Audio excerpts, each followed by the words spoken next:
Hello survivors, and welcome back to the MCPS Majors Season 5, but there is a bit of a difference here. Today is grand final day. Yes, you heard that right. It's a grand finals for the MCPS Majors Season 5, which means we are down to our finalists. My name is Natalie. I'm going to be your host for today, and of course joining me are two very familiar faces if you have been following the league. I have AJ and Husky. Gentlemen, I'm going to start with AJ. How are you doing today? I know you're both really excited.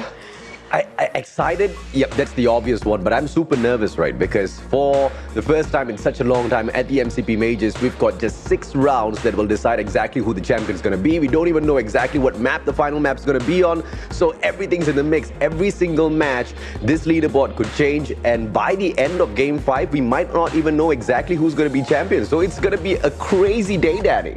Exactly. And Husky, I want to hear your thoughts for today. How are you kind of feeling going into this final day?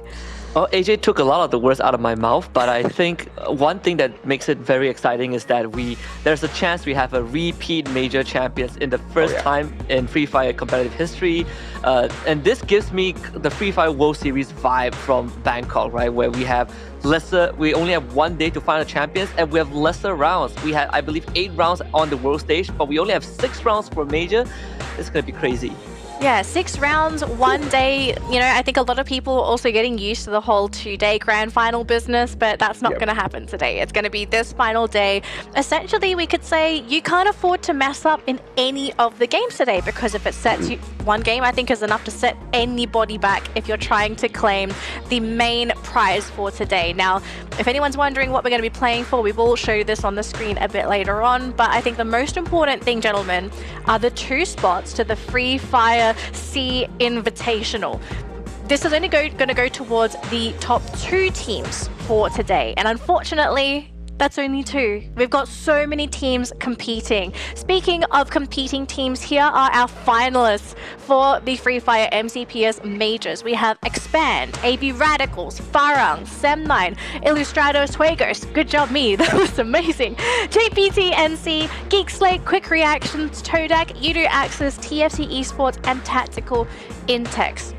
These are our finalists competing. It's 1 day to go, and I think at this point, would you say it doesn't really matter where you were on that previous leaderboard? Yeah, absolutely. I think your performance in the group stage is a good indicator of your power level, but it doesn't necessarily mean that you are going to be the team that comes up as the champions in the grand finals, right? The teams have more than a week to prepare for this moment, so it is basically a clean slate again. I have to agree with that, right? And you also have teams like Toda who usually have this knack of performing really well on the grand finals, and they don't really put in all of their effort during the league stage. So you cannot expect anything at all. You cannot make any predictions. If we do make predictions, there's a high chance we are all going to be disappointed here, Daniel. Yeah. There are some statistics that we can sort of work off of going into today, right? Like tendencies, things that teams normally do, but we are going to go on and talk about that a little bit later on. But what we are going to talk about now are the prizes. So we're going to take a look at the prize pool, just so you guys know what these teams are playing for on top of the top 2 slots to the Free Fire Sea Invitational. So first place today is going to take home $18,000 US. Now, if you don't get first place, second place is still sitting on a hefty prize of $9,000 US, but let's be real, folks, you want the 18K.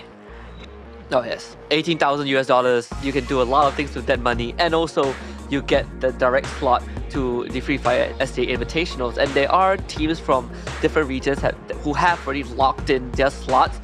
We were able to get a glimpse of that. I think by the last week of the group stage, teams from Vietnam have already qualified for the Invitational. So I would say for MCPS, we actually are a bit fortunate because we get to see beforehand who our opponents will be on that regional stage. But right now, the biggest task is still to get to that regional stage by getting top 2. Yeah, I think that's a great point that you bring up, Husky, because when I was looking at the Sea Invitationals, I think we are now down to about 3 more regions looking to get their finalists in. So yeah, the competition is more or less locked in for the Sea Invitationals. But, you know, sometimes maybe it's better to come last. I think, again, as you said, It means that you see everybody. You're going to be able to watch all their VODs. You know what you're going up against. But then again, everyone is going to be able to see each other's VODs because that doesn't happen until next month, right? The teams, they have I think half a month to prepare. Sorry, it's a month because it's mid-May where this is actually going to be happening. So these teams, they got to focus on today, because that's the most important thing. You can't think of the Sea Invitationals until you are actually there. So folks, top 2, the prize pool, it's great and all, but you really want to make it to the finals. Now we do have the tournament format. It's the standard competitive format here for Free Fire. 12 points for the team that gets the booyah for the round, and then 9 points for second place. And as you can go down, you'll be getting less and less points up until the bottom 2, where if you unfortunately are the 11th or 12th team for the round, you're going to take home no points at all. Of course, we still have the kill points as well. Every kill is going to equate to a single point, so you can offset and improve your leaderboard ranking if you finish in the middle of the pack and even at the bottom. But again, you've got to guarantee those kills. Now, gentlemen, I kind of want to ask you for this season, I'll start with AJ, how has the situation been for kills? Has it been very top heavy, or have all the teams been very aggressive? It has been extremely top-heavy. Teams like Expand as well as AB Radicals, they really know how to pop all of their opponents out there on the battlefield. And just when you thought that Sem9 wasn't going to be much of a issue out there in terms of battle power based on what Season 4 looked like, they proved us totally wrong, right? They came back in here and they showed us that their mechanical skills have been sharpened. Farang looks like they are doing absolutely aggressive as well. Ilustrados Juegos representing the Philippines extremely well. But apart from that, everybody else, are pretty close together. But yeah, super top heavy this time. Super top heavy. So I guess going into today, can we really rely on placement points? Because we have heard in the past some teams saying that, okay, in team interviews, for example, they like to focus on placement because if you're in top 3, top 5 in a round, you generally are going to get kills along the way. But what do you feel about that mindset? I think for placement points, it's important as always. When you look at the group stage statistics, right, out of the 12 teams that qualify for the finals, only 4 teams have broken the 300-point mark. Yeah. And those 4 teams are miles ahead of the teams from 5th to 12th placing onwards. When you look at the kill points, AB Radicals has the highest 190 eliminations in total and 167 placement points. And then you compare it to the teams in 5th to 12th place, there's also a huge gap between that. Yeah, totally can see that happening. Now we are going to look at some players that we kind of need to keep an eye on. They're the stars of the show, they're the MVPs of the day, and as you can see on the screen, we're going to start off with Ramiel here from AV Radicals. This guy does so much for the team. He's so far run 38,000 damage for the team. He has a total kill count of 57, and he has a 59% average hit rate, which is insane. 1 in 2 shots are going to hit you. But AJ, can you sort of give us the rundown on why Ramiel is as good as he is? What really makes him stand out from the competition? What makes him stand out is this kid, emphasis on kid. He's a young child, 17 years old, prodigy, and he's already conquering with the highest number of kills and damage as well as accuracy. Like you said, he is absolutely ripping it out there on the battlefield, right? One of the most accurate players out there, not the most accurate, but surely one you do not want to meet out there on the battlefield on the open grounds. Ramiel's usually the guy that knocks you down instantaneously. And the fact that you cannot defend against him out there in the open grounds, because not only is he super accurate, not only does he manage to get a huge number of kills for himself, he is also the player that holds the record for the most number of glue walls taken down. Out there, that's the only defense you have there. Well, technically, that's not really a defense anymore, is it? If he's able to break through glue walls, then you need the indestructible walls. You need real walls. And that's not always going to be the case. We are going to have a look at our next MVP for the day, and I do believe it's going to be on the side of Sem9. We're going to look at Fikri here. Now, Husky, give us the rundown. Who's Fikri? Why is this guy so good? If you look online, you might not find all the info about Fikri, but just to give you guys a historical lesson, this guy played in the first major 2 years ago under the team Secret Movement, and that was a very, very ancient name. If you look 2 years afterwards, we're in season 5, started with Secret Movement, didn't have the best finisher, and afterwards he didn't even qualify for the second major, but then he came in for the first Challenger Series that we ever had under the banner of Geek Fam. and he got finished 4th place, attended the 3rd major under GeekFam as well, got 5th, and the Challenger Series Season 2 afterwards, he won his very first trophy under the banner of GeekFam. And that was his last name with GeekFam. He went to Samnime afterwards, and it hasn't been looking great, but this is a good chance for him to get that redemption arc going, because he finished 11th in the 4th major, 12th in the 3rd-party tournament, the Snapdragon Pro Series. So if he can somehow finish strong in the 5th major, I think this would be the best Cinderella run he's ever had as a player.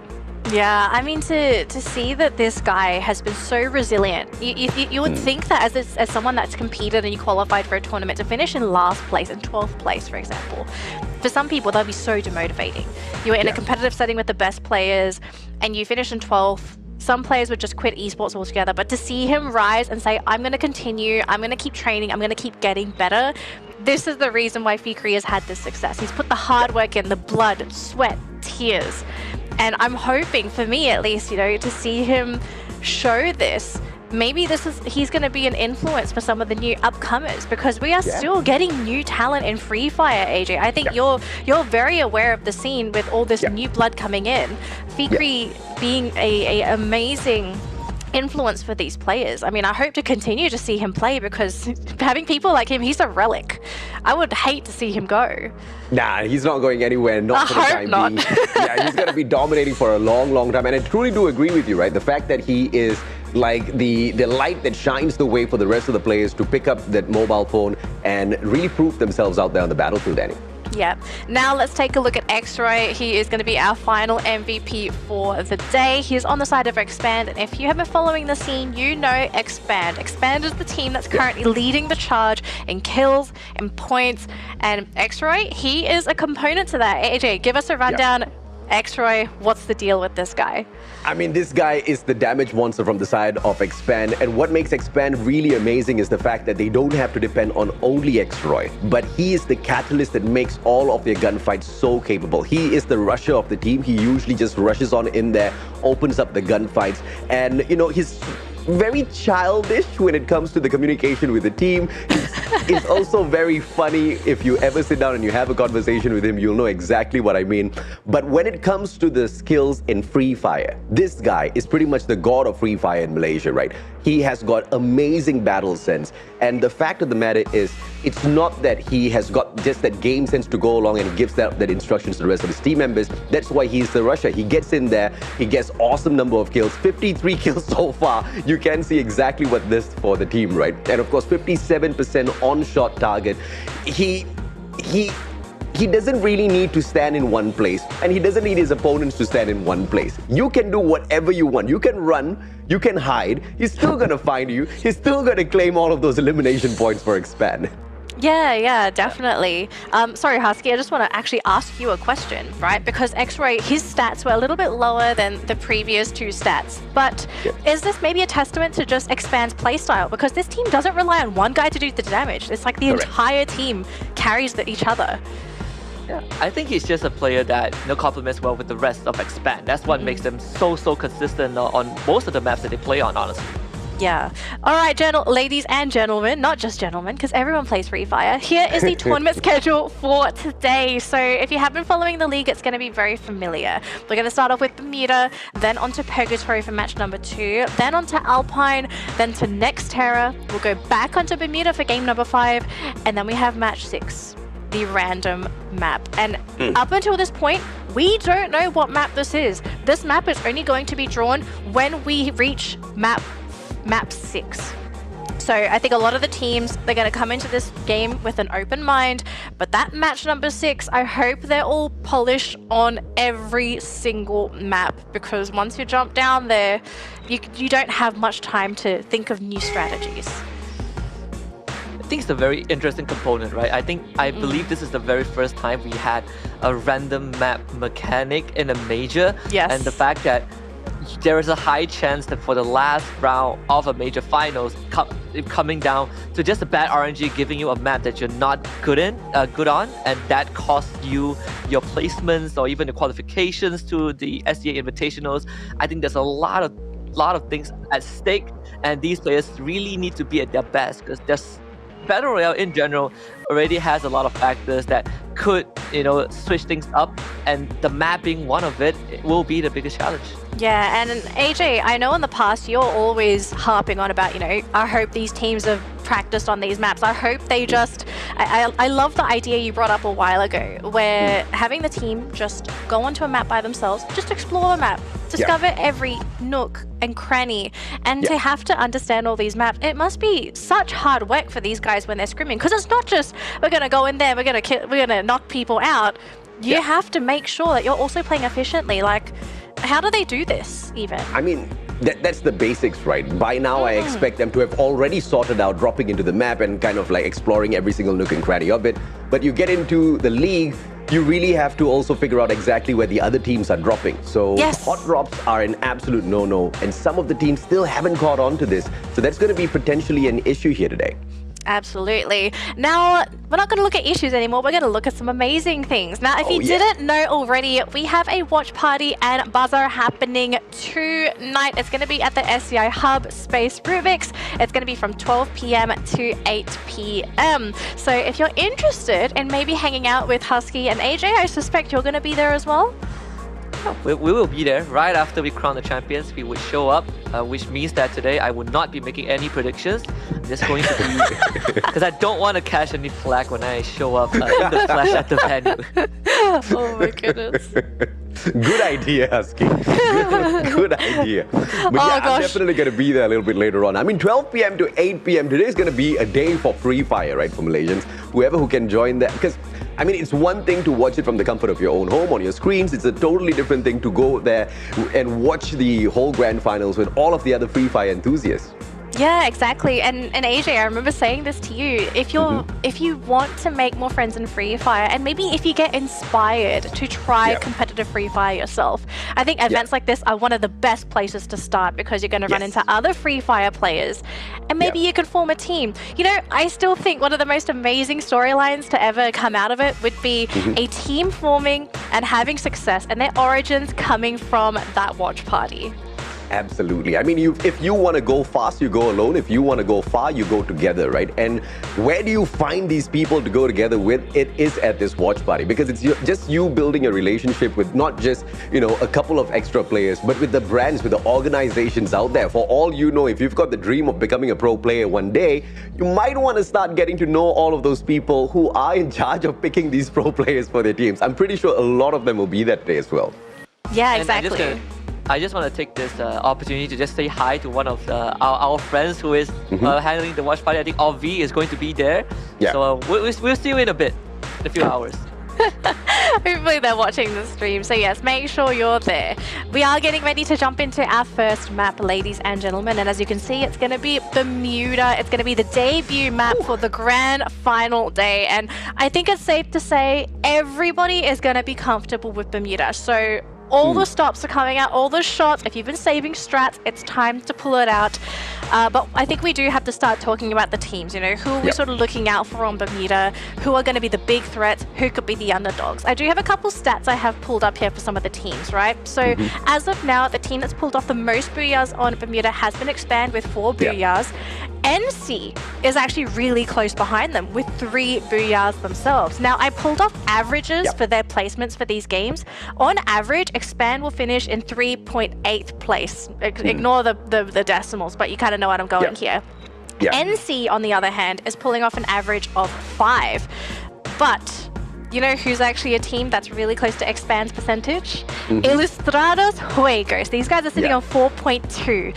So these are going to be some teams you want to look out for Bermuda. Are there any other teams that you think also generally do well, but maybe were pulled down by a unfortunate placement from one game? Because I know these calculations can be off sometimes. It's not that the calculations are off at all. It really shows exactly what these teams are capable of, right? But before going to some of the other teams, let's touch a little bit on NC a little bit first, because just to the point that you guys brought up a little bit earlier on, today placement points might not matter all that too much. And as far as NC is concerned, yes, they did manage to bag all of those booyahs, but if you really compare their performance overall in Bermuda, they're not even the top half of best performing teams here, right? They are very proficient as to getting into that final circle, picking up all of these placement points, but they only have 26 eliminations on Bermuda. It's miserable in comparison to Expand, who have had, yes, a couple of extra booyahs, but 81 total eliminations, right? I mean, that's like night and day. That's worlds apart. And, you know, a team like NC, they really have to focus on not just getting in there, but also bringing a lot of that firepower to the table, because with just 6 rounds left in here, number one, you can't guarantee you're going to get into that final circle. And number two, you really need that extra buffering from all of those skill points. But if there's one team that I'm really looking forward to seeing if or not they can bring on that firepower, is Sem9. Because this is the team that just blew up in the final week. Exactly. I think it's a good point to mention, because momentum going into these finals are going to be huge.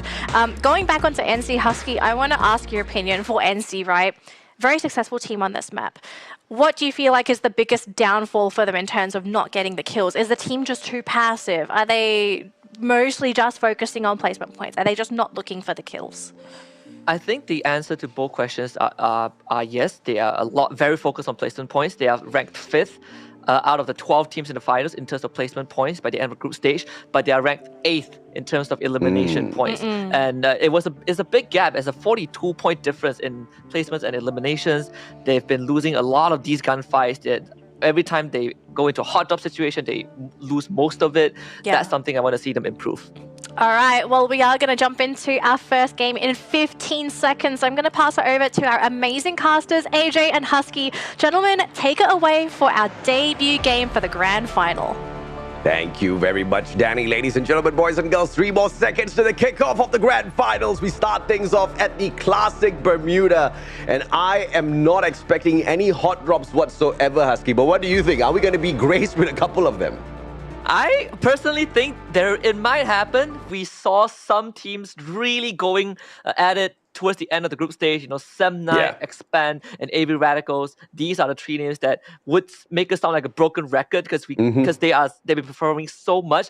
But they are also the 3 teams that have been actively interacting with one another, regardless of what match that we play on. But for Bermuda, I expect it to be more of a passive opening, with each of these teams having specific areas that they conquer. You can see Sem9 taking Bimasakti Strip, Peak always controlled by Expand, and Clock Tower always controlled by Geek Slate. And JPTNC dropping by, I believe they want to go towards Cape Town, but they just could not get there because of the flight path. And therefore, they dropped hot on in towards the team of Expand at Peak. This is not starting off great at all for JPTNC. Too Fast has got a great gun for that CQC. The MAC-10 in hand. Going up against the UAP, Asta circles around from the right-hand side. Tags up Too Fast, turns around. Time Turner pulled out, and Nafis out of nowhere backs him up as well. And just when he thought it was JPTNC to get punished, it is them who takes that very first knockdown as well as elimination point on Expand. Yeah, JPT having numbers in their advantage, but just settling for that 1 kill. I love this approach, right? We talk about this team focusing a lot on their placement points and generally losing early 4v4s. This time, they just settle for 1 and they get away. And these kind of small maneuvers is not just great for a team like JPT NC, but it also cripples a team like Expand, right? It cripples the best squad out there, because now you need to find a revival point or a vending machine. You take a longer time to stock back up, and it has this cascading effect.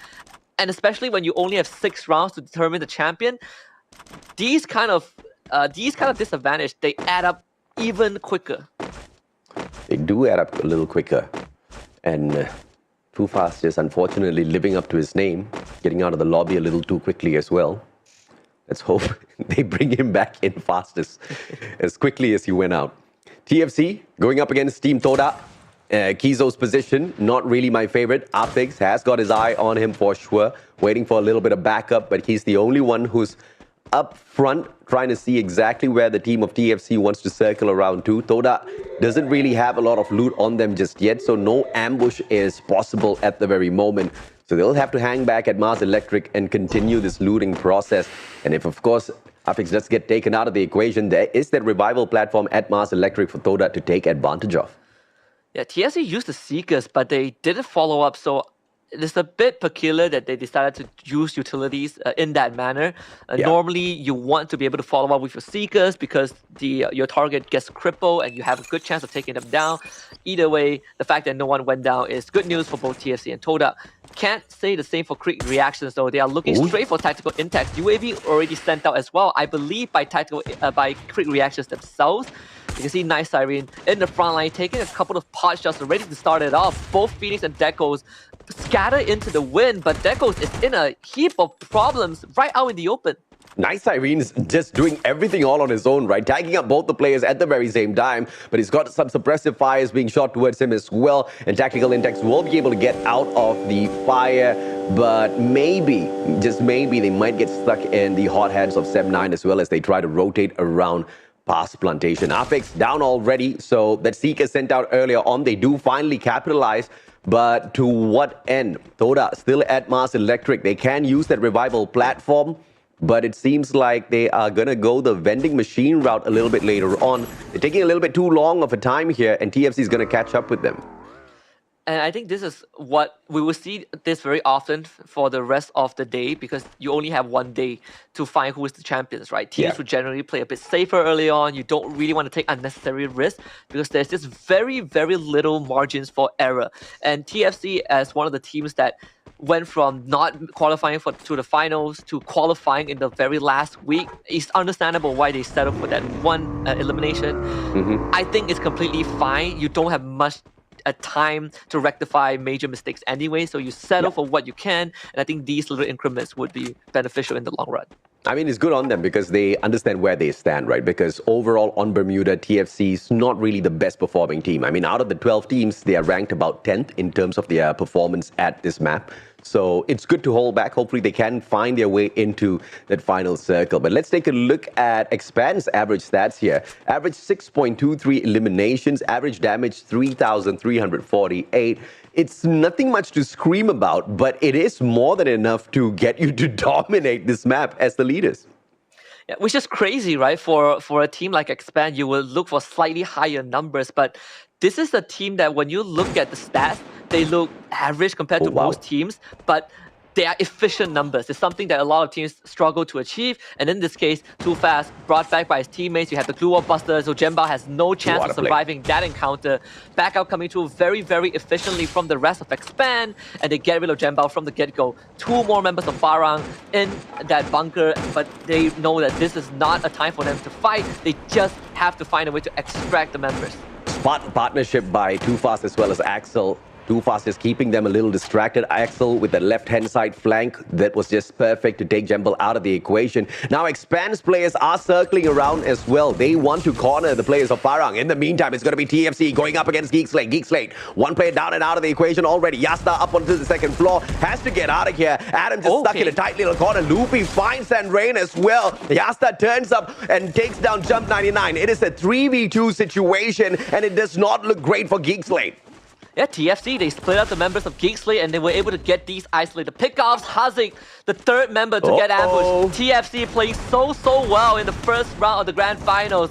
And can you believe it, Geek Slate, the first team to get knocked out in such a crucial finals. And the team that gets too soon is a team like Geek Slate. I'm not extremely surprised with the performance of Geek Slate, but TFC, this is something I really like seeing. I mean, you want to start the very first day off, on fire, and this is the kind of fire you expect out of a team that has been struggling in the competition to truly find their dominating stance, right? So TFC, let's see exactly what they can bring out. I mean, we talked about how they are 10th out of 12 teams on Bermuda, but if you look at the overall leaderboard, they are 11 out of 12, right? So they need this kind of confidence. And they barely scraped by, right? It took them a monumentous effort to make it into top 12. And even then, there were a lot of doubts. How is TFC going to stand up to the rest of the Titans? I think you can put them beside Tactical Index to a certain extent. But if you want true underdogs, I think TFC is one of it. And of course, the two Filipino teams just taking each other out. The Shanks with Nice Siren in his crosshair. That's going to be the first elimination for Ilustrado Juegos. Ilustrados Juegos is just that one team that I'm actually quite surprised to see out there on the battlefield. It seems like they don't have a proper game plan. Even a confirmed drop spot for Bermuda, you cannot find it on them. Week after week, match after match, every time they head on into this map, they keep switching things up and they're trying to find exactly where their home ground is going to be. But, that was just way too short of a time to figure out within the tournament in itself. I think I'm not so sure if or not the team has a coach, but if the team does have a coach, I think they need an analyst as well. I think you also have to look at this team and Ilustrados Juegos and kind of be reminded every now and then that there is a bit of that SAF DNA in them, right? Yeah. It's a mixture of Bloody Hit and as Supreme Assault Forces members. And what SAF is good at is these very standard gameplay, but they play very cleanly, right? They don't have any fancy maneuvers, they don't have any extreme firepower, but they just play the standard game of Free Fire very, very well. Solid performance overall. So far, I think they have been able to keep quick reactions pinned down. McRory, triggered discipline, waiting for Kwachi to make a mistake. Kwachi knows exactly what to expect. Every time he just pops his head out, he spots him right there at the corner. McRory's not going to take a shot. Kwachi's not going to take a shot, but Kwachi's running out of time. So is McRory, of course. He's just slightly closer towards the edge of the next circle. JPTNC, full squad as Asta gets brought right back in. But they have to face off against Axis a little bit in the next few seconds. They are on the top of the hill here, but the circle will have to move in the next minute or so. So they need to look for a couple of defensive positions. They cannot get to Kota Tua unless they deal with Axis first. Yeah, Yudu Axis so far is just holding this very, very, I would call it kind of the unorthodox angle, right? Normally you would be playing in Kota Tua within those buildings, but Yudu Axis taking a very aggressive stance. Ilustrados Juegos switching targets right now from quick reactions to Farang, who so far I feel like has been struggling to recover. And Aleph, I don't think he's going to make it out of this one. Fura will just look for him. The glue wall will buy a bit of time, but the rest of Ilustrados Juegos are going to slowly crash into this area. Both teams have been playing in the blue zone for the longest of times, and Aleph is going to meet his maker right here. In fact, even taking out McRory in the process.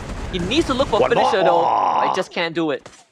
I mean, I guess he was alive long enough for the rest of his team members to come right back in, continue looting up, and potentially bringing him right back into the matchup in a little bit as well. We've got Fires as well as Jembal back in, all thanks to Spade. So that distraction gameplay by Aleph was the lifeline for Farang, we can say. So well played for Farang. They are still hanging on by a thread though. Spade did make use of that revival platform outside of Bhima Sakti strip, but now as he tries to rotate in, he needs to face off against Ilustrados as well.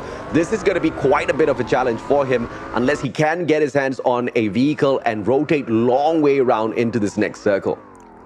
Good opportunity for Toda completely catching Yudu Axis, making this rotation with the vehicles, and this is an inevitable fight for Yudu Axis. They will have to cut through Toda. This circle itself is pretty brutal in how it positioned itself on this first round, but Todak so far have been able to pin down Yudu Axis. Obviously, Affix is going to split up from the rest of his team just to play that anchor role, and suddenly they decide that they are getting assaulted from behind. It's Adam from TFC that is doing a lot of heavy damage onto Todak, and now YAE have a chance. I mean, TFC has just been quite the scary team to deal with from the very start of this matchup. And I like this, right? This was the team that kind of woke up in week 3. We saw them bounce right back up, saving themselves from relegation from the bottom 6. But that was mainly on the second last day. On the final day, we didn't see TFC show up all that too much, but it doesn't matter. As long as they geared up for this grand finals, that's all we want to see. Quick reactions, taking on Sem9 now. Skip Toby, trying to take down all of those glue walls one after the other, but they just refuse to get brought down by his shots. Quick reaction circling on out, but Sem9 are already a long way away. They have managed to sneak away, and Tactical Intex out in the 11th spot as well. Sem9 taking this defensive spot on the second floor, and Fikri hits that beautiful headshot. Nice Irene gets taken out, and this is Sem9 fighting back. And they did lose Raja, so there is still a 3 versus 3. Kwachi obviously trying to be in the front line. Mikacha does it with the 2 main grenade launcher, and that is quick work for quick reaction. Sem9 getting 5 under the belt. And Sem9, they now need to sort out Ilustrados as well. They do have the grenade launcher in their hands as well. Fura, the Shanks, final one in. Bye-bye, Ilustrados. It looks like this is just gonna be... No! Fura revived himself. He stands right back up. Lifeline coming through from Ilustrados. But that does not last long at all. Their brothers, AV Radicals from afar, snuff them out. And now this is gonna be a contention of 2 titans. AV Radicals as well as Sem9. That fight just around the corner. JPDNC on the other hand, stuck in a very tight corner, and and it will be you to access that they sort out before they look for the next circle, but not before getting through Toda. Yeah, they have to deal with Todak right now, and they're in a horrible position right underneath the bridge. Spark just picks his head out and gets it blown right off. Todak losing members. It seems like they are calling for the immediate retreat. Felt like they made a bad decision, not fully committing to this fight at JPTNC. They are just tossing grenades and utilities.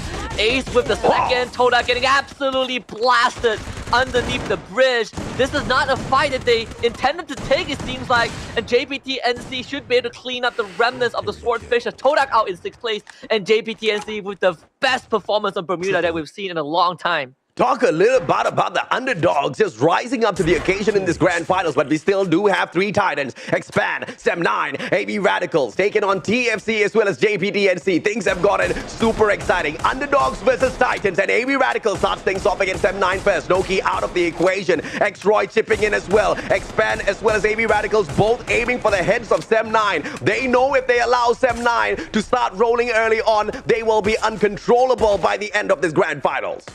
If you want to go for the champion, if you want to go for the trophy, you got to be able to handle the heat, and Sem9 just caught in a very, very rough spot. Too fast, not giving the space at all. Both teams forced to run downhill into the circle, but Sem9 has set up a campfire, so that's going to keep them topped up. And look at this, instantly Sem9 getting rushed at by the members of Expand, and Mikacha just cannot find a way in. He's desperately trying to buy space for Victory, but Expand making sure that Sem9 will not take a step further before going through them. Too Fast has to be really careful, but the misplaced glue wall just gives him a little bit of space, but Mikasa sprays him down. It's a 1v2. Too Fast, he had to just slow the pace down just a tad bit, but he rushed into that and got severely punished. 3 more players on the side of Expand. They do have that early rotation in towards that circle as compared to Sem9. On the other side is going to be AB Radicals cleaning up house. TFC meeting them one after the other. They do put Ramiel down. Ramiel's not going to get saved by the looks of things as Kaito gets taken down as well. TFC Esports, though, could not get the deed done as Barba finally wakes up. And Sem9 also goes down as well. Look at the top 3 teams, AJ. We have 2 of the Titans, Expand and AB Radicals, but JPTNC, definitely the outlier in this group, and they are facing the wrath of Expand. Asta goes down, no one to revive him right now. Expand also not looking too healthy, but they realize that they have 2 teams that they need to deal with at once, and I think JPTNC would be the better target, but AB Radicals, they're not giving them any space. Dynamo just walked on forward, and now Cobra forced to hold the fort. You have that glue wall melter thrown in by Ramiel as well from behind. AB Radicals wants to end this as fast as possible. It's a 3 versus 3 in this front, and Cobra is trying his best to hang on. Life-saving glue walls expanded by Expand out there in this battle against AB Radicals. Namo goes down. Cobra strikes. AC-80 perfection. But JPTNC trying to chip on in from the far point as well. Barba finds Cobra. Perfect reaction. AB Radicals player. The kill stolen away by JPTNC. But Expand AB Radicals. And it looks like there's just one more player for them to go in and sort out. But the phenomenal focus here is to make sure they have got the game of numbers. Kaito circles around. X-Roy down in the ground. Will he put him out of the equation? He doesn't eliminate him. Finally turns around to do exactly that. Cobra has not healed himself out. Axel now start the whole of JPTNC. Expand going for Booyah number 1 though. Kaito, the circle hurts him just a tad bit, and you just need one more shot here. And smart play by Axel to back away from the fight. It's going to be really hard for Kaito to clutch this. Those glue walls, they're going to get busted down. And right as the glue wall goes down, Cobra just lands a finishing blow. Expand with the opening Booyah for Bermuda in this grand finals. What a fantastic performance from all of the teams, honestly. JPTNC deserves special credit, but this is the start you want to see from a team like Expand, from a team like AB Radicals. Closest it could have gotten, but the final sequence was just perfection from Expand. And this is where I want to circle back to X-Roy, right? We highlighted him at the pre-show. This guy, in terms of competitive experience, he actually has the least compared to Ramiel and Victory, but he is also the oldest player among the 3. And you can see the decision-making that we discussed about in the pre-show really coming true. Him getting those crucial knockdowns, getting the revive onto Cobra specifically was what allowed Expand to get this Booyah at the end. Expand initially was the first blood right here, as you see on this recap. Too Fast got taken out of the equation, but it is all about the strategy. It's all about the maneuvering around those circles to get into that final circle and really put on the pressure against some of these other teams. And not just that, right? Hopefully we did manage to get it into the highlights reel as well. The strategy between Cobra and Axel. I mean, usually it's a 1v2 situation. You would expect those two players to rush on in and try to play their luck against that one player. And we've seen situations like that turned on its head one too many times in the past, where this phenomenal 1v2 clutch comes around. And this is something that Expand looks forward to. They give so much of respect to their opponents, and Axel backs away. He wants to play that sniper. He backs up Cobra from afar, and both of them go in for the snuff. Cobra gets the kill. The perfect way to take that very first booyah of the day. And you just love to see the growth of a team like Expand, man. It's just so beautiful to watch. And when we first saw the combination, right, Expand and Cobra has already shown themselves to be that dynamic duo you see from the team. So it's kind of a nostalgic feeling to finally see them do this off again in such an important round in the grand finals of a major. I'm just happy that Expand got the first booyah to start it off the momentum. This was that replay, just very smart decision making, not rushing on in there. And the fact that they also managed to snuff out Sem9 with a similar sort of a strategy. Instead of rushing towards the edge of the circle, Danny, they backed away. They just played the defenses first. They knew, I mean, obviously Sem9 has got nowhere else to run. They have to run towards them. And it was just very, very smart decision making. This game in general, I think, was a really smart one, but also everyone showing so much respect to their teams, right? Yes. Because this was probably the most un-Bermuda game I've seen in such a long time, right? Like, the first team to get knocked out, it was Geek Slate. It was an unfortunate fight against TFC, but that was after 5 minutes of passive scouting and looting. After that kill, we had 11 teams until the 12-minute mark. I think this has to be one of the slowest, most respectful games I've seen in a really long time, because again, it's grand finals. You want to place as high as you can, you want to get as many kills as you can, and the best way to do it is to set yourself up. Make sure you have that looting game. But let's talk about the teams, right? So we saw TFC get a bit of a head start because they actually managed to kill Geek Fam, which Geek Slate were the ones that were the aggressors, weren't they? They were the ones sharking around the compound. TFC were waiting for them to come in. I mean, I want to know what really happened in that fight. Like, why did Geek Slate actually lose that to begin with? I think Geek Slate just, when TFC was taking them on, I think what TFC did very great was not only sticking together as a team, but they were isolating members of Geek Slate and overwhelming Geek Slate with just pure numbers. And that was the case for the entirety of that sequence. I feel like if these two teams went up against each other 4v4, Geek Slate would win because I think they're more mechanically sound. But in terms of fighting like a 1v3, 1v2, you always would favor the team that has the more members. Yeah, and then you also have the defender's advantage, right? You've got the compound, you sort of set the scene for the fights unless they can flush you out. But what we can flush out are our viewer milestones. So if you're tuning into the stream, just a heads up, we are rewarding all of our amazing viewers for watching the stream. If we can hit the milestones, you guys are going to get some free goodies as well. So as you can see, we have 3 milestones. We've got 3,000 viewers, 5,000 viewers, and 8,000 viewers. And right now, we have 2,400 concurrent viewers. If we can get 3,000, we're going to be able to unlock that first reward. So guys, if you haven't already, make sure you tell your friends to come watch the stream, your family, anybody that you know that plays Free Fire, get them to come on in. Let's get that 3,000 milestone. Heck, I want to get the 8,000. Yeah, I want the Pop-Pow pin, you know, with the Pop-Pow scythe. It's just great. I just want to say Pop-Pow as much as possible. Would it be possible if we don't hit the milestones? But yeah. I think we've been able to break like records every season. I think so. This is a season that I think we would break another record, hopefully. Yeah, I think that's totally doable as well. So guys, make sure you're sharing the stream as well. Do what you can. Let's make this a community effort. Let's show Garena that we are here and we stand Free Fire. Now, speaking of Free Fire, we do need to get ready for our next matchup. So, of course, we've got our first booyah of the day, but we still have 5 more that need to happen. And the next map is going to be Purgatory. And speaking of Purgatory, according to my stats, it's still pretty top heavy when it comes to teams that are very good on this map. But I think it's, again, it's a situational thing because this map has so far shown to be teams' performances are not fully consistent on Purgatory. We've seen some of them get knocked out rather early. But Husky, I want to ask your thoughts. Like, what do you feel like is the status of Purgatory for these teams? I think for Purgatory, what we have seen, at least towards the tail end of the group stage, are teams like, I think, Farang, Quick Reaction, Sem9, these three have been very solid on a map like Purgatory, especially Farang, who generally performs better when you give them a lot more space. With the removal of Kalahari from the competitive map pool, Purgatory feels like a very suitable second option for them because it has equally a lot of space to work with, and Farang just prefers to have more time, and that's the map that they actually got multiple booyahs on, and they actually got majority of their points on as well. Yeah, I wouldn't call it like super top heavy. You do have a few dominators. I mean, if you look at AB Radicals, Expand, Farang, as well as Geek Slate, they're very equal and they're all equally good on this map. But the one outlier, Quick Reactions, I mean, we don't know where they came from. We don't know how they managed to do what they do out there on the battlefield, but they are the ones who are dominating Purgatory right now with the stats. That is 100% true. But before we jump into our next game, we're just going to have a quick glance at the stats for our previous matchup, which was on Bermuda. So we had a total of 52 eliminations. We had a 5 kill streak, being the highest streak on the Axel from Expand.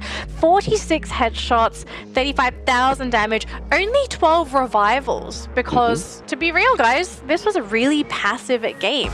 I'm kind of wondering, is this going to be the trend for the rest of the grand finals? Do you think these teams are just going to play respectfully, or do you think we're going to pick up as we go on? It's a map issue. It's a map issue because Bermuda is just a little bit too tight. The circle moves on a little bit too quickly, and those revival platforms are just not open as long enough. Purgatory, you can most definitely see that number bump up just a tad bit. But I want to bring the focus over to the 95 glue walls destroyed. Like, I wonder who did that. I mean, I know it's been a little hot in Malaysia, but they just won this ice cream. Yeah, I think the highest record we have was like 100 and close to 120. So this is a very, very high average nonetheless. Yeah. But just to echo what Danny was saying, I think we would pick up as we go, especially when you reach the tail end of the finals, where you have teams who are separated by just a very minuscule points. That's where some teams would go for those 50-50 coin flip, right? Those hot drops, just so they could get those early head start to put them in a better position. Yeah, I think that's true. But again, we'll have to let the players do the talking. Now, speaking of players, we're going to look at our MVP for the round, and as you can see, it is the Axel from Expand. He did carry the highest elimination streak in the game, which was 5 eliminations. He dealt 3,100 damage and was on point with 43% of the time. I mean, I think the stats speak for themselves here. They just did such a fantastic job in that game. Considering that as well, right? Expand were the ones that had to worry about being hit on 2 angles. It was them against AB Radicals and NC. I think Axel has always been one of the front runners for the side of Expand. But once again, what makes him capable of picking up all of those skills is the team of Expand. I mean, let's bring the highlight back to the very first engagement where we saw Axel take the first elimination of the game. It was the distraction by Too Fast, and then he flanked around from that left-hand side. The damage was already done by Too Fast. Axel just is the guy that finishes things off, you know, with that long-range snipe. So it's very much based on partnership, but, you know, good on them that they are able to keep this momentum up, right? Look at that, 9 eliminations total. They were monstrous in this round. 7,300 damage for 9 kills is actually very, very efficient of a match, Danny. I mean, if you think about it, the Axel did half the team's damage alone. So I think the stats speak for themselves here. But this team does take home 9 points from the kills alone, meaning their match points end up being 21. And I think this is such a fantastic start for this team. I think a lot of people are looking at Expand thinking, very, very likely to take the crown home at the end of the day. And to start off like this is going to make people feel at ease. But of course, we still have 5 more games, Husky. Do you, like, out of all the teams, like, I know people are looking at Expand being repeat champions, but, like, is there another team that is maybe on the same level as Expand, but maybe getting a second crown? So repeat champions, I think AB Radicals is more fitting of their title, right? Because they won the last major. Expand, I would say they are the uncrowned kings because they lost the last major just off of one final round. The AB Radicals had a breakout performance, and Expand has always been. You always feel like Expand has been living in the shadows of AB Radical, even though statistically Expand has better performances when it mattered the most. So winning this major would basically crown them as the kings who deserve that throne in a long time coming. This is a start that I love because I am very worried how Expand is going to kick off the grand finals, and I'm just very glad that the first round was a booyah for them. Yeah, we'll have to see if their performance is going to continue, because the stats say Bermuda was their best map, and we're going to get another one at least, maybe two, if the random ends up being Bermuda. So great start for this team. But JPT NC taking home 19 points after that round, meaning they got 11 kills. Guys, we were talking about this earlier. This team doesn't really grab kills, but they went all out in that game. Have we maybe underestimated this team for grand finals? No, we haven't. I think you hit the nail right on the head to highlight JPT-NC, Danny. So good on you. And remember, we talked about this. We talked about how they always get into that final circle. They are very proficient in picking up placement points, but they have to get aggressive from the start in order to remain at the top. And it looks like they are listening. And even if they were not listening, they knew that this was exactly what the answer is going to be for the grand finals. And this shows the hard work that they have put in even before getting out there onto the battlefield. And you love to see that. And you would think that that's an obvious thing to do for teams at this high of a level. But no, sometimes ego gets to you. Sometimes you think that you're just too hella good to do any bit of study or practice off of the battlefield, but not JPT-NC. They've been focused on finding out exactly what can get them to the top, and they've been working on it really, really hard. Because if you look statistically speaking, JPT-NC picks up an average of about 6 kills on Bermuda, which is really nothing compared to what they did out there on this very first match. This is close to double of that. I think the craziest part for JPT-NC is that the last week of the group stage was a big wake-up call for them, right? Because they've been performing admirably well. They got 6 booyahs leading up to that point. And for the last week of the group stage, it was a complete no-show from JPT-NC. They were barely getting kills, they were barely getting placements, they were losing every single maneuver that they decided to execute. And maybe across this 1 week plus, they had a discussion, they woke up in the grand finals, and this is the JPT-NC that I think a lot of people miss after seeing how they perform in that group stage. Well, let's see if it can continue for this team, because I think a lot of people are going to be very hopeful for NC and maybe taking the top 2 spot, right? Because it's not just that top spot that they're aiming for, that not just the $18,000 but also the spot to the free Fire Sea Invitationals. I mean, all of us are excited to see the teams compete at a international level, a regional level. So, you know, I think there are a lot of teams that are currently qualified playing this grand finals right now. It's just going to come down to who plays the best and earns that spot, because it's not just, oh, you guys look good, you can play. It's show us that you look good, and then you can play.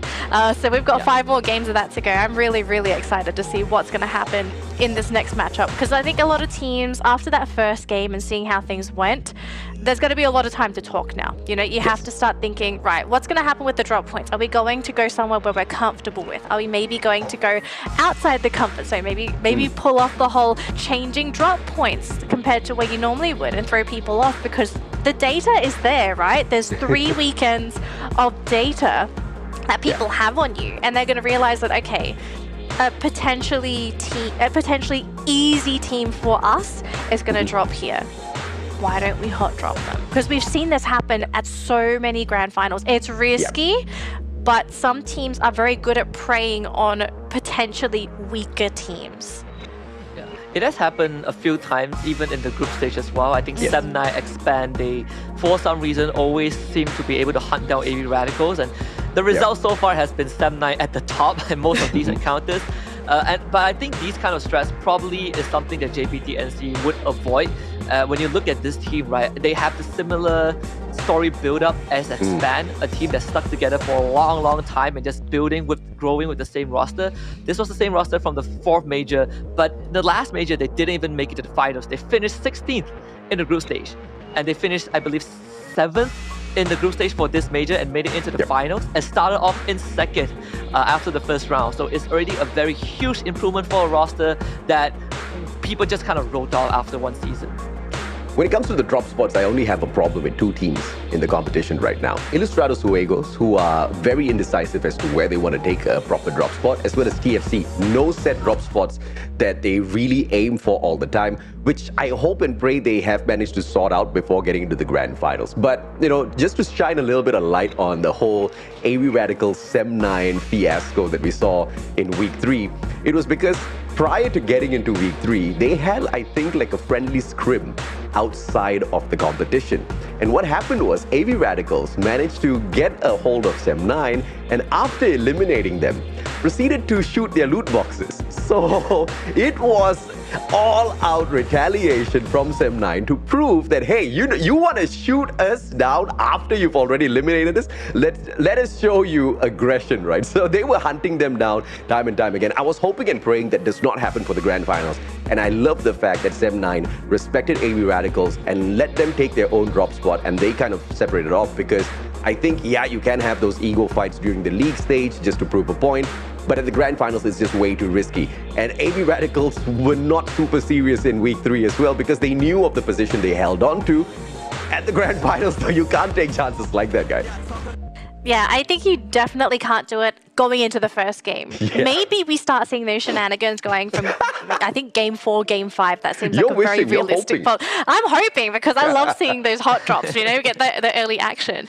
But it also really changes up the game as well, right? Because you imagine these two Titans starting a big fight early on, and one of them just gets eliminated. That opens the door for a lot of other teams that are not involved in the fight, because they no longer have to deal with, for example, AV Radicals or Sem9. Those are big teams that are very good at eliminating any other competitors that they run into going into those final circles. But speaking of, we are going to jump into Purgatory right now. It's going to be 15 seconds before we jump into this game. So, gentlemen, AJ, Husky, take it away for game number 2. Who's taking this booyah? Thank you very much, Danny. Yes, we have 5 more rounds before we find out who the champion is, and I feel like time is just moving way too fast. But when we look at Purgatory, AJ, it is a map that is considered the largest right now in the competitive pool, and it is a map that I expect to be a bit slower as well, because of the amount of space that we have to cover. But at the same time, I also want to see how teams like Expand, AV Radicals, and even JPT-NC, who got off to a good start, maintain that momentum, especially Expand, which is prone to having inconsistent moments. And when it mattered the most, I think Expand has went through these scenarios multiple times where they just miss out by a fraction of a second, a fraction of a point in these important times. And that's something that I wish and I hope that they have corrected coming into this finals. I think they have definitely corrected it. I think strategic-wise, they have managed to show a lot of improvement, and you clearly see that through the decision-making coming through in all of those engagements. I love to see exactly how they back away from certain situations, but there's also a lot of ego play involved in some of their battles sometimes. And I think, obviously not taking a shot at them, right? And I think Too Fast should have just kind of held back, not once, but twice in game number 1. I think both of the situations, he rushed in a little bit too fast, just like his name is, and he got capped for those situations, for those decisions that were being made.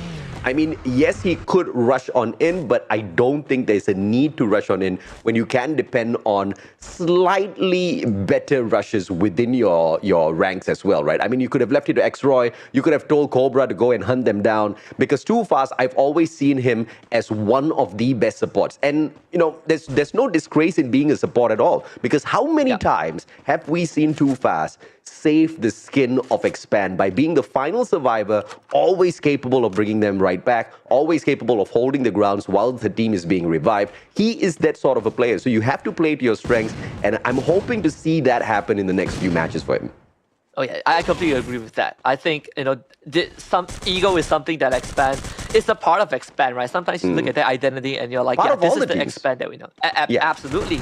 But Expand is one of those that really shows that flair when you don't want him to do so. But JPT-NC, honestly, this is another great start. They are hunting down the members of Quick Reaction. They got 2 from the very beginning. Quick Reaction was able to get the revive. But if you think of it from a statistical standpoint, this already has topped the second best performance that we've seen from a team like JPT-NC. They've already gotten 4 points, effectively wiping out Quick Reactions if you don't count in the revives that they have. And for JPT-NC to do it in the grand finals, it is the big morale boost. I love this version of JPT-NC. This is the version that we were getting on week 1 as well as week 2, where we saw them really rise up throughout the whole ranks as a whole. And then week 3 was the slump of JPT, right? But let's just assume that that slump was a intentional slump where they were trying out a couple of new rotations, where they were trying out a couple of new fancy stuff, which clearly did not go well at all, right? And this is just them in their perfected version, where they're taking the best of week 1 and 2, and they're taking all of the lessons of week 3 and bringing it into the grand finals. And clearly, it's very, very efficient out there. But AB Radicals, a team that is trying to show a lot of respect to the other squads, is just stuck in an unfortunate predicament now. Out in the open grounds, just beside of the river, they've got Tactical Intex towards their right, and I believe they've got Geek Slate towards their left. This is not the best position you want to be in if you're looking for that number 1 spot. Especially when there is actually a revival point that they are not aware of. And that's going to make things even harder. They might be forced to cut through Tactical Intex. In this case, it shouldn't be too big of an issue. You have Decos who is alone on scouting duty, and maybe that's something that AV Radicals can take advantage of, right? Because they are no strangers to having a bad start. Tactical Intex have already basically evacuated this area. They are going to reposition on the high ground, so Decos should be an easy prey for the boys at AV Radicals. Smart play by Barba.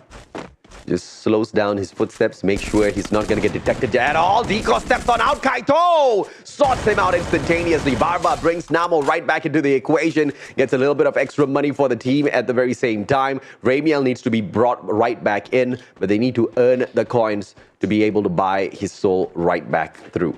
Tactical Intex, after losing that one player who they now regret leaving behind, will be able to just swiftly bring him right back through, because at Quarry you do have that vending machine.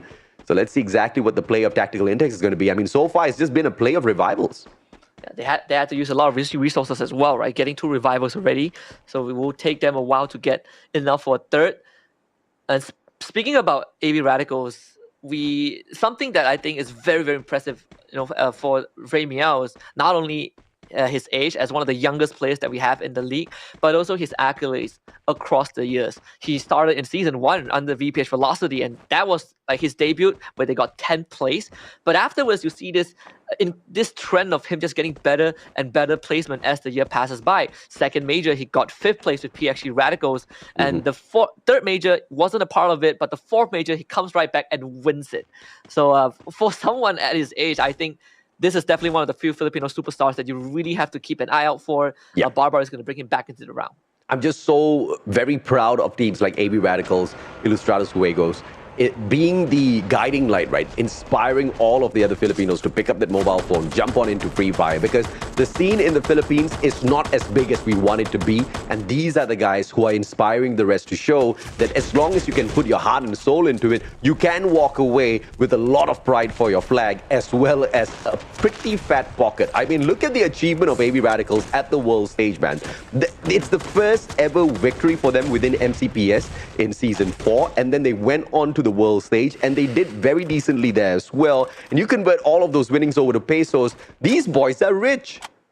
They do. I think they walked away with almost $20,000 right? Combined major, and they are finished in the World Series, which is very, very impressive for a team. And again, right, they were the ones that I wouldn't say spearhead, but they were definitely the first representative to finally show that you can win a major when the odds are all stacked against you. We've always regarded their region as kind of like a second tier, just because when you look in the finals, even in this setting, out of the 12 teams, 3 of them are Filipinos.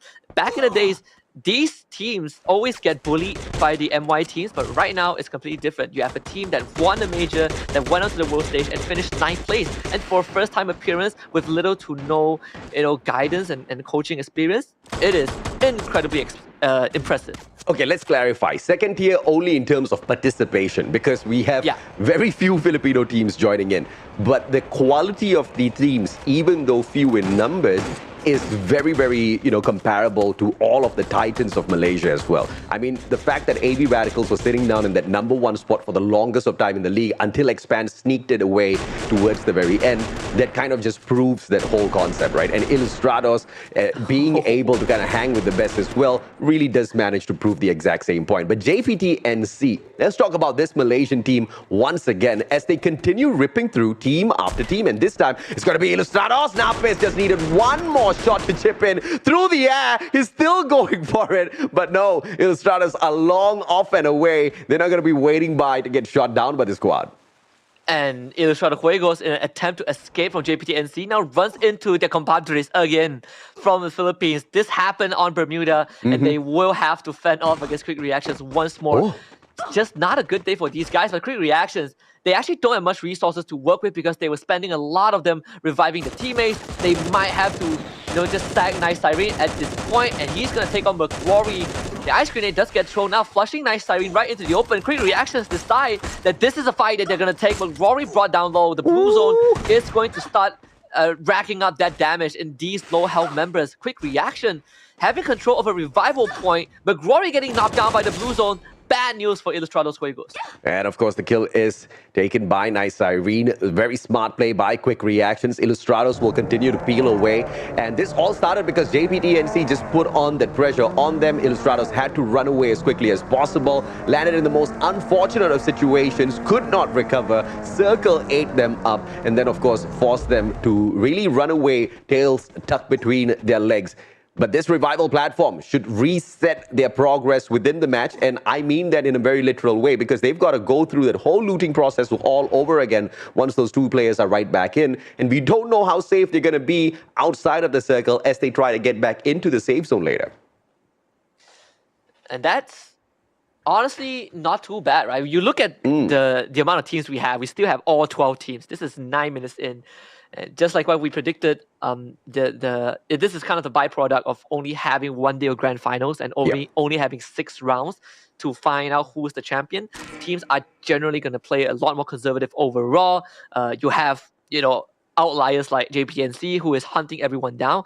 And I think it's a good thing, right? They're using that passiveness to their advantage. They're using these situations to deduce that teams generally are going to play a bit slower, so they should pump up the pace.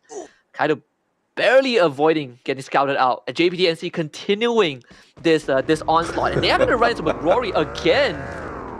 McRory does not want to run away. He drives away and quickly roars in his Ferrari. But in the meantime, JPTNC getting caught outside of the circle. And Team Expand stops by to say hello. JPTNC is going to be truly tested out here right now. Out in the open lands, it's going to be Team Expand. Axel on for the aims already, trying to take out the sniper on the other side. And he does manage to hit that ace shot onto Ace himself. And it's just 3 more players on for that onslaught. X-Roy very low on HP. Still manages to win his gunfight. Needs to recover. X-Roy out of nowhere. Circles on out as well. JPTNC. This might just be the end for the squad. 1 more player to knock down and out of the equation. X-Roy taken out by Asta. Asta still circles around, but X-Roy says enough is enough and takes him out of the equation. This is just the perfect run of aggression that we want to see out of a team like Expand. But unfortunate for JPTNC, who were having a good match. Did you... I don't know if we'll see in the highlights, AJ, but I just want to say, X-Roy, he pushed in, he got the knockdown, instantly swapped to a long-range rifle, and got a snipe from afar. A headshot, just 1 tap. This guy is absolutely insane. And obviously, Axel hitting the pixel shot as well. JPTNC just could not hold off Expand.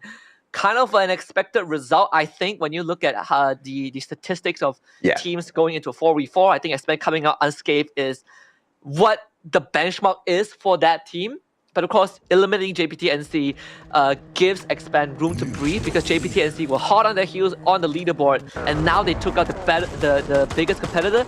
They can have a lot more cushion to work with.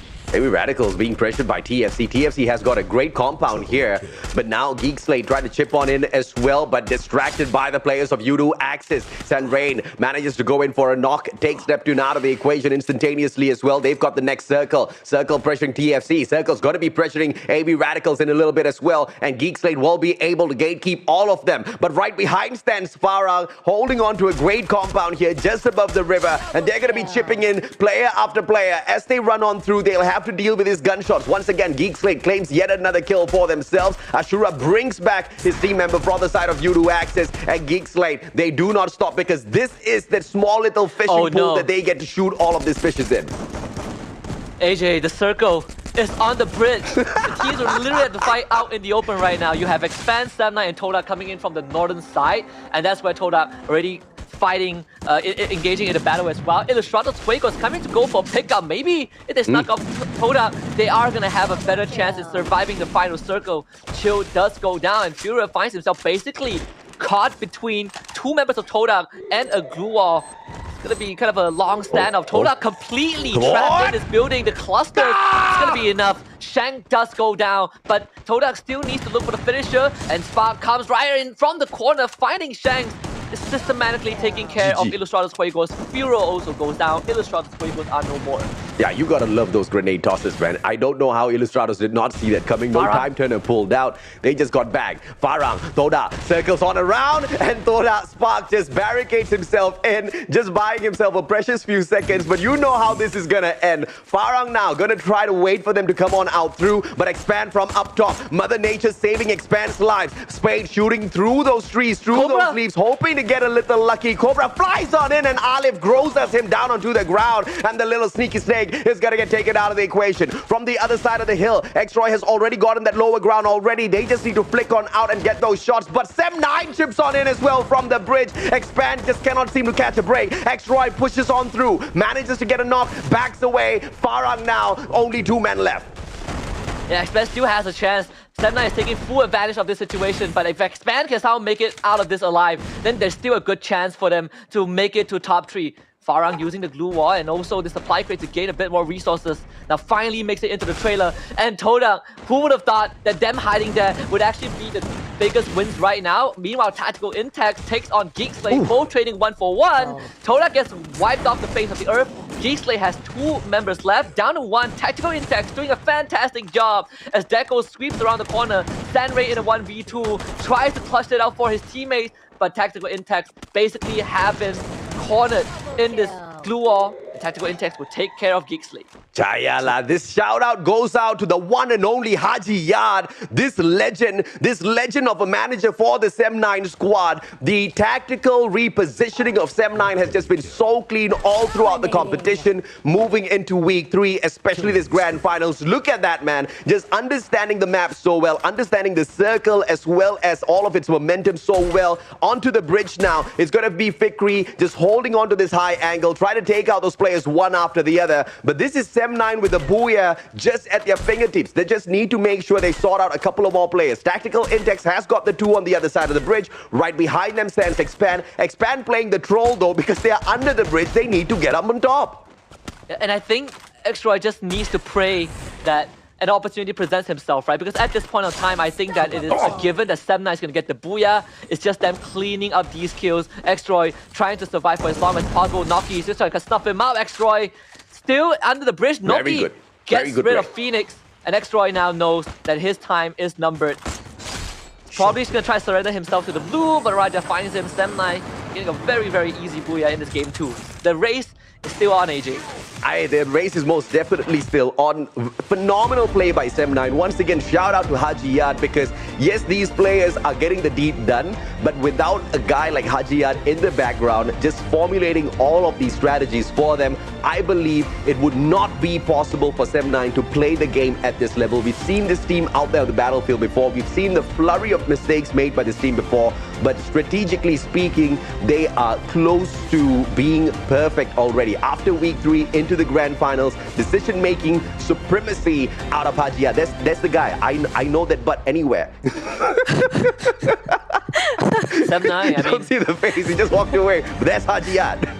Absolutely. I mean, this guy it has been a rough season for him, right? At least when they first enter season 4, but when you look back at the history, I believe they finished like 11th in season 4 and a lot of people looked at Sem9 and they thought to themselves, what is going on, right? They acquired one of the strongest rosters at that time, and they finished almost at the bottom of the barrel. But there's a high chance that by the end of today, we're going to cut 1-1 out of their last placement and make it just a champion finish. And so far, I think the top, the pack leaders are still in the lead. You have Expand, you have Sem9, AB Radical's also not doing too bad, just like the group stage.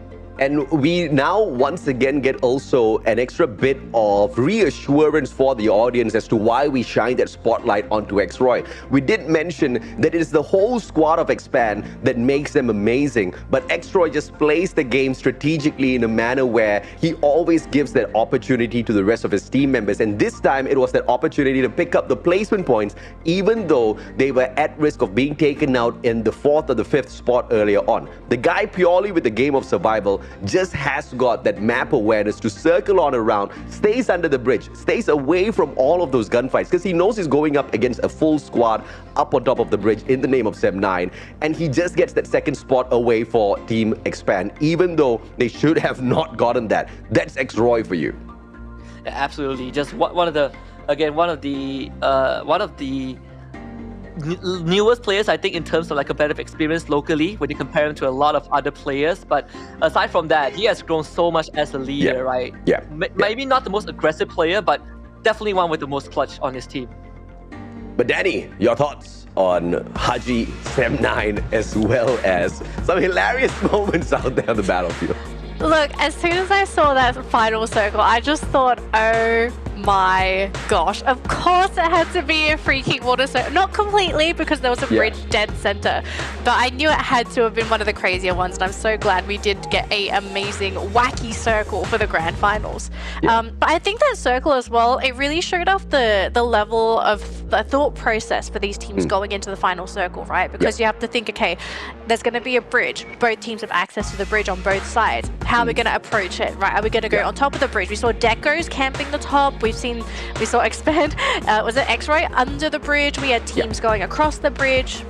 It's like such a delicate, it's such a fine line when you're fighting on something such as that bridge. And I think Sem9, they just really showed how strong of a team they are. Their thought process, they went in slowly. They didn't feel the need to rush in. They were peeking, they were finding those angles, they were getting the appropriate knockdowns.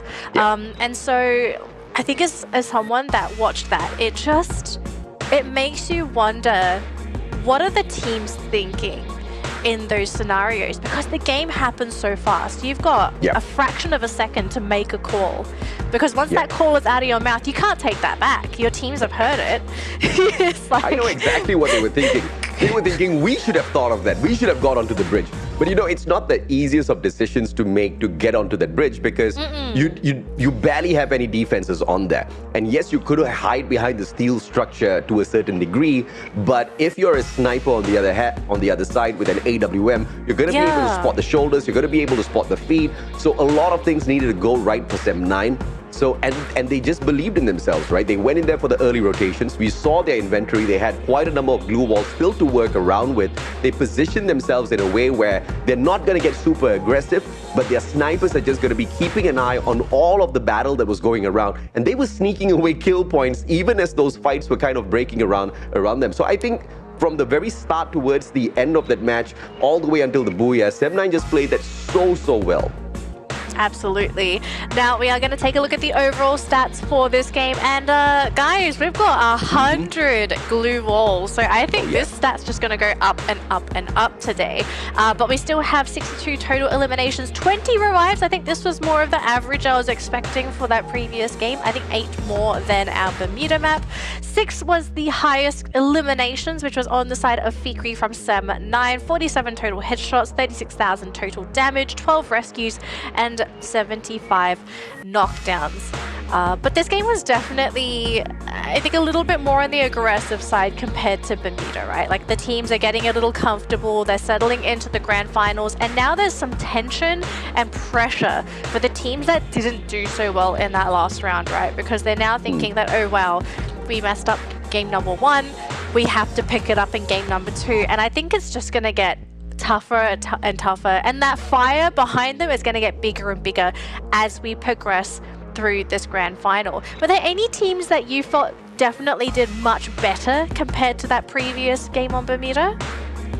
JPTNC overall, Farang as well. Yeah, Farang, how they were able to hold on until the very end. I think Todak also did a decent job in surviving for as long as possible. They had the fend of the Stratos Fuegos, they had the fend of Expand, they had the fend of Farang.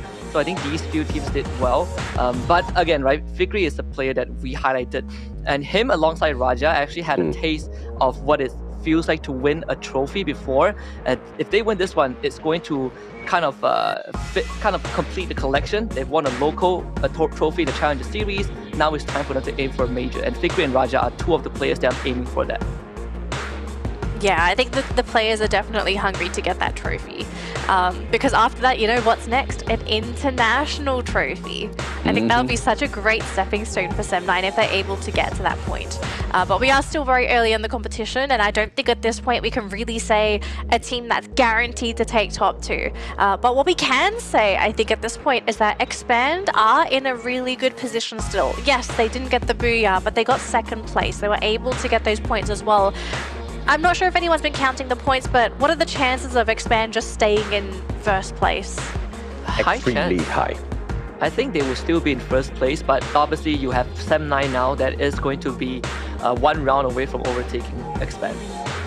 Very likely, because they got 20 points for that round as well. So the team total overall got 8 eliminations, they got 8 assists, and they did 5,000 damage. So nothing too out there, but you can see Sem9, they are really fighting to get at least that top 2, and they're well on their way if they can maintain this, my favorite word, I don't know if I've heard it today yet, the consistency. I think AJ must have used it because that's like your word.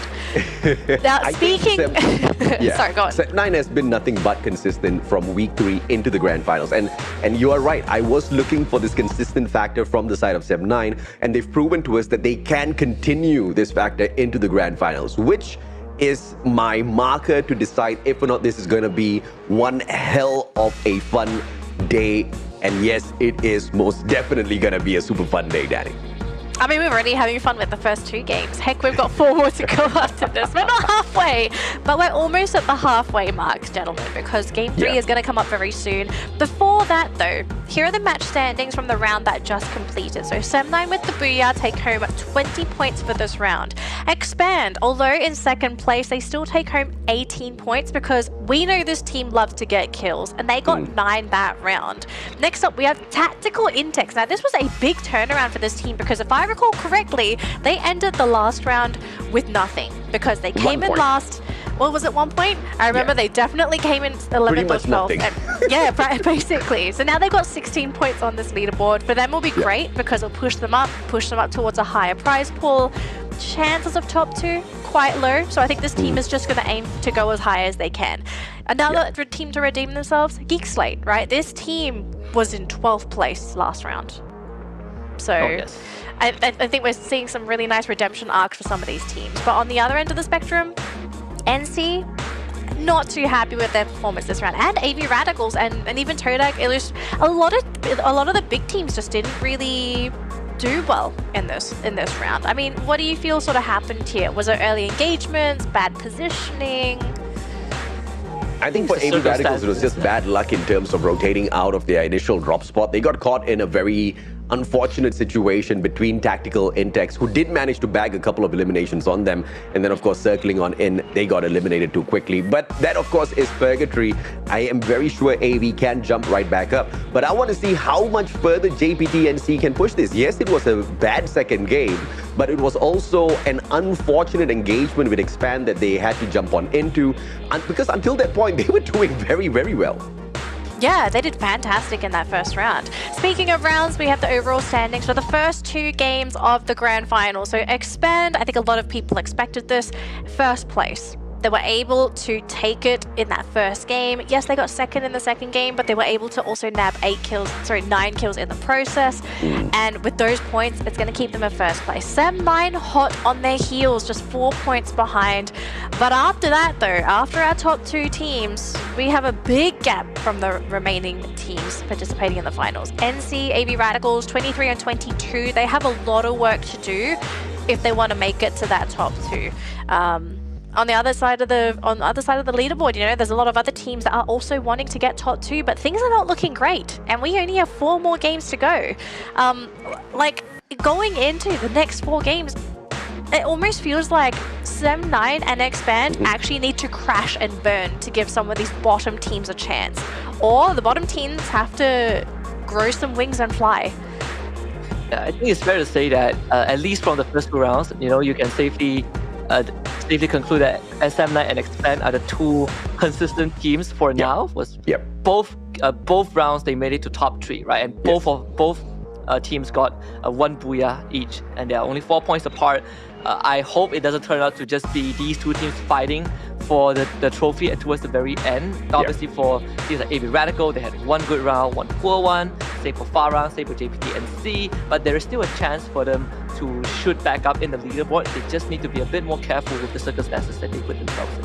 Yeah, I definitely agree with Husky. I think both Expand as well as Sem9 have been extremely consistent, especially when it comes to the elimination points, which we did shed a lot of light on when we started off the day. And the only thing that kind of makes the difference in terms of match 1 and match 2 was how much they did manage to walk away through the placement points. Expand, of course, getting that first booyah, Sem9 the second booyah, but they still placed very decently for themselves in both of these matches. And the gap is just getting a little bit bigger because the teams, apart from these 2 that did perform well on game 1, totally crashed and burned in game 2. So they need to bounce right back up, or this gap is just going to get a little bigger and bigger. Yes, of course, teams are going to be expecting for Expand as well as Sem9 to crash and burn, but it doesn't work like that because these 2 teams have shown us that they do have that fearable C word, right? Consistency. They've brought it in from week 3. They're going to continue on here. If you want them to crash and burn, you got to aim for their heads. And everybody knows their drop spots by now, right? So it's not impossible. But the question is, who dare thinketh that they are capable of doing so? That's a really good question. Hot drops are incredibly flip-floppy. It's a lottery, right? You're sort of hoping that you're the one that draws the jackpot, but sometimes you just don't win the weapon draws. You get you might find the weapons first, but you're like, wait a minute, this is terrible. Where my med kit at? Exactly. Sometimes you don't even get a gun. You know, you go in there, you're like, wait, where is everything? All the guns are gone. You've got like 1 grenade. You're like, well, guys, I think that's it. I may as well use this for myself. We are going to go into Alpine very soon, but I do believe we are going to go for a potential break just to let the teams have a think about this next matchup, because the next game it's going to be on Alpine, and we are on statistically there are a lot of teams, or at least on my stats, 3 teams that do incredibly well on Alpine. I'm going to save that for a little bit later on because I don't want to use all my talking points now because I want to talk about it when the game's about to begin. But just one of the teams that one of the teams that is very comfortable on Alpine is currently one of our front runners, which surprisingly enough, when Alpine first got released into the competitive pool, they were and are the only team that picked it up very quickly and subsequently became the best team on Alpine. So the fact that they mastered Bermuda, which we will play 2 rounds today and a potential 3rd, and with Alpine coming up, there is a good chance we see a very, very big lead by the end of game 3. I love how Husky decided to bring that. Assuming you're speaking about Expand. No. I think I know who Husky is talking about. And I loved how he's just like they, them. It's just like no clues, right? So no one knows. I'm like, wait, who's this guy that Husky's talking about? Either them or the ones that lost Kalahari. We'll find. We'll find out who that team is. Oh my gosh, after the break. But I kind of want to talk about the current standings, gentlemen, because I think we do have a very clear-cut picture of what's currently happening, right? It's a massive lead by Sem9 and Expand, and the other teams are going to have to work really hard to catch up. And when I say really hard, I mean you need to earn at least, for the closest teams, you need at least 10 points to catch up, and then you have to throw points on top of that to overtake them, and that's a lot to ask for 1 round. Yeah. We're going to take a look at the overall schedule as well, just so people are reminded of what happened. If you came late to the stream, never fear, because this is what's currently happened so far for the grand final. We had Expand take home the first booyah of the day on Bermuda, and then we had Sem9 taking home the second booyah on Purgatory, which means the next map, it's going to be Alpine, followed by Next Terra. It's going to be a really exciting one. I think the question here is whether or not it's going to be our front runners to take this booyah, or if we are going to get one of the lower teams on the bracket to get that booyah and to catch up, because the story of the bracket is that right now it's Expand and Sem9 dominating first two. And why we're highlighting the first two or top two for the bracket is that the top two teams for the final will qualify for the next stage, which is the free Fire Sea Invitationals. That's a massive tournament. It's an invitation only, so if you don't get top two, that's basically going to be it for you. Your end runs, you're going to have to wait for the next Free Fire MCPS Major Season 6, because we are now in Season 5. Now, before we go for our break, I want to remind all of you that we have hit not only our first milestone, but our second milestone as well. So thank you so much to everyone that tuned into the stream. We are going to be giving the codes after the stream, I believe. So stay tuned for that. But we still have one more to go. Oh, yeah. 8,000. If we can get 8,000 people to tune into the stream, we will be able to give away all 3 of the rewards on stream on the screen right now. So if you can, if you have anyone left, your friends, your family, even the people that you just play for fun with on Free Fire, send them the stream. Tell them there are rewards. Let's do this as a community and hit our goals. But thank you to everyone that's tuned into the stream so far. We do appreciate having all of you here, and we hope you're enjoying the grand finals, because we still have 4 more games to go. Guys, I am so impressed with how supportive the community is for the esports scene. It's so great to know that 6,000 people are here cheering for the teams. Oh, this is the fastest, I think, that we have hit 2 milestones at once, right? Previously, it would take us half a day to hit 1 milestone, but it really just shows that even though we didn't get voted the best mobile esports games last year, we still are the best overall, and it's the community celebrating this moment together with all of us. Absolutely. AJ is just speechless. He's like, yeah, I know this team's good. This team's supportive. I love the positivity from you two. But we are going to go for a commercial break, ladies and gentlemen. So if you need to do anything, if you've got some errands to do, you know, if you can do it in 5 minutes, make sure you are back though, because in 5 minutes we're going to jump into game number 3 for the grand final. It's going to be on Alpine. Can anybody unthrone, Expand, and Sem9? We're really going to find out after this break. We'll see you soon, but make sure you don't go anywhere. We want to see all of your wonderful faces after this break.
Hello survivors and welcome back to the Free Fire MCPS Majors Season 5. We are about to jump into game number 3 for today, and so far the story for the leaderboard is we are now riding the Expand and Sem 9 Express, and the question is, are we actually going to get lost with these two teams, or is someone going to get into the passenger seat and say, nah guys, it's time for us to take you on a completely different ride?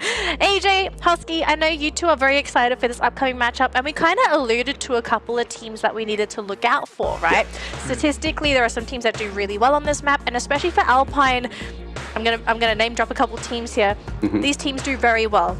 So according to my statistics, I know Husky's ready to say it, Farang is the team that tends to place the highest on Alpine with a score, an average score of 2.4. That is incredibly high to have on one particular map. Close on their heels though is AV Radicals, who's sitting on a 2.7 score, and then in third place is actually Sem 9 with 3.8. So what are our thoughts? Are these really the three teams that we should be watching out for when we go into Alpine? No. Actually, no. Interesting. Where's Expand?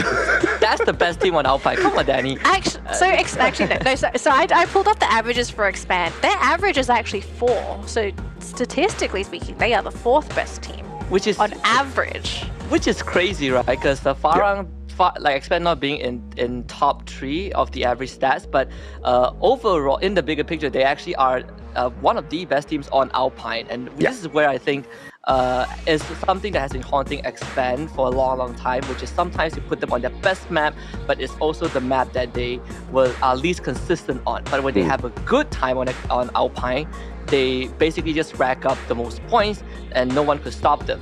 And I think that's what affects the numbers. But I do agree, seeing Farang there, I do agree that Semnai has been also putting up a lot of great performances. AB Radicals is the team that I want to see more out of on Alpine. Yeah. All right, so here's the giveaway code for today. Thank you so much to everybody that has so far contributed to our viewership goals. We are now trying to aim for 8,000 viewers. We've already hit 6,000, so if we can hit 8, we're going to get all 3 of our goals, and we will be able to pass out the final code that will give you all of our goodies. So again, thank you to everyone that's come into the stream so far. If you haven't already, share the stream with your friends. Even if you want to, just share it on Facebook so that everyone you know might pop in. If they're interested, they'll stick around. That's going to be another pair of eyes, and that's also another person to contribute to our 8,000 viewer goal. But again, thank you so much for contributing to the viewership goals, folks. We do appreciate having all of you here as well, and we also hope that you're enjoying the games, because we have had some really fire matches at the grand finals, and we're not even halfway. After this game, though, it will be the halfway mark. I think AJ will agree with this. When wait. The code changed, guys. Okay, so you gotta screenshot this code. This is the second giveaway. Yep. So there's gonna be 3 codes altogether, but this is the second code. We haven't unlocked the third code. Yes. Thank you, AJ. So screenshot the code, and if you want to be generous, if you are in the chat on any of the streaming platforms, paste it in chat. Share it with everybody. This is not a first come, first serve code. This is a code for everybody, and this includes people. Let's say your friends can't watch the stream, they can still claim this code as long as they claim it before the end of the stream, because I do believe these codes will expire when the show ends. So claim it ASAP, share it around, be kind. Let's try and be a supportive community. All right, sorry, Husky, go on now. Oh yeah, I just want to say that I think you guys would agree with this, right? This third map is actually the most important map right now at this current state of the finals, because if Expand or Sem9 gets another good map, then there's a very good chance we will have this lead that is very hard to close. But if these 2 teams don't perform well on Alpine, then I think the playing field is still going to be wide open for everyone else. Totally agree. Yes. There's a high probability that Sem9 and Expand does manage to get into the final circle, but someone else takes the booyah, and I'm hoping for that someone else to be one of 2 teams. Because yes, you were very correct when you said Farang's one of the forerunners of Alpine, and I think after sacrificing Kalahari in the competitive rotation, they had to pick another best map. But instead of just picking one, they do extremely well on both Alpine as well as Purgatory, right? It's just that, they could have done better in the previous map. It didn't happen, so they have to bet everything on Alpine. If it does not go the way of Farang in Alpine, I think the team is gonna... I mean, there's just 2 ways it could go, right? It can really hurt them and they're gonna crash out for the rest of the competition in this grand finals, or it's gonna light that fire out of nowhere, and the final 3 games, Farang just explodes on the battlefield. The latter seems to be a little bit more difficult to do, so I'm hoping for Farang to appear. But now, in second place, the second best team on Alpine is actually JPTNC. And they're not too far away from the #1 spot. So I'm actually hoping to see JPTNC really ramp it up for this next match as well, guys. Yeah, they have picked up 2 booyahs on the map, but the only thing that sort of kept their score down was they did have 1 bad game. So if that bad game didn't happen, I absolutely think they would have actually made it to top 3 averages. Again, averages, in case anyone's wondering, like, why is there bias? It's not bias. The numbers don't lie, okay? So you got to listen to the numbers. Speaking of numbers, though, game number 3, we are about to jump onto Alpine. Before I jump on out here, gentlemen, hot drops. Is it going to start happening now? Because I think some teams are starting to feel desperate. Forest Red. I'm looking out for that because that is Expand's favorite drop spot, but sometimes teams do challenge them at that area. All right, thank you so much for that, Husky. I'm going to hop on out of there, meaning it's going to be left to add to your beautiful casters. AJ, Husky, take it away for game number 3 of this grand finals. Thank you very much, Danny. As we head on into Alpine within the next 8 seconds, ladies and gentlemen, boys and girls, do us a favor. Hit that like if you're watching this online. Make sure you share this broadcast out as well. I really want to see you guys just absolutely ecstatic as you claim the third giveaway of the day. And we're not too far away. I mean, we're standing at 6,000 now. What's 2,000? We hit the very first milestone before we went for the first break of the day. So it's very doable, Husky. Yeah, we hit 2 milestones at once. That's unheard of throughout the history of the majors, right? It's like getting a grenade, you know. We are. One toss, boom, 2-3 kills. GG. Absolutely. So much more to go. So much to be desired. So far the drop spots, right? We talk about hot drop, 7-9 against quick reactions. AB Radicals are there as well. So 3 of these teams really want some of this high tier loot. And I think 7-9 is the first team to basically leave the area. Yep, 7-9's like, yeah, okay, we tried for it, then we met 2 teams here. This is not something we want to commit for. But the vending machine taken over by Quick Reaction shows me that the quickness of them repositioning into a better location for themselves is going to give them the upper hand. 7-9, as they do try to rotate away, by chance they do come across a couple of Quick Reaction players, and one guy's just stuck in a very tight spot. AB Radicals is going to be able to circle around now, and as long as Quick Reactions is distracted by this 179 player, this is going to allow AB Radicals a lot of time to just encircle the compound, continue to loot as they try to get the flanks on Quick Reactions. Quick Reactions needs to quickly get out of there too. Yeah, this is very unprecedented opening. Honestly, I was expecting someone to challenge, expand. I know that if you are Quick Reactions, you're always going to be following the high tier loot zone. That is just the DNA of this team. They've been doing it for multiple seasons. Well, some of the players have been doing it for multiple seasons. But 7-9, one of the few rounds that they are off to a rougher start now is basically them being put to the ultimate test. How do they recover from the start, especially when you have 2 young players debuting in their very first major finals and have a really good chance of winning it all? You have to not let the pressure get to you. AB Radicals on the way out of the compound meets 2 players from the side of Tactical Intex, and they'll gladly eat them up. 3 easy elimination points coming on through. Farang's not doing great from the very get-go, but that's just one player that's scattered away a little too far away from the rest of the squad, so that's not going to be a huge punishment over Farang. So very well taken fight from Quick Reactions. Orange going to be in a lot of trouble. Namo drops by, and before Orange can even turn around, Namo drops him like it's hot. That AC-80 way too hot. Yeah, and AB Radicals off to a great start as well. 3 eliminations already under 3 minutes. And they definitely needed these eliminations, right? They had a poor round 2, and it actually put them pretty far back on the leaderboard. So you kind of need that explosive round to even have a chance. And that is on the assumption that 7-9 and Expand are not performing well. And if they are, it's going to be so much harder. Mikaja might get caught out, and it seems like, well, it's not Mikaja, it's Noki. It's gonna get gunned down, and actually it's by Kaito. Well, by Nice Irene, and Kaito found Mikacha as well. 7-9 getting absolutely picked apart. I mean, they deserve it because they should have just gotten out of there a little bit quicker. But I guess they could not safely rotate around. But they've already managed to, I guess, in a way, save Fikri. Raja's at the buy point. He's going to be able to get one player back with the vending machine. Mikacha's right back in the house, and he drops back into the high-tier loot zone by the looks of things as well. No, he's going to circle on out. So that's a good decision by the players of 7-9. And everything going the way of the other squads except 7-9. I mean, AB Radicals is having a fantastic time. Like you said, they've got quite a bit to do before they can catch up. And they're 18 points away from replacing Expand in that #1 spot. And they need just not 18 points, but 18 points more than Expand. So that's going to be quite the journey, Husky. And you look at Expand stats on Alpine, right? An average eliminations of 6.29. That is massive on the map. For any team. For map performance, right? And that's why Expand is so proficient on Alpine, and it's one of the few maps that they have not changed the drop spot ever since they got onto Alpine. When you look at Bermuda, they've swapped a bit. When Geek Slate wasn't around last season, they always take Clock Tower.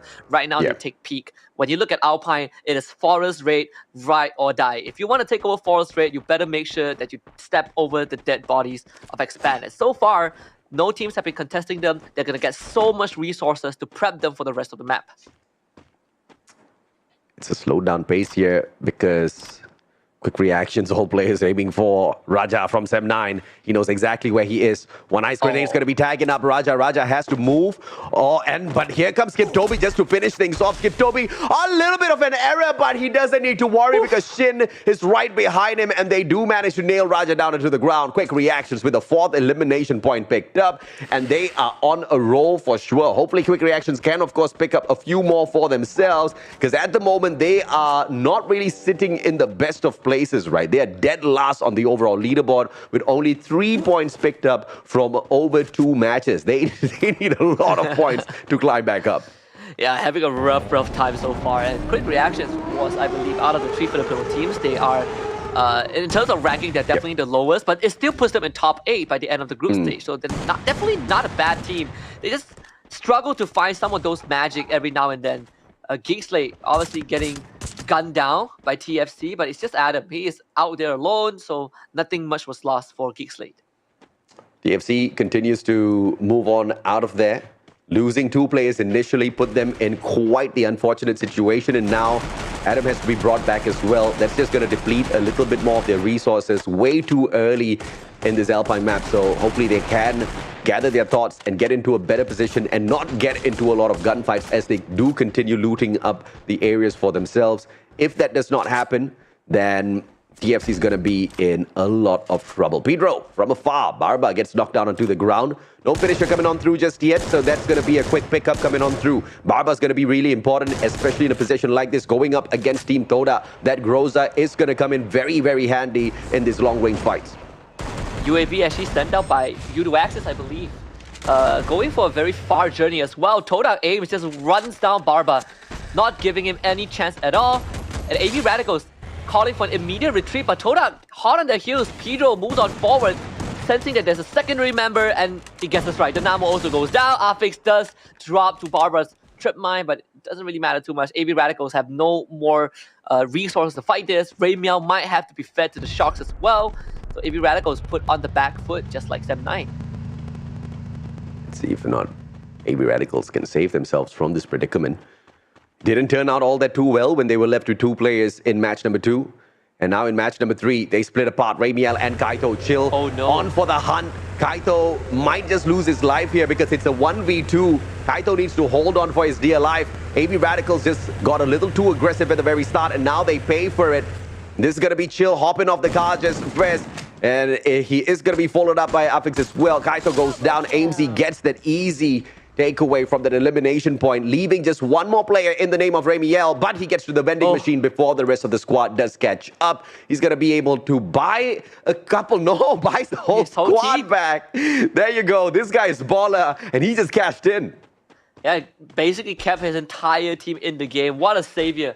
And I thought Ramiel was going to go down, but Toda probably didn't sense that he was still on the bridge.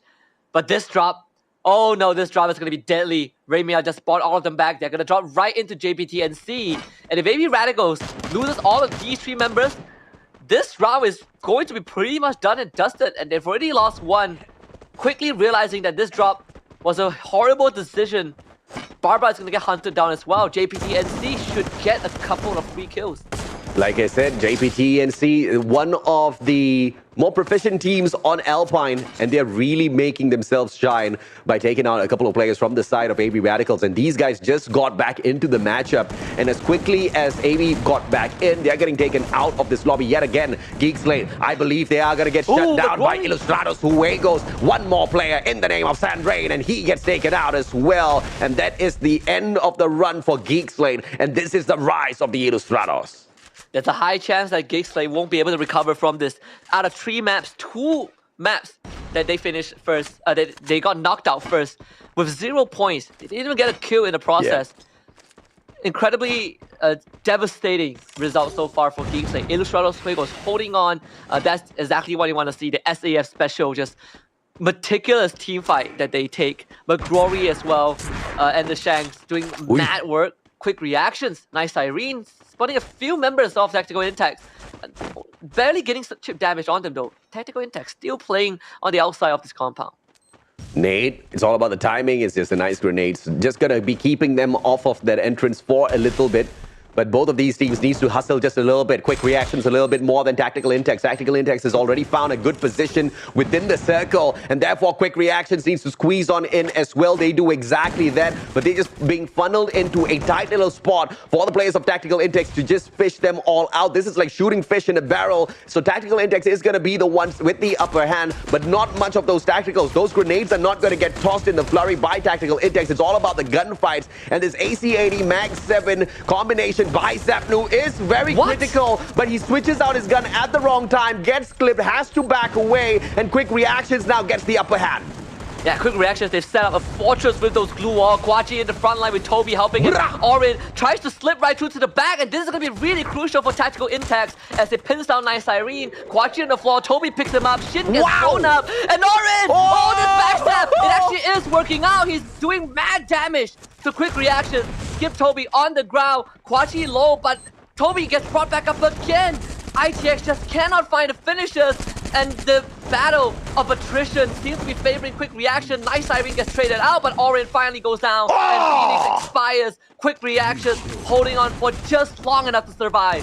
What a mad fight, man. I mean, it was Orin who was about to save the squad, but Quick Reactions just way too quick. That self-revival did manage to buy them a little bit of time, and that was just real quick thinking out of Quick Reactions. Instead of taking the gunfight, he picked up his team member. It's the game of numbers, and they won with that game of numbers. Very well played by Quick Reactions, but we have to continue because this circle is punishing a lot of teams. JPTNC, still one of those that are going to be able to survive and potentially even claim an extra elimination point as they cross over that one player from the side of Toda. TFC, on the other hand, will not want to face off against Expand in a position like this, but they do have to if they want to move on, and Expand's already starting those nades off. They want to be able to clip them, but so far, you know exactly how Expand sets this up, right? They take it slow, and when that information, when that instruction is given, TFC's better gotta be very, very ready for this because they're gonna get ambushed, Husky.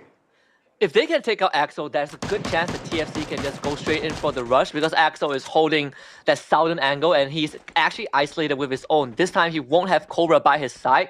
You can see TFC planning that entry as well. On a screen, Farang seeing the one member of AE Radicals, and he might see the last survival of Todak as well. But it seems like the fight has already started, or at least for the side of Expand and TFC. Expand getting the initial knockdown, instantly goes in for the rush. Axel gets the finisher. Expand systematically taking care of TFC. Todak gets knocked out in 9th place off screen. TFC Adam gets the ambush onto Roy, but still no finisher just yet. And Todak just makes quick work, light work for Expand makes light work of TFC. This is not the kind of circle you want to be messing around with. So Expand has to catch up with the rest of them inside of that safe zone.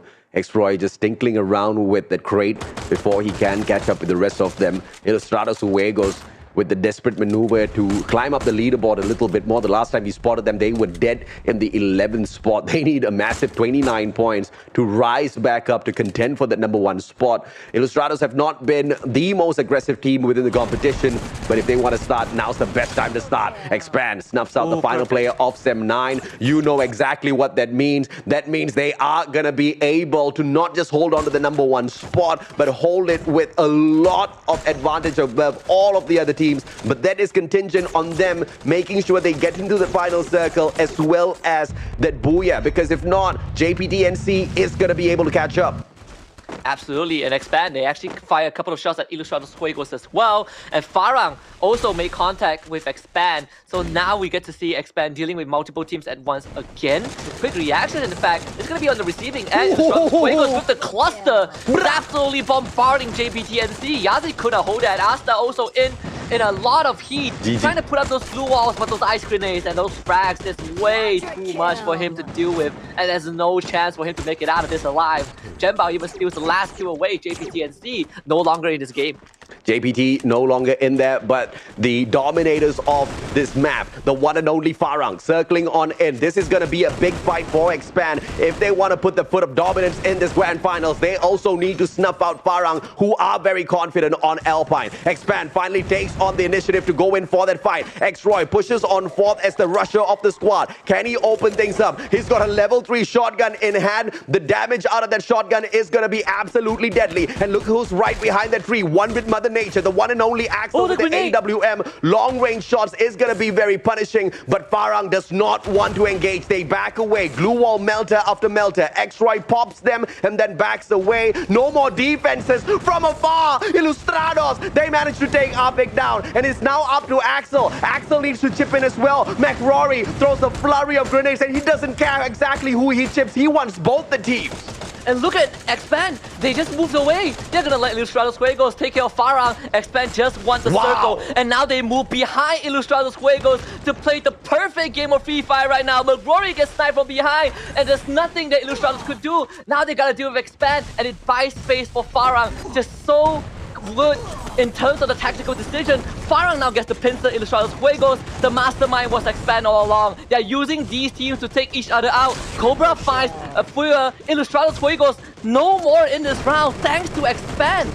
Axel is just really low, but Fire is down as well. Spade has to save the squad, but he's way too far away. Three players rushing on in. Expand wants to claim this booyah. Bye-bye, Spade. I think time has run out. Farang out in the third spot. We are waiting for that second player to show up. It's going to be the one and only Quick Reactions, and he's up top. Nobody's going to spot him. He cannot give his life to the circle. He has to jump on off. That is the rule, and therefore this has to be another elimination point claimed by Expand. It's just a matter of time, Shin. You cannot buy anything else, my friend. Just give up the booyah already. Cobra's doing his happy dance. Yeah, baby. Yeah, baby. There's the number one spot, and it's gonna be solid in the hands of Expand. Just deliver it straight into the hands of Expand. 12 eliminations. And the second booyah in this grand finals. Expand. What did I tell you? What did I tell everyone? Expand's the best team on Alpine. And when they have a good game, they have a good game. 24 massive points off of this round. The only team who has consistently finished top 2 in all 3 matches that we played so far. 2 booyahs out of the 3 that we have seen. But most impressively was how they played their last sequence. I cannot get enough of how they handled Farang and how they used Ilustrados Juegos interference as a green light to not only make a rotation, but also get the booyah for themselves. Whoever made that shot call in that sequence of event deserves a medal. I think that is most definitely Too Fast, one of the greatest strategists from the side of Expand, and I want to give Too Fast some praises as well. He was not the biggest damage dealer, nor was he opening up those gunfights, but that was exactly what we were talking about. Too Fast just has to hold his position, just play his role exactly where he shines. He didn't go in for the rush this time round. It was X-Roy, and X-Roy held his own really, really well. The rest of the squad backed him up. Axel, and of course the decision to rotate around, that was just GG, 3000 IQ play from Expand. That play, that rotation around gave them the booyah. Ilustrados did not see that coming. There was no way they could have prepared for that. Farang was hoping and praying that they would be able to finish off Ilustrados and then get on to Expand. But from afar, once again, it was all about the positioning of Axel. Axel takes out their man from the left, and I believe it was Too Fast with the guy on the right, and then they just need to deal with Spade as the very final player. Of course, Quick Reactions, good on them for having those placement points at the very least. Yeah, I mean, for Expand, right? That was everyone from Expand at their best. Like you pointed out, AJ, Roy holding the angle on his own. I would go as far as to say that that call might have possibly won them the whole major, but we're gonna hold that because there's 3 more rounds to come. But man, Expand, that was one of the best rounds I've ever seen from this team. I have to agree. Go on. That's it. That's all I have to say. I mean, there was a lot that happened that game, but I think the one thing that I really want to say is, again, Expand. Another booyah. Can anyone catch them now? I think they have accrued such a big lead against the competition. It's almost impossible for anyone to dethrone them unless they decide to call up the referee and say, okay guys, we would like to forfeit the tournament. I actually think that might be the only way for someone to dethrone them now. They are so far ahead. Expand is great. Expand is amazing. I love the boys to bits. I love their team manager to bits as well. But They are not a team that is without any weaknesses. They're not a team that makes absolutely no mistakes whatsoever. But they are a team that very quickly patches up those mistakes. Once again, with how aggressive Too Fast was in game number 1 versus how passive he was in game number 3, that shows exactly how dangerous Expand is, because they can take an instruction. When you've got skills and you have got the respect for your manager to take those instructions and kind of just hold back in those situations, not allow ego to get into the way, you get those booyahs, no doubts whatsoever, right? So good at Expand for doing that, but this is the point where it is going to get extremely challenging for Expand, because you performed not well once, not well twice, but 3 times in a row. And this is where ego catches up. This is where overconfidence tries to overtake whatever you're doing out there on the battlefield. So hopefully the decision-making still stays sound. Hopefully they understand that this 3rd round is not a victory of the grand finals just yet. They have to repeat this 3 times more. And you know what's better than winning? Smashing every other team with such a wide gap at the grand finals of the MCPS Majors Season 5. If they can do that, I've got a lot of hopes exactly what they will be able to achieve at the Fire Sea Invitationals later on. Yeah. I think the last time we saw something like this where a team has such a massive lead in a major finals was by Geek Fam, I believe, in the first MCP major. Yes. And that was it. Every single major from that point onwards has just been getting closer and closer in terms of competition. Our last major came down to 1 round between Expand and AB Radicals. So if Expand can win, well, if any team can win this major with a huge lead, I think that would be a great statement going into the Invitationals. Yeah. The bad news though, if you're leading the competition with that many points, it means you're also taking away kills from the rest of the competition, meaning there are a lot more resources to fight for the remaining teams. So at this point, we're just going to have to see though, because again, consistency, it's not a guaranteed thing. Anything can happen. For all we know, round 4, round 5, heck, maybe even round 6, Expand, they might just have their fall from grace and someone catches up. I'm not going to jinx anybody because we really don't know what's going to happen. But what we do know is going to happen is that we are going to be moving on to our final map before we go on back to Bermuda. So this will be the one time that we get to play next Terra, and there are of course going to be some map differences. Again, there are some teams that do like to play that map. We will talk about that a bit later on though. Overall stats for match number 3, because we are now at the halfway mark of the grand finals here. 62 total eliminations, 5 being the highest kill count going into Cobra's pocket on the side of Expand, 65 total headshots, 36,000 total damage, 20 revives, 13 rescues, 74 knockdowns, and 83 glue balls. Now this is a little bit of a downgrade compared to the last couple games, right? Because we had a very high glue wall break count, but I think we are now down almost by 20 glue walls. What kind of happened in this game, do you feel? Map problems, ma'am. No problems. No, map problems. Oh, map problems, sorry. Yeah, because in Purgatory, you just have got so much more open land, which forces players to rotate out in the open, forcing them to use glue walls. When you use glue walls and people shoot at you, you're going to eventually lose glue walls. But of course, Alpine has got more of those defensive compounds for you to abuse before you even do have to depend on your arsenal of glue walls to kind of pop out there onto the battlefield. And a majority of these glue walls were destroyed towards the final circle, where it was finally an open ground battle. So yeah, it's map problems. Speaking of, actually, we'll talk about this a little bit later on. First, we're going to take a look at Cobra's stats here on the side of Expand. 5 eliminations that round, only 985 damage. This guy, headshots? It must be headshots, or is at least getting the final hits. This is very low for Cobra. I mean, it's great that, the lower it is and the more eliminations you have, it just shows how efficient you are with your trigger discipline, as well as all of the bullets that you're saving. All of the mag size is going to be delivering a lot more shots towards the very final circle. So this was a great game for Cobra. Yeah, I think it must have been a case of him just getting the secures for his team, right? So it's not so much about being the one that does the most damage, but do you get the kill? Is it going to be under your name?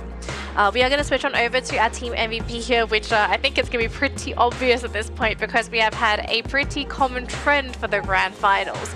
Most likely, and it is, going to be Expand, the team that got the booyah for the round and has been dominating for the majority of the grand final. This is the second booyah of the day, and they are just shooting past the competition. 12 eliminations for this round, 4,000 damage, 8 assists, and 24 total points. They are just going up and up and up, and at this point have almost guaranteed their spot in the Fire Sea Invitationals. But nothing is confirmed because we still have 3 more games to go.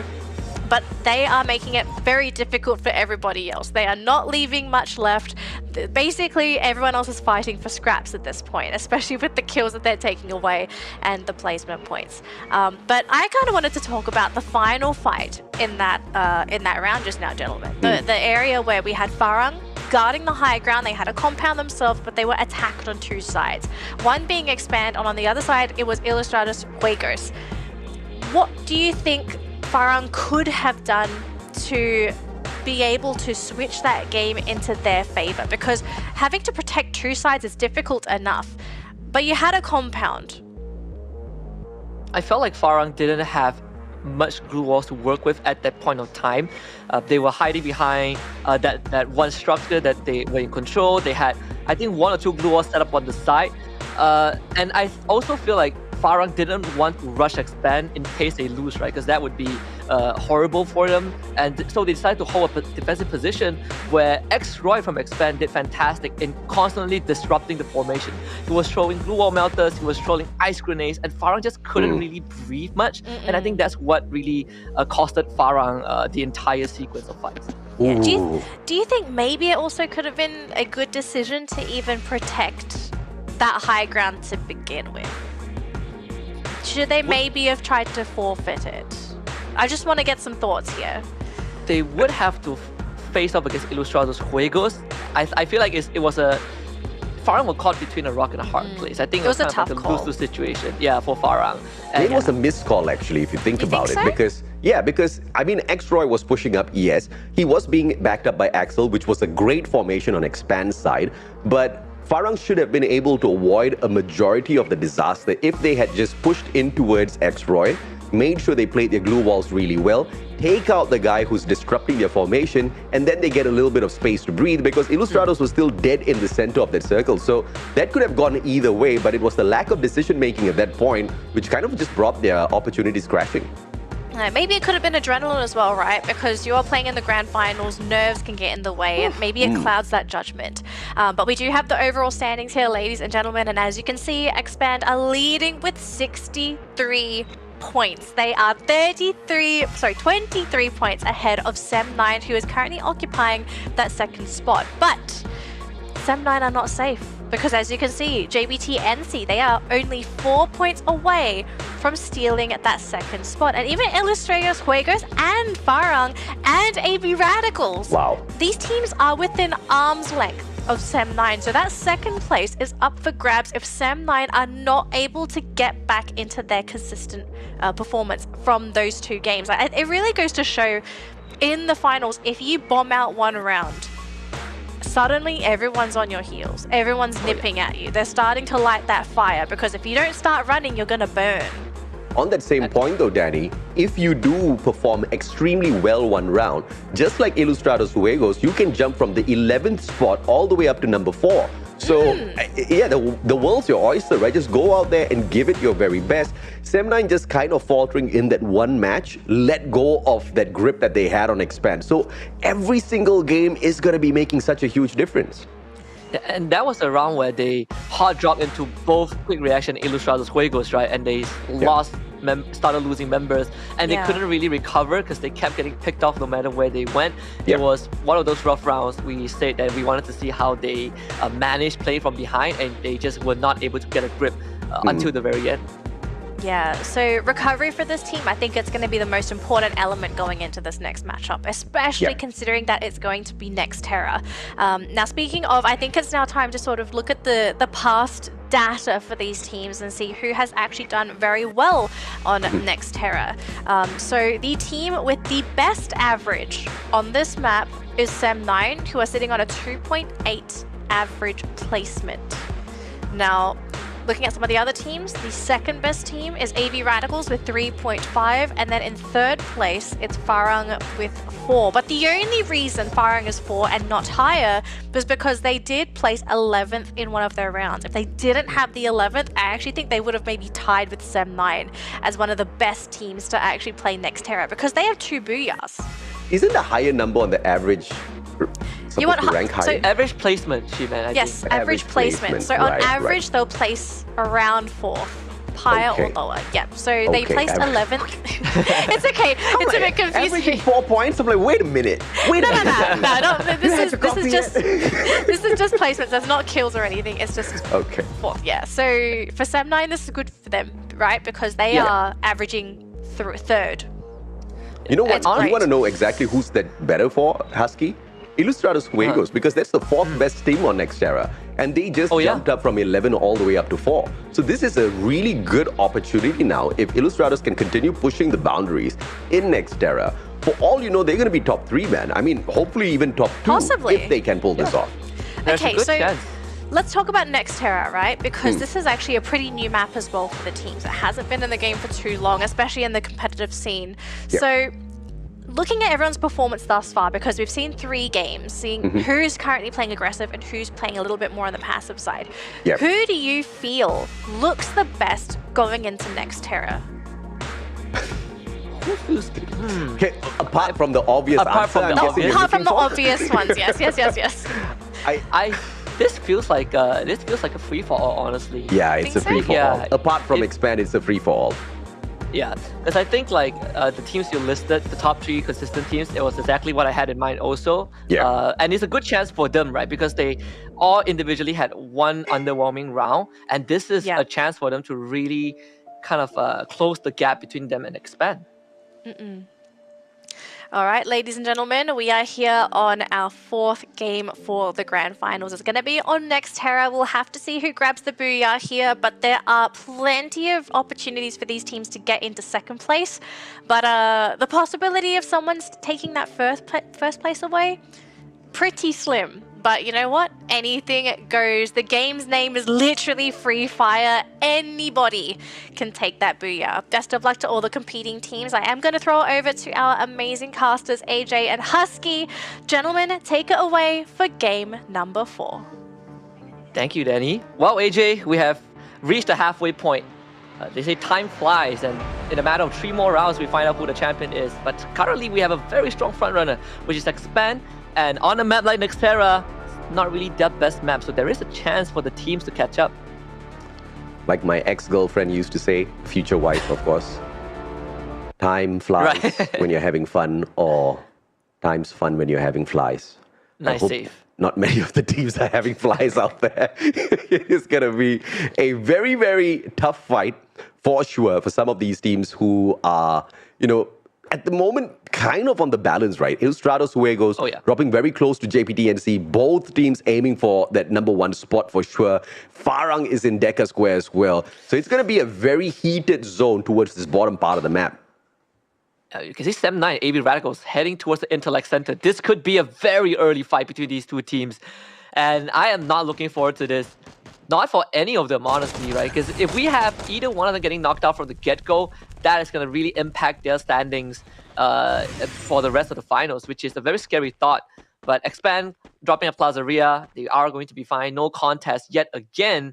But for U2 Axis, they might have attracted Todak a little bit. And let's see if or not Todak can squirm out of this one.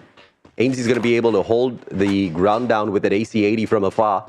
But the problem with this compound is it's just got so many of those buildings, so very easy to weave in and out of. But Sem9 going up against AV Radicals. This is where things get slightly hotter. Namo, shot from afar. That Parafal's not going to be able to get him a knock just yet because, once again, this map is just littered with buildings, Husky. You barely need to use any of those glue walls. Yeah, it is a very, very industrial map overall. So many covers for you to work with. Obviously, the circle is going to leave Intellect Center. I think for AV Radicals, they are going to be the first team to do so. You can see on that kill feed as well, Expand did lose Cobra early on and went for the revive. So AV Radicals giving a bit of space to Sem9, or that's what I thought, but it seems like Ray Meow wants to take this fight straight to Sem9. At least getting that info It doesn't look like they're going to stop. TFC, on the other hand, found himself tactical intact. And Tina tries to run a Phoenix down, but gets gunned down himself instead. Ouch. I guess you can survive a vehicular collision. It didn't collide though. He stopped right before him. He's like, I'm going to respect you. I'm not going to knock you down. Because if that knock had come on through, I think it would have put the tactical index player in quite the unfortunate predicament. But Jump 9 as the final survivor for TFC, who did decently well at the start of the day and are now starting to really slide off of the face of the top side of our overall leaderboard. Needs to find a way to bring the full squad right back in. But this skirmish between AB Radicals and Sem9 is going to drag out for a little bit more. Both teams, I wouldn't say are respecting each other, but they are respecting their own lack of firepower. They just really wanted to focus, getting more loots on their side before they do continue to engage, because both clearly have got an ego challenge going on here. They do not want to abandon this intellect center. And I think the most important thing is that whichever team that gets wiped out right now has a huge chance of losing out the slot to the Invitationals, right? Because your points get affected massively. And right off the gates, AB Radicals have already lost one, but Barba able to trade Figby back. They need to get the confirmed kills, though. Kaito is not going to survive this one. Vikacha finds him. And it seems like AB Radicals and Sem9 are trading blows. And it's even until Raja gets the third. Namo goes down, and AB Radicals finally calling it quits. Off-screen, TFC Esports got eliminated. AB Radicals not going to get taken out of the equation just yet. One final survivor in the name of Barba, who was also the guy who did manage to get that one knock and kill. Oh no, Sem9 on the hunt from the back. Barba, you got to watch your back, brother. But no, Sem9, he drops right beside him, and then he runs the other way. AB Radicals, that's probably one of the luckiest, fortunate maneuvers around where the opponent just runs the wrong way. And that was Fikri who made that mistake. So that's going to be all right. Fikri just got brought back in. He could have seen exactly where Barba was going with that secondary and try to take him out of the equation, but it just wasn't on the plate for him. Barba's going to buy the squad back, potentially a full buy. No, just that one kill shouldn't be able to give him enough money, is it? Did he pick up enough coins? Let's see. 1, 2. Yes, it did. Cash is on in once again. Dude, AP Radicals are balling. They always have like more than enough resources. But this is going to be crucial. JPT NC going for the full push. Have they caught Expand off guard? It seems like that's the case. Yazid completely demolishing too fast. Axel also goes down.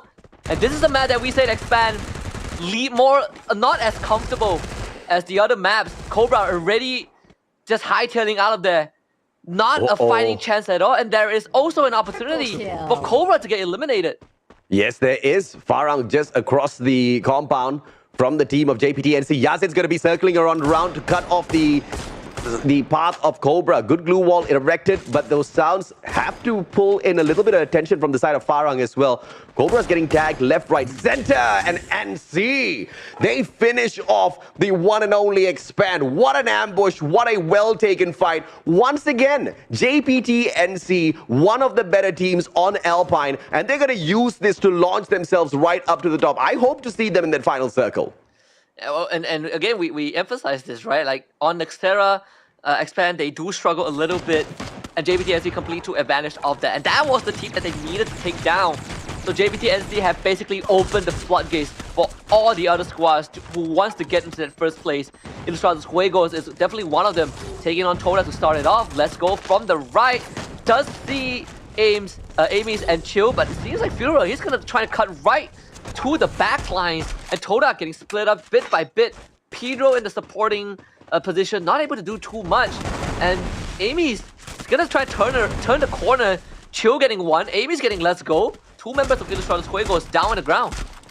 Chill down. Fix manages to get it at the very end, all thanks to Amesy's backup as well. And that's a well-taken fight from the side of Toda.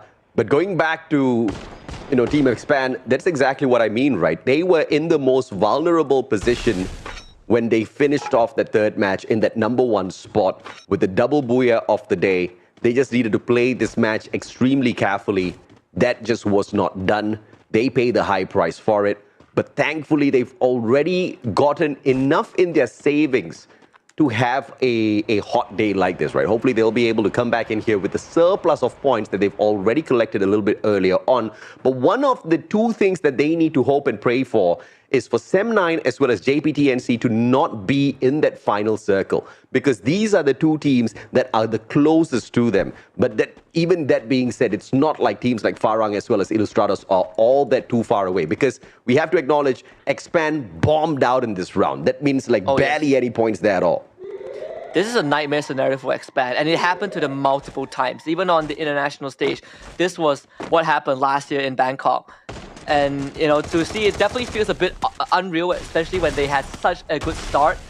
And now, after this, they only have 2 more rounds. And whatever cushion that they've gotten for themselves, that can be thrown out the window. We're back to square one.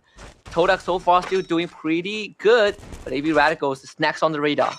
AB Radicals, they need to survive this. I mean, they've bombed out one too many times. They cannot take a loss against Todak now. Namo, great nade, tossed on upwards, does not connect with anyone. And that's going to be a waste of a lethal. And as Kaito backs away, Pedro's not going to be able to get those shots connecting back to back, but one quick clip will force the players of AB Radicals to find a better position. Sem9 dropping by as well to say hello. Question is, who will Sem9 look at first? Is it going to be AB or is it going to be Toda? Fikri finds Kaito. Looks like AB is the selection here for Team Sem9. And they do manage to claim that quick kill as well, which puts Toda on notice. Toda's going to go in for them as well. Yeah, then Quick Reactions actually took out 2 members of Sem9. So it actually didn't pay off. Sem9 got 1 point, but they lost 2 in return, and now they find themselves basically sandwiched between Quick Reaction and Todak, and both teams want to gun for it. Todak is going to call dibs on this one. Oh, Fikri, you're in a world of hurt, and Amy is just going to take care of him. Last man alive on the back of Sem9. They are out. This is the prayer. These are the combined prayers of the players of Expand. They're hoping and praying for Sem9 as well as Team JPTNC to crash and burn. That just happened to Sem9. We have to keep our eyes on JPTNC a little bit later on to see if or not God is on the side of Expand today, because I'm very sure they did not expect to get wiped out that quick earlier there. Yeah, absolutely not. And Quick Reactions now have a bigger fish to fry, literally, because it's Todak. Shin's getting the first one. They get traded back thanks to the lock-on missiles from Todak as well. Nice Irene loses his. Amy's is just doing massive work right now for Todak. Quick Reaction able to still pick Shin back up, so it's still an even fight between these two teams. But Shin needs some time to patch himself up, and that's exactly what he'll get. Kwachi by his side as well. Seeing this push from Amy's, Kwachi doing decent damage, but the glue work is put up by Amy's. Skip Toby though will finish the job. Todak down to the last legs. It's just people against the world. Dude, I mean, just a moment ago, it was Toda winning out this gunfight. Quick Reactions now have turned the tables and eaten up this big fish. What a barbecue day Quick Reactions having out there on the battlefield. 6 eliminations already. Earlier on, we saw the rise of Illustrados Juegos. Now, we see the rise of Quick Reactions as well. The Filipinos are on fire. But speaking of Filipinos, Barba's caught in a very tight position here. Yeah, Farang looking for him. And while Farang is going for this hunt, we see ITX actually taking on JPTNC as well off screen. So still a lot of fights happening, but for AB Radicals, this is most likely going to be another one of those rounds where they just could not get their feet off the ground. Not much resources to go for any revives, I presume. Dynamo is tanking a heap of that blue zone damage. Can retrieve Barbara as well. And Farang, in fact, preoccupied by Quick Reactions on the other end. AB Radicals buying their players back once again. Balling all the way out through this. Farang right above them. I mean, the nerve to revive your players as Farang's just shooting up everybody else on the battlefield right above you. Geek Slate tries to join the party as well from outside the circle. Uduax is already in a perfect defensive compound. I love the fights on Nextera because everywhere is just an absolute perfect defensive spot that you can catch for yourself if you are early to the party. Look at Tactical Intex, smack dab close towards the center of this next circle as well. JPTNC by Tactical Intex trying to gatekeep the players of Quick Reactions, and I believe that is going to be a successful maneuver. But Quick Reactions, nice Irene now, trying to make sure he distracts the rest of the players of Tactical Intex as his team members catch up towards that compound, and that play does pay off. And now Quick Reactions aiming for the heads of Tactical Intex as well.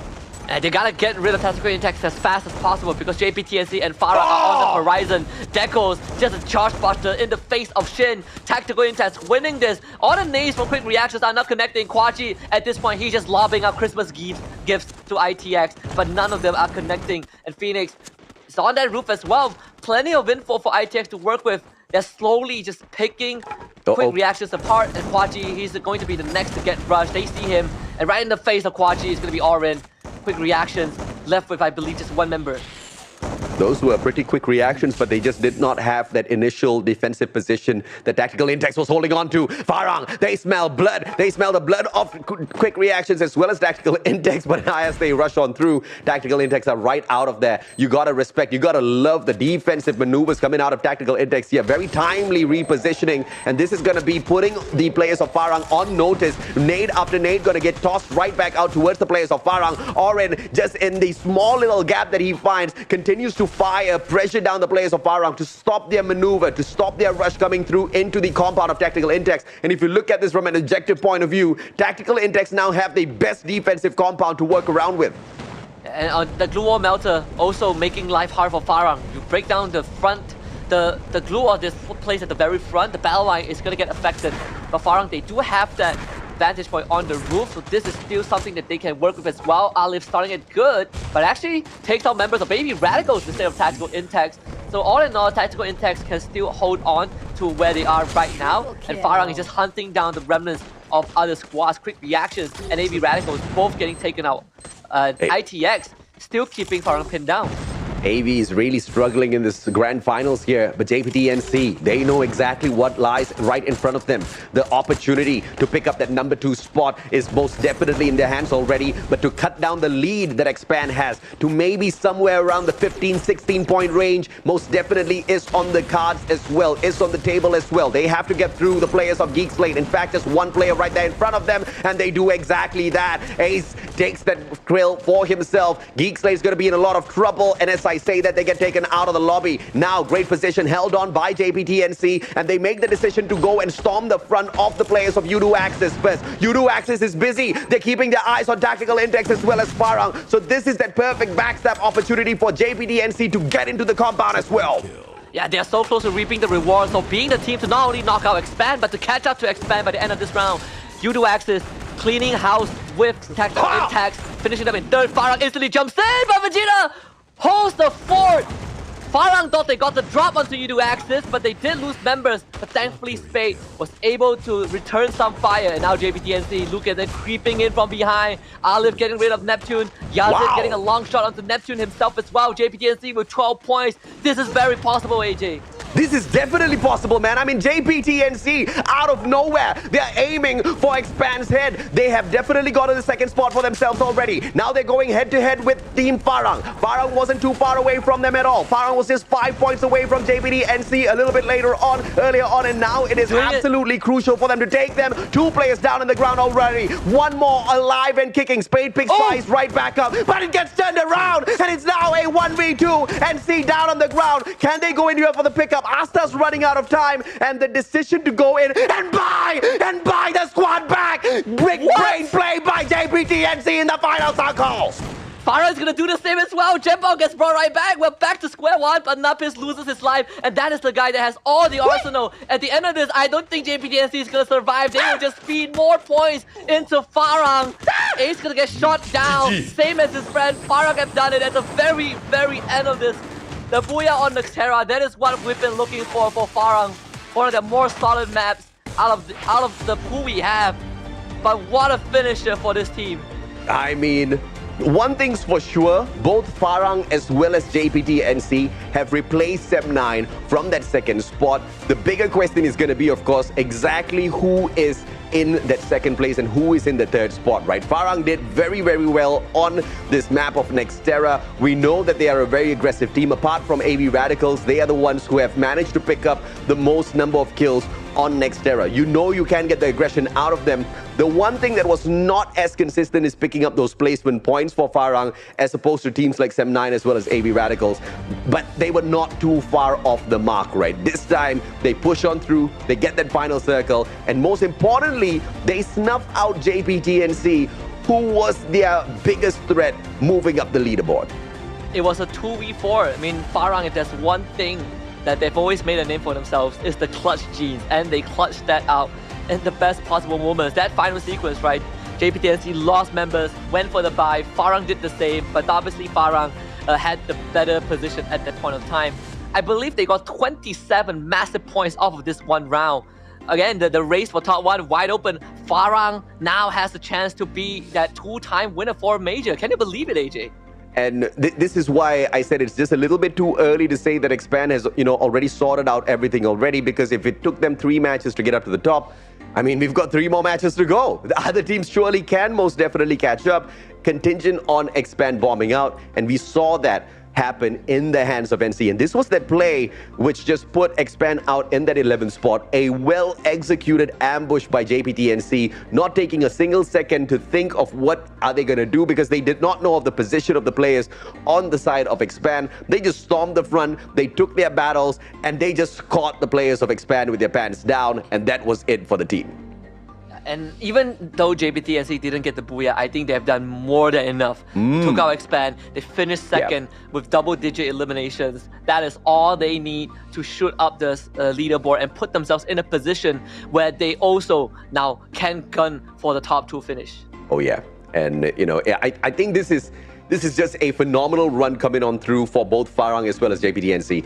And Sem9 will rue the day they did not hustle a little bit more out there on the battlefield, right? Because they were in the best position, just like JPT as well as Farang, to catch up with Expand. But not only did they not do that, they have now lost their second position to both of these teams.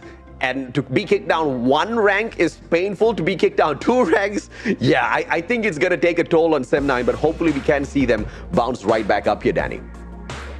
Guys, it's finally happened. The You think wings you're have cursed, been though? clipped. No.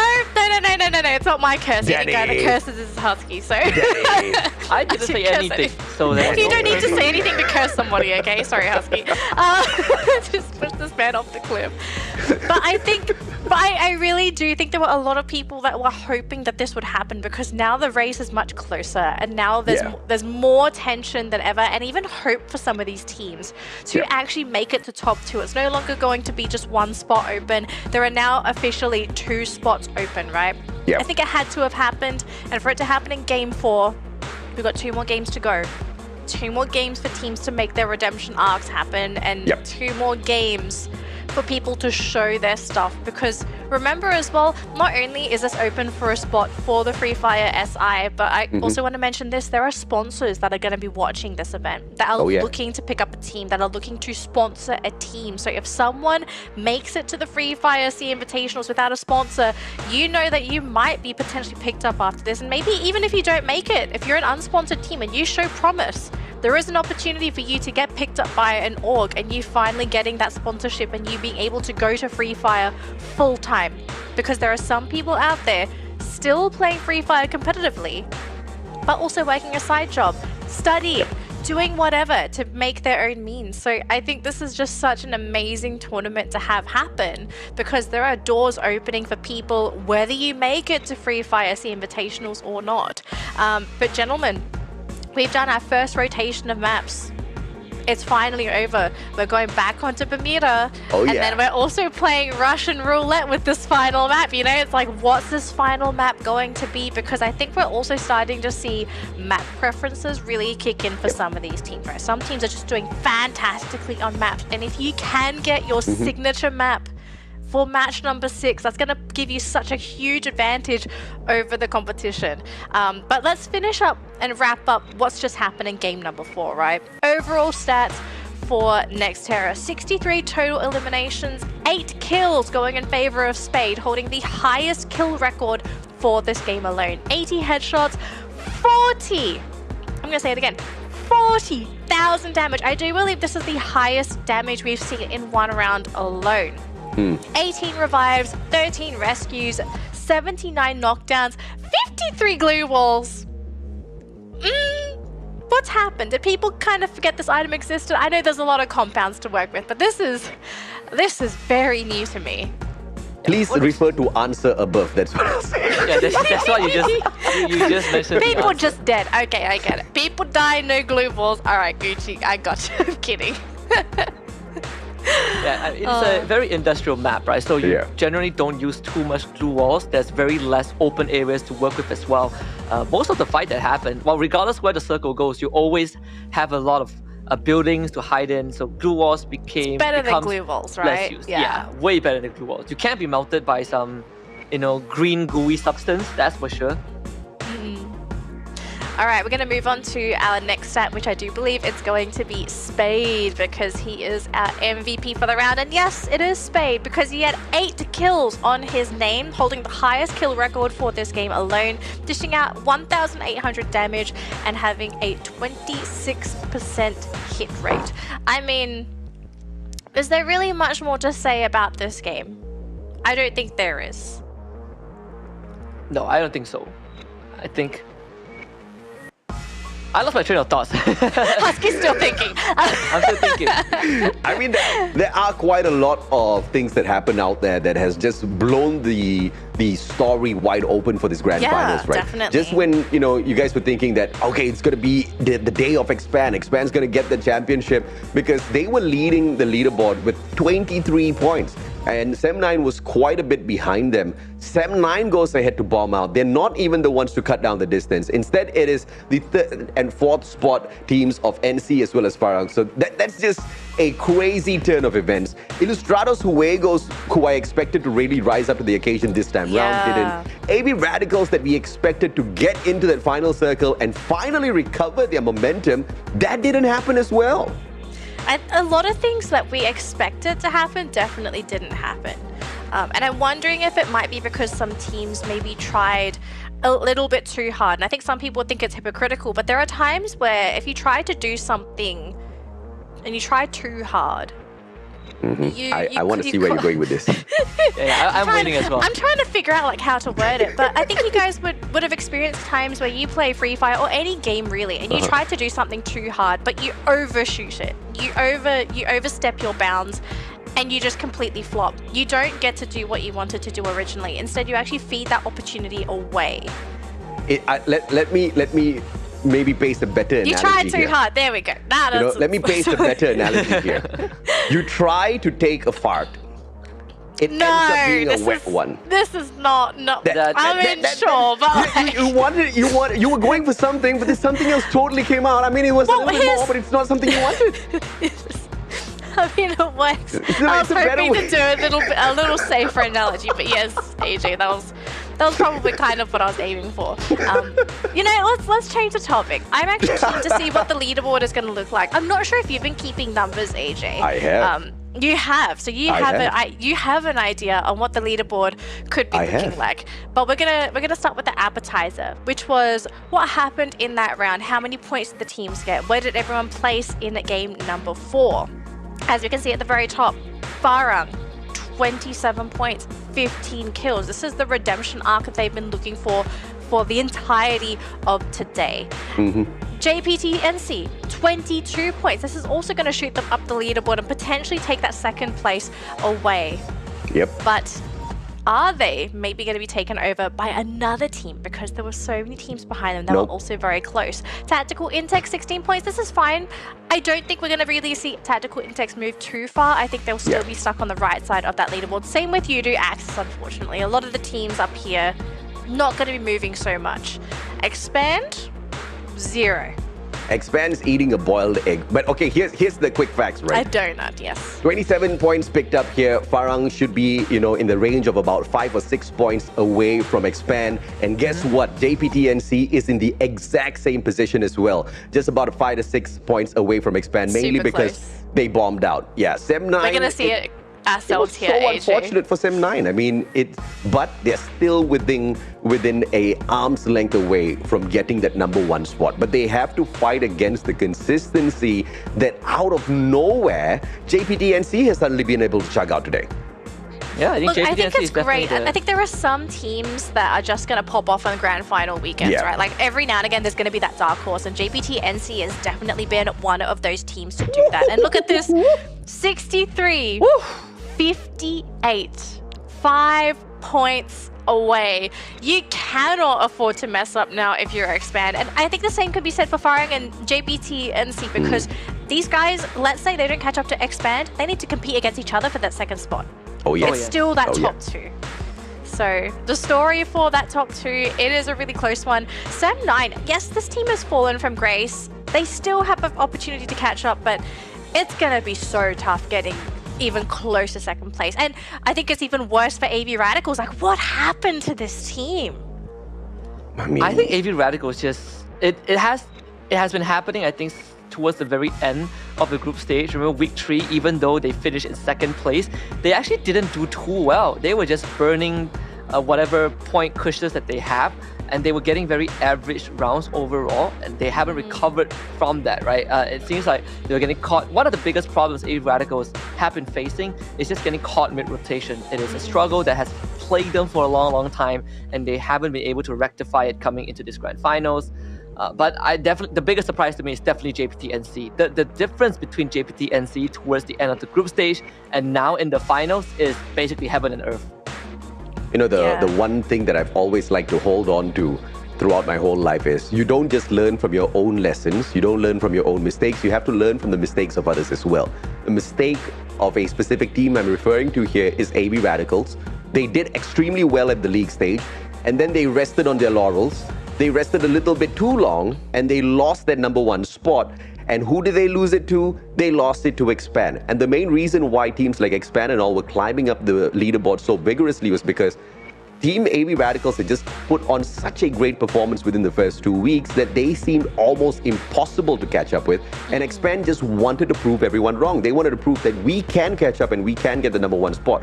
Good on them. But now Expand needs to learn from the lesson of AV Radicals. You cannot rest on your laurels. You cannot take any engagement softly. You have to go all out, right? Every single match is the match of the grand finals. So we can't see a repeat of their previous game. I mean, if they warm up one more time, then... Yeah. Actually, speaking of AV Radicals, again, right, I when think you only we have want to one touch day onto this for team the a grand little bit more finals, because there were a it lot of gets even expectations scarier for this team going into the grand finals. So I know you two, you've highlighted that the first 2 weeks they did fantastically. Week number 3, not so great. Yeah. Today, again, not so great. Are we seeing a playstyle, like a big playstyle difference from this team before and after? Do you feel like they're trying new stuff that they feel compelled to play a different way? Probably not, right? I think that they are just playing their usual way, but everyone else has evolved, and that's what has been causing them a bit of a problem going into these rounds where they just get picked off very easily. They're not winning team fights as convincingly as they used to, and they don't have much time to fix it. I think they will have to stick with what they have committed to executing and just do it better. Anything to add there, AJ? Yeah, I think, you know, Husky hit the nail right on the head there, right? It's not that they are playing it worse, it's just that the other teams are playing this so much better. Like I said, I mean, it's not just the fact that they rested on their laurels, it's the fact that the other teams really, really were hungry for this opportunity. And it's not the prize pool that you're just playing here for, right? It's not just the pride of being crowned the champions or the top 3 of the MCPS Majors Season 5. It's also that invite. Because it's pretty much a mini World Series for Free Fire that's going to happen. Everybody wants to be a part of it. Exactly. You want to be on that world stage. You want to be able to participate with the best teams from all across the world. But before we jump into game number 5, we do want to quickly recap what has happened over the course of today if you didn't manage to catch our first games. So we started off the day with Expand getting the first booyah on Bermuda. Then we had Sem9 pick up the second booyah of the day on Purgatory. Then on Alpine, we had Expand picking up their second booyah of the day. And then, of course, we had game number 4, which is Next Terra and Farang securing their first booyah for the grand final. Our last 2 remaining maps for today are going to be Bermuda, and then we're going to go and play Russian roulette with this random map for game number 6. Where we don't know what this map is going to be. The players don't know what map this is going to be. I don't even think Garena know what map this is going to be. Someone's just going to spin the wheel and be like, all right, here we go. Game number 6. Good luck. Have fun, everybody. I'm genuinely curious, and I'm not sure if you guys know. Do the players know what map they're going to before they fly in? For the 6th match? Yes. Yes, they should be able to know exactly where they're going to fly into. But, you know, the one mystery in here that I'm, like, you know, having my fingers crossed, I know this is not going to happen, but I'm just hoping it happens. Like, they add Kalahari out of nowhere into that random map. No, I don't. I doubt it. But it would be super. I think it would be a really good twist for things, right? Because we haven't had Kalahari for the entirety of the tournament. So I'd like it. Kalahari is a great map. But we're not going to talk about Kalahari. We are going to talk about our viewer milestones. So guys, again, we hit 6,000 for our current viewer milestones. Thank you to everyone that has already tuned in or is currently tuning into the broadcast. But we are trying to aim for the 8,000 viewer giveaway. So if you haven't already, share the stream with your friends. Make sure everyone you know is watching, because if we can hit the 8,000 viewer milestone, we're going to be able to claim all 3 rewards. Because right now we've only unlocked the first 2. So let's try and get that third one. Share the stream, do whatever you can. We need to get those 8,000 viewers. But also we do want to thank everyone from the bottom of our hearts for tuning in and watching the finals with us this weekend. This finals wouldn't be possible without you guys, because you are the reason we're able to have these tournaments, you amazing viewers. So thank you for joining us this weekend. We love having you, and we hope we have our last 2 games be, I guess the Aussie way to say it, be banger of matches. Don't cringe, guys. But I do think we've had some great matches so far. It's been super close. It's not been a boring finals at all. It could really just come down to the Russian roulette to determine who wins the whole thing, right? I think that uncertainty makes it super scary. And you can be the team that is in the lead after game 5 and just get put on your worst map in the last round and lose everything. That is very crazy. Now before we go to a quick break, AJ, we're going back onto Bermuda. You know, this is the map that everyone knows, everyone loves. If you don't know how to play on Bermuda, then I have to question whether you play Free Fire at all. But is it going to be a free-for-all for Bermuda? Oh, no. No? Bermuda is a very, very top-heavy map. I think, some teams excel here. Some teams, perform very averagely to bad here. And Expand is going to be your dominator. So if the previous match did not disappoint them too much, and if it instead lit up a huge fire within them, it's going to be a bomb of a match for Expand. Well, let's see if a hot drop potentially happens on Expand, because I think some teams are going to start feeling a little bit desperate now. But before we start the game, we are going to go for a quick break. So if you need to do anything, do it now, but make sure you're back in 5 minutes for game number 5.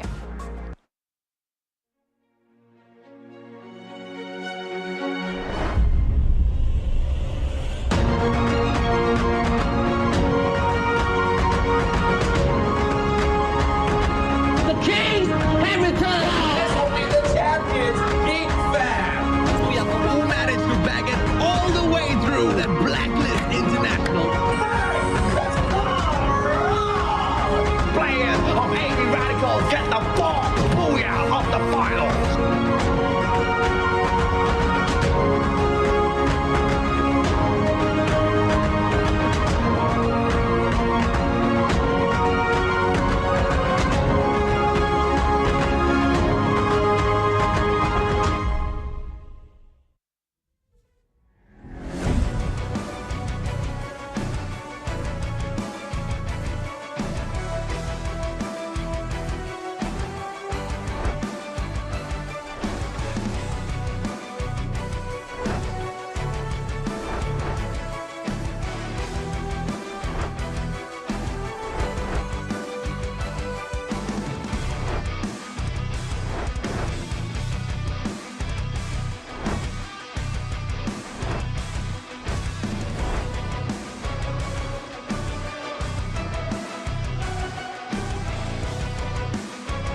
Hello survivors and welcome back to the Free Fire MCPS Majors Season 5 Grand Final. We've just finished up 4 games, which means we've got 2 more to go before we can crown our champion and also congratulate the 2 teams that are going to be flying off and competing in the Free Fire Sea Invitationals. My name is Finaly and of course joining me are the amazing casters who are AJ and Husky. And gentlemen, it's not over yet. We thought it was going to be a top-heavy race, but now I think things have equalized. Not fully, but we are back to square one. Not square zero, but square one. And the top 2 spots are open. Yes. We can't really make predictions. We're trying not to curse the teams as well, okay? I got accused of cursing the teams. That's not happening because I never said I was rooting for anybody. So... Lady Luck's on holiday today. You indirectly cursed them, Danny. No. I didn't say anybody's name. That's the thing. Thanks for being my successor, lesson after like so many MCPs together, and then you take over his role now. What's up? Well, I didn't curse anybody. Okay, I didn't tell you who I was rooting for today, did I? Exactly. So I'm free. I'm free. So, okay. but we might be free, but the teams are not currently free, right? Because they're still currently in grand finals jail. They're trying to figure out who's going to actually make it to the international tournament. Now, I think we're all really excited to see if it's going to be the usual crew of people or if we're going to be seeing some new blood flying overseas, because it's always going to be such a crazy journey for a team that has never competed internationally to suddenly be competing at the Fire Sea Invitationals. But let's talk about this game that's coming up right now. Game number 5, we're going back onto Bermuda. The teams did play Bermuda at the beginning of the day, so it'll be the second time they're playing here.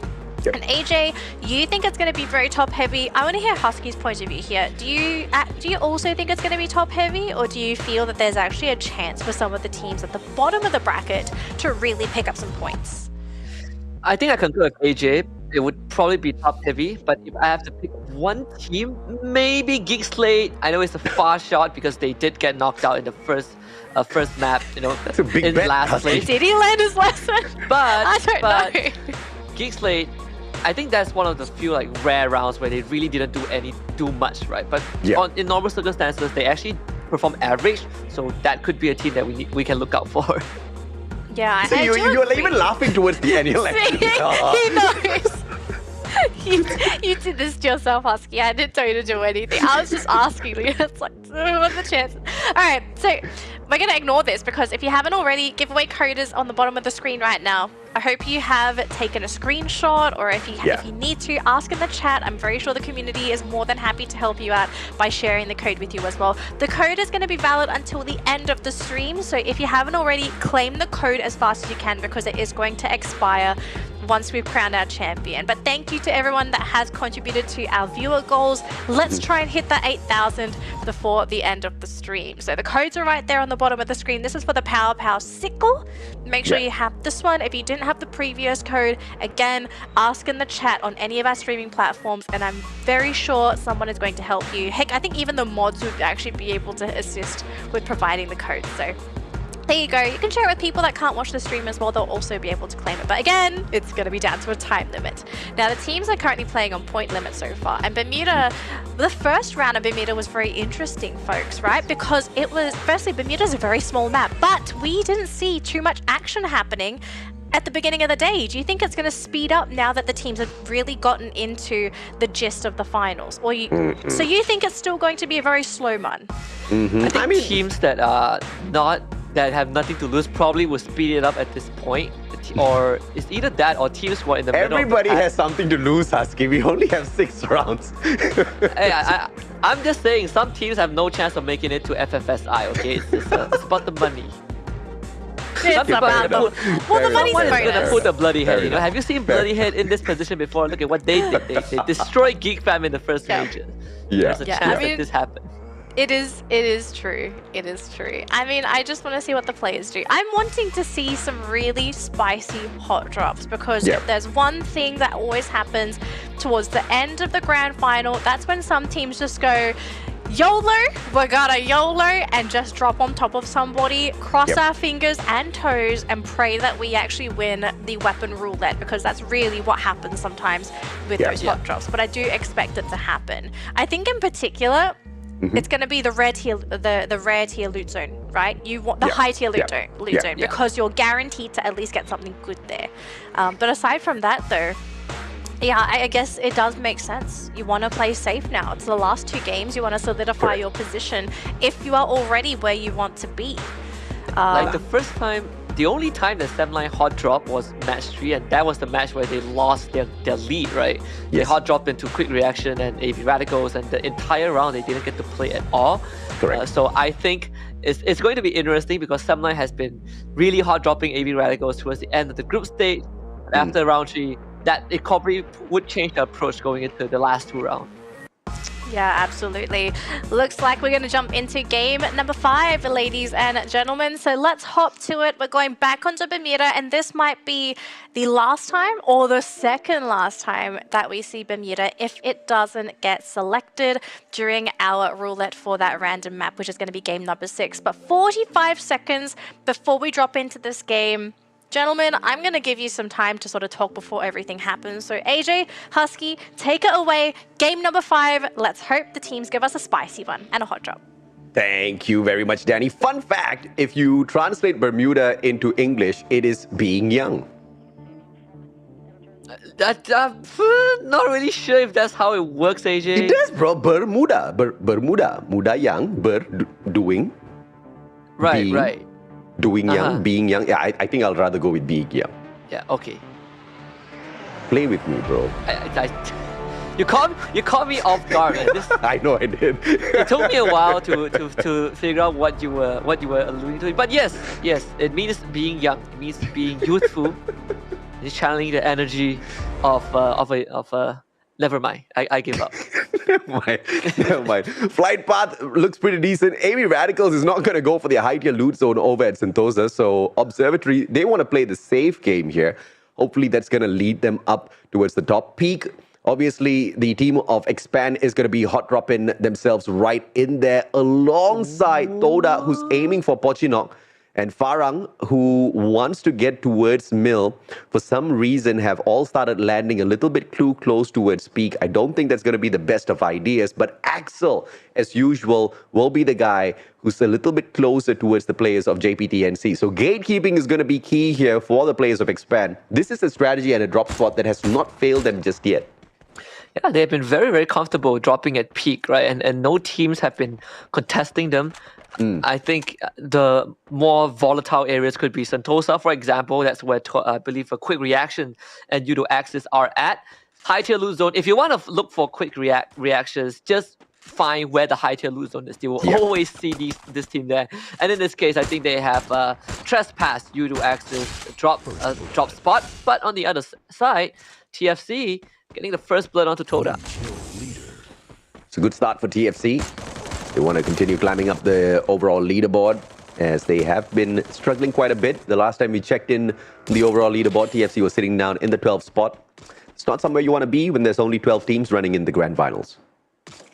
Definitely not. And Toda was able to trade one back as well, so at least it's not the worst. Woo! What a sick one! They both did they just trade each other out? Yeah, they did. What? They both landed a headshot. But Jump 9 is going to get picked back up. Chill not so lucky. Hafiz will try to get to him, but Luffy might be able to use this to his advantage, and yeah, just like that, Chill goes down. And TFC now have an opening. Production, you better make a meme out of that clip. I mean, you that is gold right there. That clip right there, that concurrent headshot as both those players took each other down, that was gold in terms of content for Free Fire. Vegeta circles around. It's going to be Yudo Axis this time around going up against quick reactions. Finally, inside of this high tier loot zone, Hazik brings Apis right back into the equation. Vegeta, opportunity now to just buy a little bit of time for himself before the rest of his team members arrive. But quick reactions do not look like they want to engage heavily just yet. Yeah, and Yudo Axis is taking this slow and easy. So far, the fact that no one has went down is pretty telling of how disciplined these teams are. But quick reactions, they need to quickly get to their teammates because YAE already pushing in. Nice Irene first to go. Quick reactions looking to find some room to pick him back up. They do have one of their members playing from long range, but Skip Toby gets gunned down by Ashura. Vegeta gets traded back. Yudo Axis systematically working quick reactions. See if or not they can turn this around. Kwachi has a great gun in hand, but just doesn't have the opponents right in front of him. He runs past a couple of them straight away, and then 1v2 situation for Kwachi. Kwachi doesn't manage to survive that as Ashura turns on him. AC-80 close range. Shin tries to hold the ground from afar, but this is the perfect time to turn tails and run because they need to play the game of survival. No point going in for the ego challenge of this game.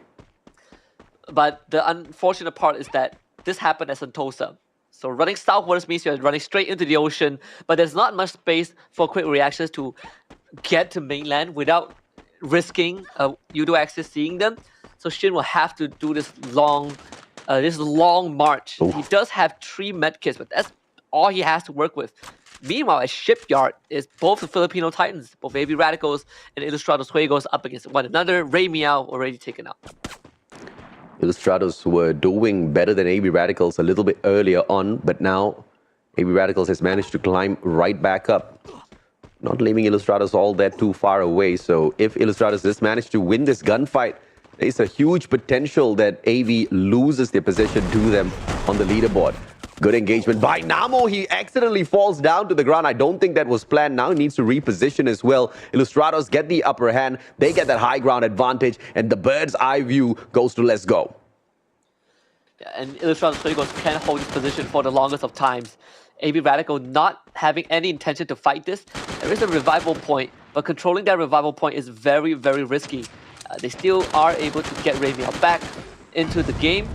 Cluster's thrown onto the roof as well. Let's Go. Suffering heavy damage. The glue wall just in time to block the second nade. And it seems like AB Radicals, they are adamant in taking on Ilustrados Juegos. The third nade as well. Doing a lot of chip damage to this man. And the Namo is just relentless. He chips him again. Just not enough. Namo, he knows exactly where to aim all of that, but Let's Go is a master survivor, managing to dip and dodge away from all of those grenades as well as the clips that comes off of those explosions. Barba circles on around. AB Radicals has spent way too long out here alongside Ilustrados Juegos. Now both teams on the losing end. They're making so much of noise, but thankfully this is just the first circle that's clipping them. There's not a lot of damage that they have to tank as they do battle with each other. Yeah, AB Radical is tired of the shenanigans from Ilustrados Juegos. In fact, McGrory going for a big wraparound, looking to catch AB Radicals off guard, but this glue wall is being a bit of a problem, blocking off entry for Ilustrados Juegos. This fight is probably going to end on the roof at Shipyard. McGrory and Let's Go just getting taken down with one pump of the shotgun from Ares. The Namu does become casualty as well, but the Ares is doing a great job. He's just playing ring around the Rosie. Barbara surviving with 1 health, finally goes down, but Ares himself is taking care of the entirety of Ilustrados Juegos, even putting down the campfire. Morba is trying to save his teammate, but AB Radicals already back on their feet. 6 eliminations to start things off. And this is one of the better ways that AB Radicals is kicking off a match for themselves. So Ilustrados, they did try, they did have the upper hand for quite a little bit, but the back-to-back pressure by AB Radicals, nade after nade, all of those tacticals expanded. And just when you thought things were going to go the way of Ilustrados, AB Radicals, they stepped the pace up once again. AB Radicals is not too far away for fighting for that #1 spot. They are just 28 points from taking that #1 spot back to their side. So 28 points more than Expand. It's going to be quite the big ask. But dude, just moments ago, we were thinking that it's too big of an ask for Farang and NC to catch up. But they're right there. 2 games to go. This is very possible, especially if AB Radicals goes back to the OG AB Radicals game mode and they go berserk in this matchup. They can break records if they want to. Yeah, they have held records before as well, and if that really happens, then we would have a 4-way fight for first, and we couldn't have gotten any, we will not get any closer than that. Barba does get picked off though by ITX, and it seems like for the side of AB Radicals, they have no intention in contesting this. They have a buy point so they can easily bring him back, and that's what the Namo would do. Tactical impact. They always want to pick up as many of those elimination points as possible. Before they continue on, they do have a great advantage with the high ground.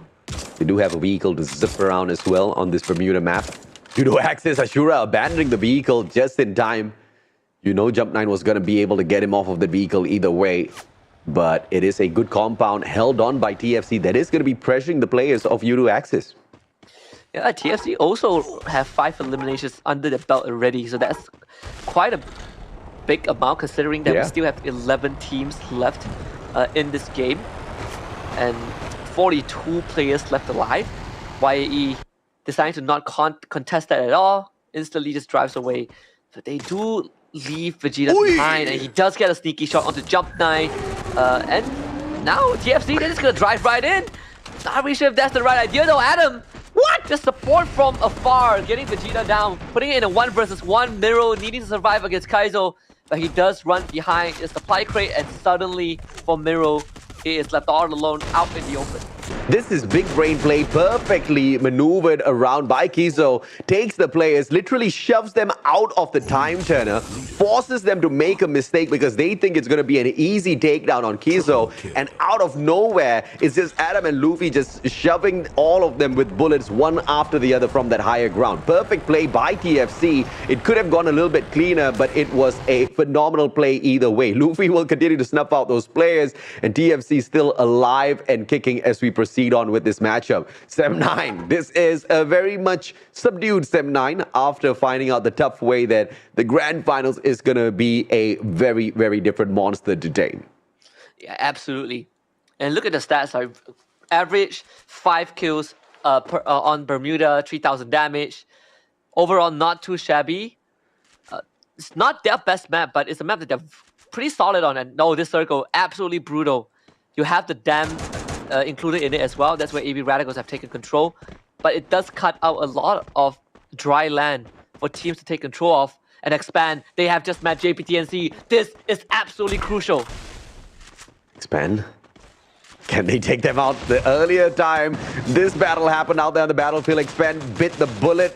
They got ambushed by JPTNC. Oh!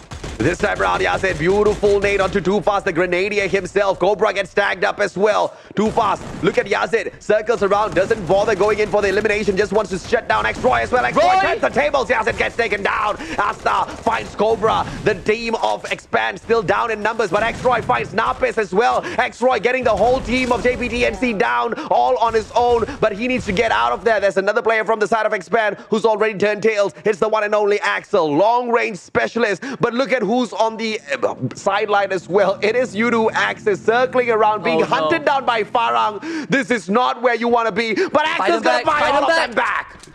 He has to buy all of them back before he goes down. Keep the team alive. Cobra is the only one that he could afford. Unfortunately, doesn't have much resources left in the tank. And for the second time, JPTNC completely crushes Expand in a full-scale team fight. Unprecedented coming into this finals. No one expected this to be the case. Axel still somehow alive, and that is good enough. Expand just needs to stay in the game. Once again, the perfect way to take down Expand is to take out their support player Too Fast. The moment Too Fast goes down, I think the team just comes crashing in multiple ways. And this is something that they cannot afford. Cobra gets taken out, expanded in the 11th spot. This is exactly what I meant by after the third game, they are at their most vulnerable, so they have to really be patient with the way they approach these compounds. But nothing has been going their way the past 2 matches. And unfortunately, they'll go ahead to lose that #1 spot on their strongest map called Bermuda. Oh yeah, absolutely. And you just see, this is devastating, right? Last season, they were uncrowned. It seems like it would be for another season. AB Radicals getting a couple of kills, but Farang now takes on JPTNC. These two teams seeing that Expand out of the picture, jostling for that first spot. JPTNC seems to finally humble by Farang just a bit. It feels like a rock, paper, scissors. JPTNC takes out Expand, Farang takes out JPTNC, and now Farang are in full control. Let's see if or not Team Farang can manage to pull this away from Yudu Axis as well. Farang obviously aiming for the #1 spot. And it is going to be very, very possible. TFC is going to be gatekeeping the players of Yudu Axis as well. They're going to... Kiso, what? Kiso takes himself out of the equation. That blast is a little bit too close. Can he get picked up? Unfortunately not. That's going to give the upper hand to Team Farang now, who's moving on in for the ambush. If Farang gets taken out right now, then Expand still has a chance in the last round. The biggest task for Farang is to not surrender themselves to any teams. Make it to the last circle. TFC have 12 points already. Are they really going to chase Farang? It seems like Luffy is going to do it. He's going to jump right in. Finds himself a sandwich between Farang and Sem9. I think it's a horrible idea for TFC, but they have committed to it. Able to put down the glue wall just in time. Farang needs to make it out of this alive to even be in control of the standings. And TFC, with just a very poor decision, cost themselves to be knocked out.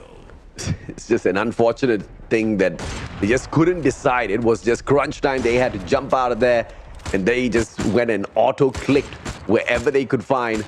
That was just not the best of positions. Faiz, Alif, good trade back and forth between these two teams. Sem9 as well as Farang. AB Radical, slow approach from the back. It's going to be Ramiel and Aries. Ramiel running out of time though. Can he patch himself right back up? I believe he does not have the med kit. Oh, there you go. Just applied in the nick of time. And AB Radicals is going to still be alive and kicking as they move on in. But Farang can gatekeep them.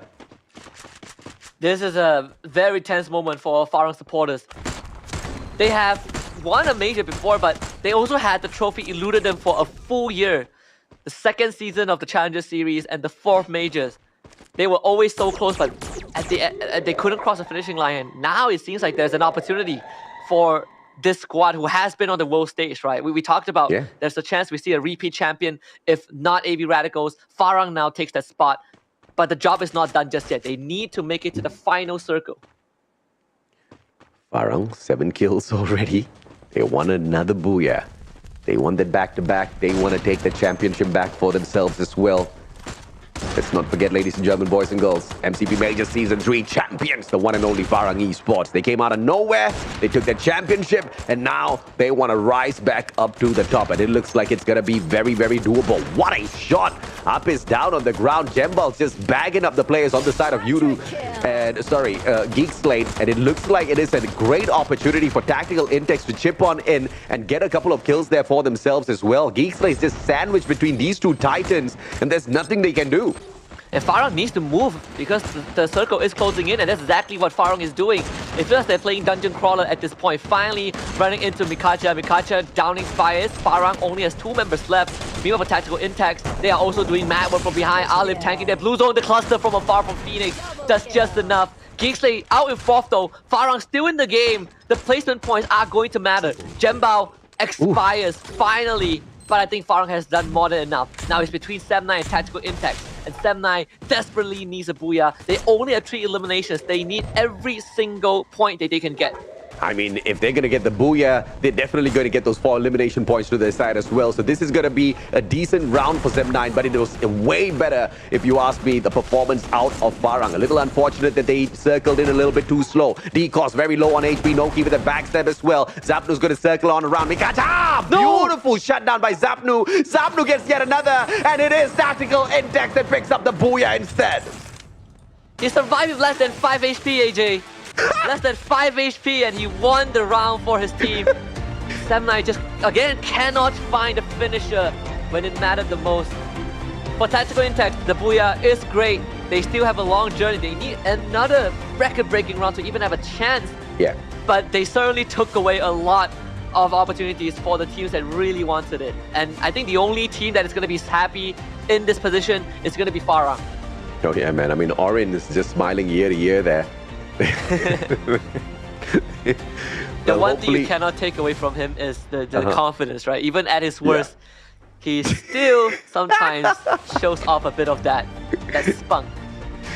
Yeah, probably should have been a little bit more humble. Maybe he would have been able to float at the top a little bit longer, right? But, you know, jokes aside, we love the guy. Orin is a phenomenal Free Fire player. Had to take a little bit of a break just so that he can pay school a little bit more attention. And, you know, you love that out of these players. Pro players, very young kids, and they have to make the decision as to where they want to focus. And obviously, you have to focus on your studies, right? I mean, no matter how much of money you get out of these games, no matter how much of progress you can make within the world of Free Fire, you gotta still complete your studies at the end of the day. So good on him. He's right back, and he's just trying to crawl right back up at the very same time as well. Hopefully, we see Orin back to his glory days, because you know, once that kid starts rolling, nobody can stop him.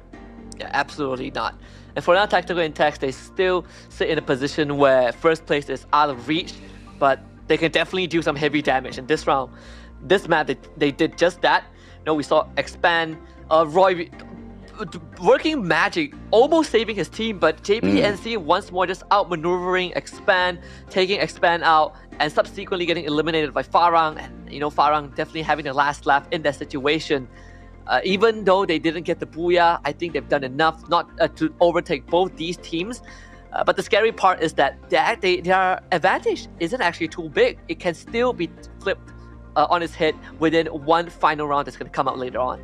And that's exactly what we were looking forward to, for the random map to be the decider as to who the champion is. And we did not want this to be an all-out, super top-heavy by one squad leading the fray, and there's no way in hell for the other teams to catch up, right? So I think this is the best way, because even the map, to a certain degree, is going to be able to help us decide exactly who we think is going to be able to rise up to the top. But that being said, though, just like what happened to Expand on their best map, you know, you really cannot say exactly how things are going to go. You know, you might just have a JPTNC out there rolling around trying to take you out of the equation. Well, we are also starting to see the teams really kick it into gear, right? Because you are now running out of time. You don't have any more games to play. And the best thing you can do is really just put your heart and soul into those last couple of games. But I know all three of us are really excited to see what this final map is going to be, right? Because this map could determine the fates for some of these teams. Who goes to the Fire Sea Invitationals? Who's going to take home more money? Who's going to potentially actually lose their position? Like, I think there's going to be a team out there that may even just lose the chance to even go to the Fire Sea finals if the map is wrong. So it's such a tense moment for these teams, waiting from the referees to be informed, like, okay, this is the map that we're going to play. You've got 10 minutes to brainstorm and think what you're going to do. So, I mean, firstly, props to the teams for being able to keep it in there. Like, these grand finals, even though they're online or offline, they are mentally taxing because you're constantly thinking about what you have to do next. And the fact that, you know, last round, I don't think any of us really expected those particular teams to make it into those final circles. It just goes to show it really is going to come down to who plays better under pressure.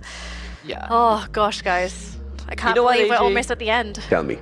So you know what, guys, this feels like Bangkok all over again. This feels like Bangkok play-ins for Expand. They had 2 rounds where they got 0 points, and that was what kept them away from the finals. And right now, there's a potential that it keeps them out of the Sea Invitationals.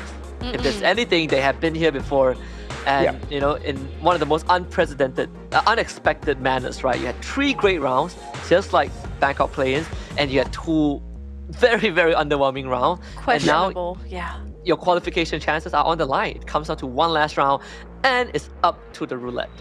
And I think at this point is exactly where Expand has to take that prize pool, regardless of how much they get from MCP Major Season 5, and invest it into a really good coach. Like a coach that can help them tactically as well as, you know, analytically to pick off exactly what needs to be done out there on the battlefield. Because these boys obviously are really, really good at the game, right? They've done very well enough for themselves, but there seems to be a fundamental issue here. If you can do super great for half of the grand finals and then kind of bomb out 2 of these rounds, those bombing out part is just unacceptable.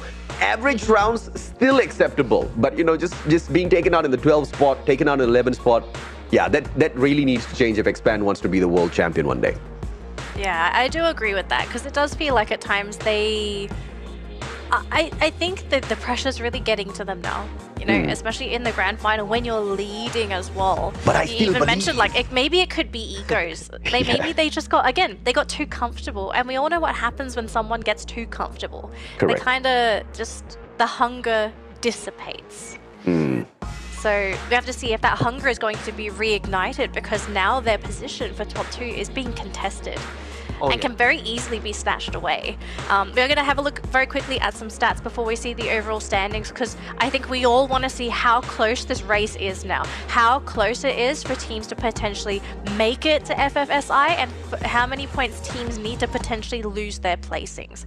Now, I think this game is pretty standard across the board. We're not really seeing any crazy statistics out of here. Maybe just, I think this is the most knockdowns we've seen across the grand final weekend, but I mean, this game was more or less as just standard game of Bermuda. Just we didn't expect the teams that made it to the final circle to be there. But I think our highlight for today is actually going to be, if I'm not mistaken, it might be Luffy as our MVP for this game, and it is Luffy from TFC, who managed to secure 6 eliminations on his own and also score 2,700 damage for the team with a 38% hit rate. I think Luffy has really done well for himself, right? For a team that just got acquired by the Terengganu Football Club, debuting in this major. They went from not qualifying to finals to qualifying at the very last week, and they had some pretty big breakout rounds even in the finals. Like they might not walk away as winners, but I think they've left a very good impression moving forward as a team. All I want to say is, What? Danny If you don't does know not understand Danny, that reference. he's a big One Piece fan. Danny's just lost. Danny's like, what? Wait, was that from One Piece? I heard Yeah, nothing. AJ is a big One Piece fan. He has a big collection, honestly, of One Piece figurines. Yeah. No wonder. Okay. No, yeah, that makes sense. I think the at world some came point. together for Danny at that point. Like, what? It's okay. It's okay. I'm used to this kind of stuff. Well, at some point, I was thinking of possibly reading the manga, but that might take me a couple of years. But we'll leave that for another day. As we take a look at Tactical Intex's stats here, because of course they were the ones to grab the MVP for the round, securing 9 eliminations for themselves as a team, score 4,000 damage, and this is actually exceptional for the team. 14 assists, and also securing at 21 match points overall. I mean, this is going to push the team up, and I think the goal here for Tactical Intex is, sure, they're probably not going to make it to FFSI. I hate to be that person, but I just don't think it's possible for this team to make it up there. But the next best thing is to grab as much prize money as possible, because the higher you place, yes, you don't get top 2, but the higher you place, the more money you can invest back into the team. Or if they want to grab new phones, that's totally up to them, especially when it comes to esports teams. Just having any kind of funding just really helps to push the team forward. You know, I wouldn't put it past Tactical Intex from actually getting this done. They just, I mean, okay, the question is, do we think that Expand stands a chance? If Expand stands a chance, then Tactical Intex by their own right stands a decent chance as well, because Tactical Intex, just like Expand, has bombed out 2 rounds, but they've had 2 other decent rounds with 1 amazing round, right? So just slightly off point in comparison to the players of Expand. So if they can have 1 crazy, massive round of Booyah right after this in the final game, just like what they did now, but just a little bit better, it might be possible. Second place is very possible. It could, maybe. I don't know, because we also need to consider what the map is going to be. Because what were the maps that Tactical Intex sort of faltered on? Do we have the data for this? I think a lot of maps. No, just for today. Just for today. I think Purgatory is probably the map that they would struggle a bit more on. No, Purgatory, they got 16 earlier. So they kind of bombed out on Alpine, where they got 2. And then Bermuda, earlier, they got 1. So clearly, it's not a map issue, right? They got 1 point, and then they got 21 points. So, you know, it's a team issue here. Hopefully, luck is on their side as well. But obviously, a lot of things need to go right. A lot of things, yeah, not just for them. I think maybe some things have to go wrong for some teams as well to really open that door wide open. Because I think, like, right now we're looking at a window. We're not looking at, you know, the double-doored church doors where everyone can sort of rush in and take that spot. We're looking at that little tiny window. But I do believe we're going to take a look at the overall match standings. Husky, AJ, it's time to do the math here. How big is this gap? What are we looking for these teams to get top 2? And they're not gonna announce it. Oh, thank you. I'll give a bit of a spoiler. Okay, Expand is still in 2nd place. JPTNC is 1 point behind them. Fire is definitely in 1st, and they have a double-digit lead. Double digits. Yeah. Ooh. Double digits could even mean 10. So let's 10. Let's not get very excited here. But look at 10, Tactical Intex. 10 is a lot. 10 is a lot in 1 round, because you have to have the 10 to overtake, and then you have to have the points to overcompensate. Yeah. But it is still a very, very tough final match for us to be in crazy anticipation of, because now even teams like Tactical Intex, AV Radicals, okay, I'm going to stop there, because that, you know, if I go to Udo Access, it's pushing it a little bit too far. Even Tactical Intex and AV Radicals can play for that 2nd spot. Even they can get that invitation to FFSI. So that is huge, right? I mean, FFSI is like, once again, like I said, the mini Free Fire World Series. This is all of the best of the best from Southeast Asia who's going to be on in there. And I'm pretty sure, knowing Garena Free Fire, the prize pool is going to be very decent, you know, so it's a lot to work for. Yeah, and we have our former world champions waiting already at FFSI. Evo's Phoenix is waiting to win another trophy, so we need to send the best of the best to make it harder for them. I think they'll eventually still win, but we need to make it harder for them, you know? Yeah, I mean, you definitely have to send them a message, right, Husky? Yes, absolutely. You need to send them a strong message of how far we have come as a region. Okay, AJ's outside of the joke, but we are going to get information very soon on what this next map is going to be, because again, we still have question marks in the air. We don't know what this final map is going to be. I'm almost certain that the teams now officially know what this map has to be. Like, I don't think they're going to leave them in the dark until the very last second. They're going to give them some time to think, to prepare, to formalize their plans, because it's do or die for a lot of these teams right now, right? Because some have the goal for FFSI, some have the goal for prize money. Maybe some teams, they just want to go as far as they can. They all have different goals.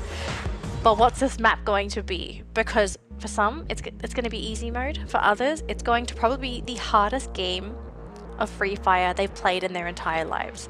It's going to be a big challenge. And I think if I was them, I'd be nervous as hell. I'd be thinking, what the heck is this map? The biggest upset definitely will come in the form of JPTNC, even making it to FFSI. I think that, judging from how they perform in the first 2 weeks of group stage and how they completely fell off towards the tail end of the group stage, coming into the finals and now in top 3, I think they have done so much more, right? Considering the fact that they were not even in the finals last season. They finished 16th in the group stage. This is a big improvement for that squad, with most of the same members still there. And if they can pull it off this one last ride, I think JPTNC is going to be in a decent spot going into the Invitationals. Because the format for FFSI is going to be even more brutal for these teams. And I think, at the end of the day, we also owe Farang a huge round of applause for being able to fight back through everything to grab that #1 spot, right? I mean, this team has really been putting in the hustle, and it's a very different form of Farang where we saw at the league stage in comparison to the grand finals. I mean, they've really turned on the heat, and they haven't been perfect the whole day, but it's been just enough to sneak away the #1 spot. I'm actually glad that we're seeing this semblance of consistency coming out from Farang, right? Because I think for the longest time they had the curse. I think Huskies are going to remember this, the grand final curse, where they would play well during the league stage, and then the team would just, like, someone just decided to turn off the engine for the airplane and they just crashed. So I'm really happy to see that the team, I don't know what it is that they've done, but they've done something to really pick the pieces up. But speaking of picking up the pieces, we're going to also continue to try and pick up viewers here, because we are still aiming for this 8,000 viewer milestone. Guys, I know we can do it.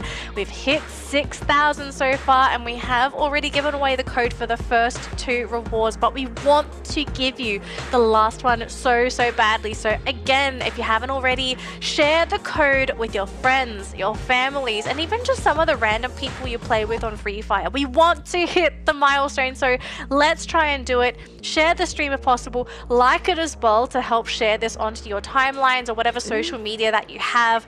Let's try and hit it together as a community. And again, thank you all so much for joining us for the grand finals this weekend for the MCPS Majors Season 5. It has been a pleasure being able to display all of these amazing games to you, because if it wasn't for you guys, the community for Free Fire, we wouldn't have these tournaments. We wouldn't have these goodies to give away. So thank you again for spending the time with us to watch these games, because hopefully we want to do this for many more years to come. No, I'm sure there's going to be many more years. We have done this for more than 2 years, which is crazy, right? Like how things started in the first major 2 years ago until now. But I think it's time, Danny. I think it's time for us to find out where we're going to head to for the last map. And they're going to do the map select here. So let's see what the map is going to be. It's Alpine! Oh, gentlemen. I think this is going to be an uh-oh moment for some of these teams, because we know some teams just struggle on Alpine. I mean, the last time we went into Alpine, Expand, right now, Expand, they are pumped. Expand is ecstatic. Expand, they know they're going to get that #1 spot, but I really want to make sure that they remember that mistakes are not going to be forgiven. Everybody wants this. Everybody wants it equally as bad as they do. And it's also a perfect opportunity for Ilustrados Juegos to continue climbing up, to be also one of the flag bearers for the side of Philippines, to prove that they can do it on this level. I think Lady Luck did her best to put Expand in this position, and a couple other teams who are good on Alpine, they have to seize this opportunity, right? If this doesn't work out, then nothing else will. So it couldn't have gone any better. I think, even if you try to script the whole thing, you will not go to Alpine for the last map. This is the one final chance for Expand. Production, can we just cut that whole segment from Husky? Because I'm afraid we might be in cursing territory here. Husky, please take your words back right now. I don't know how you're going to do it. But we are here for game number 6 for the Free Fire MCPS Majors Season 5 Grand Final. We're going to find out in 20 seconds who is going to potentially take the booyah, and for the next 2 teams to get the slot for Free Fire S. I'm going to throw it over to our amazing casters, AJ and Husky. They're going to walk us through this game, they're going to hype us up, and they're going to also tell us and crown the champions of the MCPS Majors Season 5. Gentlemen, take it away for game number 6. Thank you very much, Danny. This is the final match of the day, game number 6, and we drop on into the cold lands of Alpine. Earlier on, when we did take a quick look into Alpine, it was Expand bagging the 12 eliminations as well as the booyah for 24 points. But that was not the record-breaking run because they were quickly outdone by Farang in Nextera. But if they do manage to do exactly that, Expand is gonna be your champion. This is the game where it's all out for the taking. Anybody can get it out of the top 6, Husky. Absolutely, and I do not like what I'm seeing. Expand, whenever Expand gets put in a tough spot, they switch up their drop spot, and this time it's gonna put them at base camp, and that's where Farang is. That was the team that they need to take out. Maybe it's part of Expand's plan. They put themselves with the territory of 2 of the teams that have a very, very good chance of eliminating them, but EXO just cuts down Jembo. Maybe this is a message that Expand wants to send, but we have maybe Radicals on screen as well, duking it out with quick reactions in this high-tier loot zone. It's basically all-out bloodbath, and Todak decides to show up to the party uninvited, and AMZ even takes out Ares. It's a bit of a explosive start for a few of these teams that I personally would have expected, but definitely not out of the front runners. Spark still adamant to get rid of Namo, who is basically alone on that second floor, and Chill should be able to get this knockout. But man, what an opener! Toda losing 2 players both at the same time. Maybe Radicals crashing down at the very same time as well. This is just all going to naught. Maybe Radicals out in the 12th spot, and the champions of MCP Major Season 4 are down and out already. So you know there's not going to be no back-to-back titles coming on through. Even a little bit earlier on, it looked like it was already impossible based on the way AB Radicals was playing the whole of the Grand Finals. Geeks Lane out in the 11th spot. Looks like we are on double time on Alpine. Absolutely. This is exactly what I expected, right? The teams that really have nothing to lose at this point, they're not going to qualify. They're just going to do damage. We still have one more team that can be a 2P champion, and that team is Farang. And early on, we did see Expand, instead of dropping their common spot, which is Forest Red, they dropped straight into Farang and JPT and C, seemingly bloodthirsty, the bloodlust to look for revenge on their best man. Whoa. God has handed this over to Expand. So far, they're off to a good start, getting 2 eliminations. And Expand knows exactly what's happening here, because if you do the calculations, the teams that can replace Expand in that number 1 spot or can make sure they are not the champions is these 2 teams, right? Farang as well as JBDNC. So the decision making here is sound for Expand. The execution just needs to be super solid, and they need to make sure retaliation is not going to be possible from these squads. JBDNC still alive and kicking. A quick revival being brought on through. I believe that was a vending machine revival as TFC continues to circle on around to look for their next defensive position. Yeah, and most importantly is that Farang needs to go, right? And if it's in the hand of Expand, that would be a big, big bonus. The dangerous thing is if Farang makes it to top 3 in terms of placement, because this is a team that has heavy kill volume. So if they make it top 3, they would probably scrape by with enough points to win the championship. So that's something that Expand needs to keep in mind. You talked about the execution. It has to be flawless. So many things that Expand needs to manage within just a span of 15 minutes, and that is not much time. It's not much time at all, and it looks like that's exactly what they need to do. I mean, so, push comes to shove. You already messed up the past 2 rounds, so you have to hustle in the final one.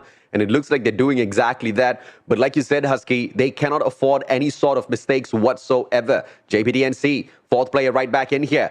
And it looks like Expand still wants to tease them. Very close quarters in terms of the proximity with each other, but I believe there's just no line of sight just yet for Expand to strike with that first bullet. Tactical Intex, they circle around. They still want to abuse this vending machine as much as possible. Team Expand getting tagged up, and I believe it's Ilustrados Huegos who are chipping in terms of that damage.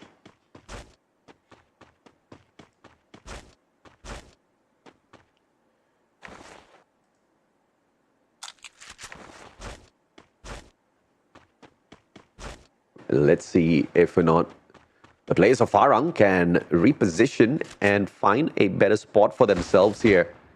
It looks like Alif's going to be left all alone for the time being. Quick reactions, quick repositioning as well. Just a couple of meters away from Team Toda as they proceed on towards this vending machine.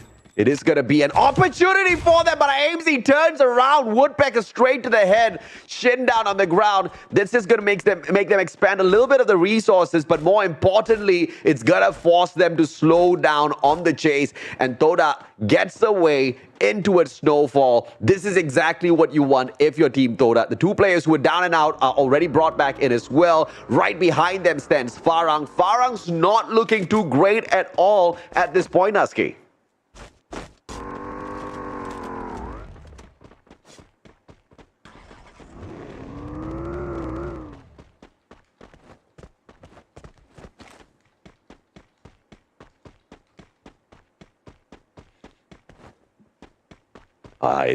We do apologize, ladies and gentlemen, boys and girls. There seems to be a little bit of a disconnection here. We've lost Husky's sexy voice, but he will be back with us in a little bit. I'll accompany you guys on this final match as long as possible whilst we wait for our brother to join us right back. Toda, quick reposition by AMZ. Tactical Intex onto the right-hand side. A very sticky situation to get caught in here. And Toda just brought back two players into this matchup. And it looks like they are going to have to circle around quickly as Chill finds Spade. Farang now getting tortured a tad bit. Farang, I believe that is the second player for themselves to lose. Tactical Intex goes up against Toda. AMZ caught out in the open. But this one was a long time coming because of the distance he was away from the rest of his team members. It's going to be Tactical Intex as well. The players of Toda, two players outside of the circle. Pedro circles away. He's going to be the lifeline if in case Spark does not manage to make it out of there.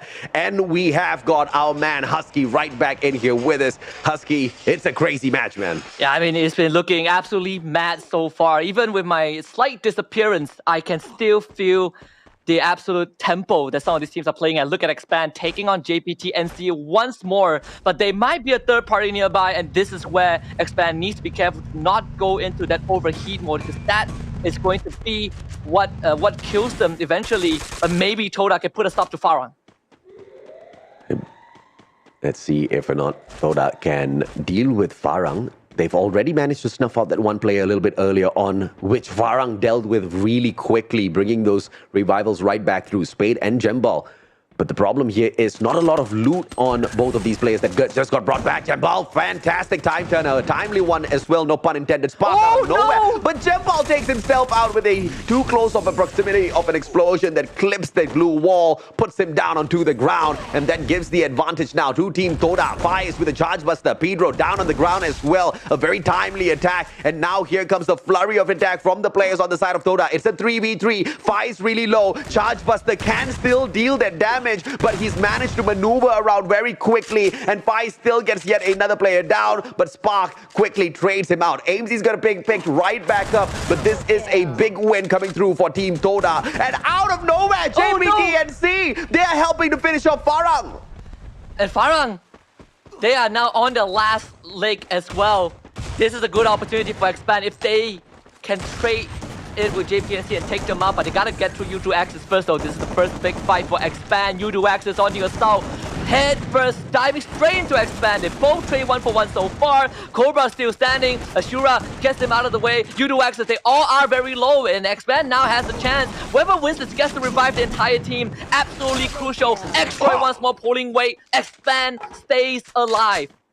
Not only do they stay alive, they claim all of those elimination points. 6 elims now to their side, 6 points. You want to be able to get as many as possible as you get towards the end of the matchup. Like we said, ladies and gentlemen, boys and girls, any one of the top 6 teams can get that invitation to FFSI. But more importantly, the question is, who's going to be crowned the champions of the MCP Majors Season 5?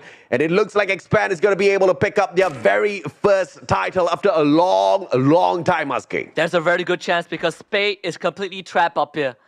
Even if he gets the booyah, somehow miraculously gets a booyah or a second place, it is not going to give them too much of an advantage. If Expand can pull off that monstrous round, I think we are going to see them win the whole title, right? And of course, the contender JPTNC is still in the picture. That now becomes the biggest threat for Expand. But if there's any time for Expand to really show up huge, this is that map. So far, they've been doing fantastic. We talked about if whoever wins that earlier team fight gets control of the revival point and a vending machine, Expand has all the resources that they need for the final phase.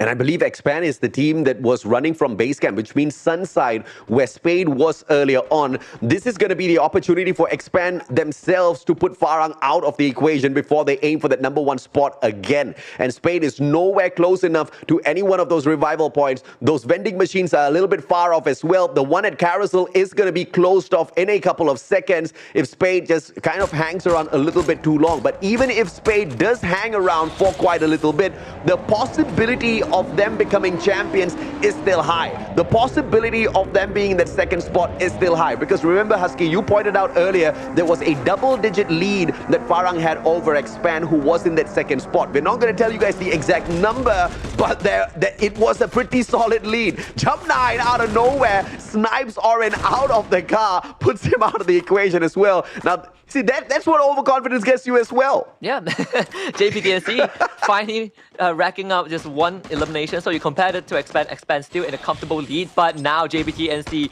they have to cross this bridge. Very deadly. You have 2 teams already duking out with one another, and it's going to be Todak and Tactical Intax. And Todak walking off forward, Pedro right in the face of Zimnu, and Kizo from behind will be able to support him adequately.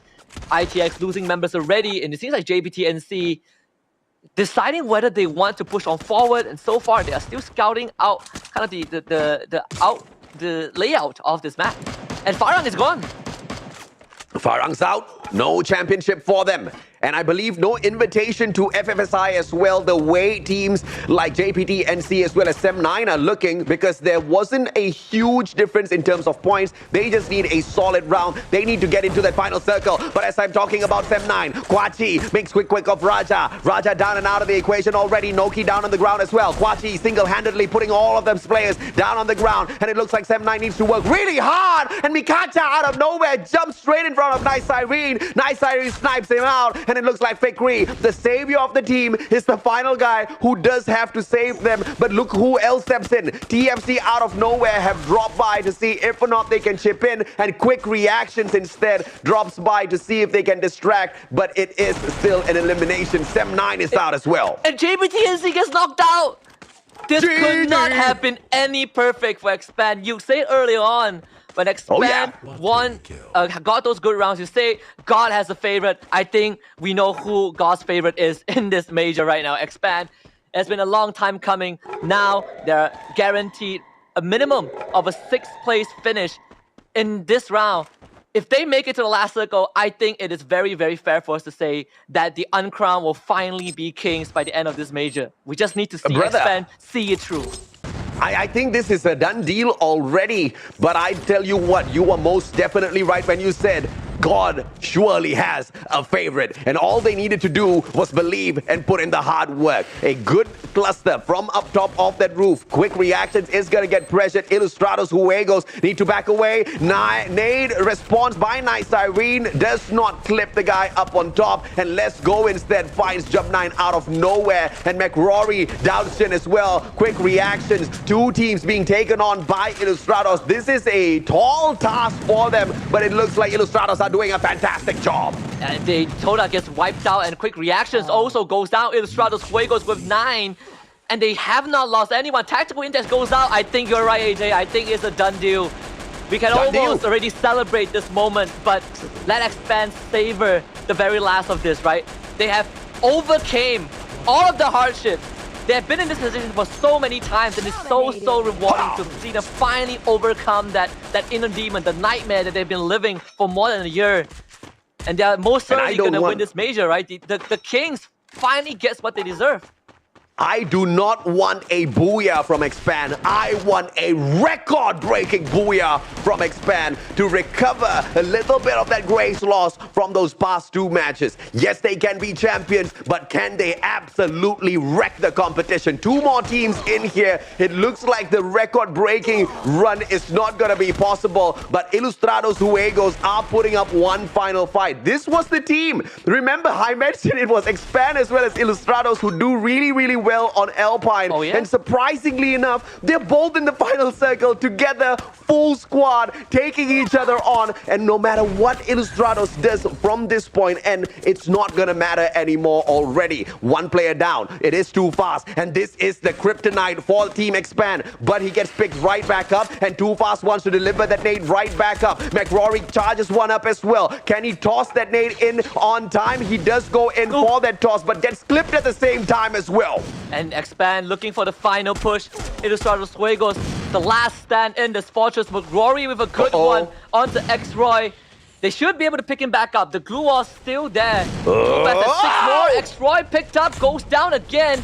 Expand systematically closing the distance. The Shanks now running forward in a 1 versus 1. Gets the takedown. Too Fast on the floor. Cobra and Axel trying to keep Expand in the game. And now he's all down to Cobra. He cannot do it. Ilustrados Juegos with the final booyah to close out the finals, the grand finals of the MCPS Majors Season 5. But Expand done more than enough. Uncrowned no more.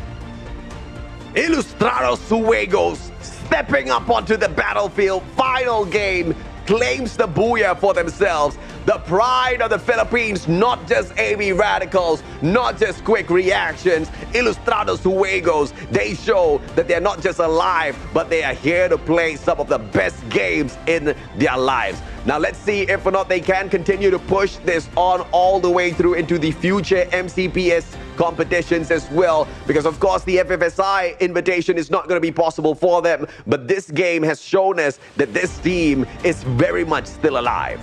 Yeah, just a very heartwarming ending, I think, for Ilustrados Juegos.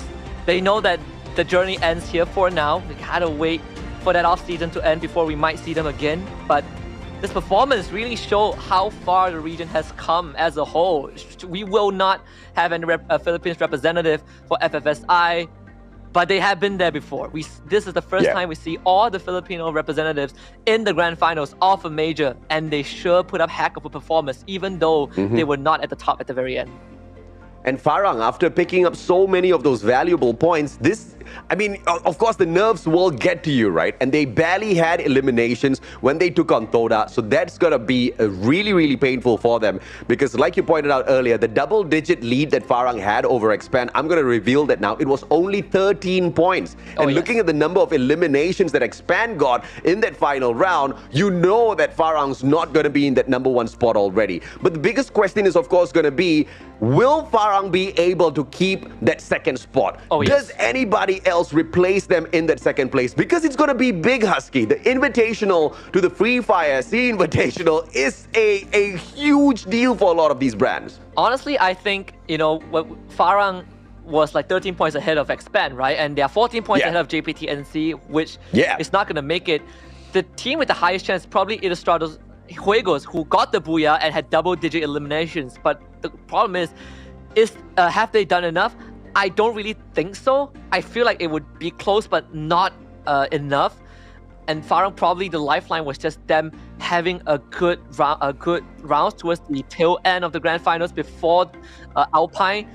But overall, for Farang, they might not be getting the 2P champions, but getting to FFSI is the bare minimum. I think that itself is enough for them.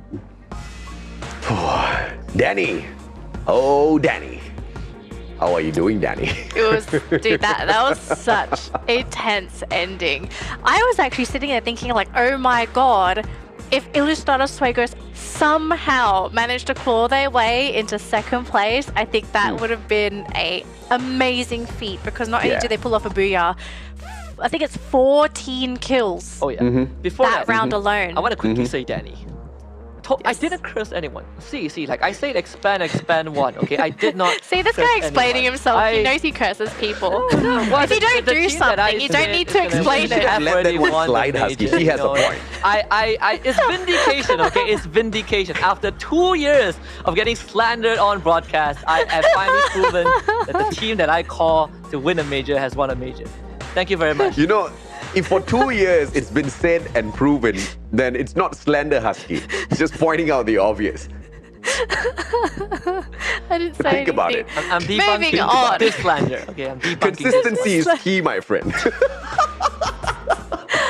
Oh gosh. Look, I mean, when all that's said and done, right, we're all here because we want to see who is going to represent our region at the Sea Invitationals. And I really want to know who ultimately makes it, because this wasn't a case of just like, oh, it's just the two top runners racing against each other for first place. It was, there was a race for first place, but there was also a big race for top two, and there were easily 6 teams that could have potentially taken it. We only saw that gap really close after game 5, right? Then game number 6 rolls around, and then we had the Russian roulette.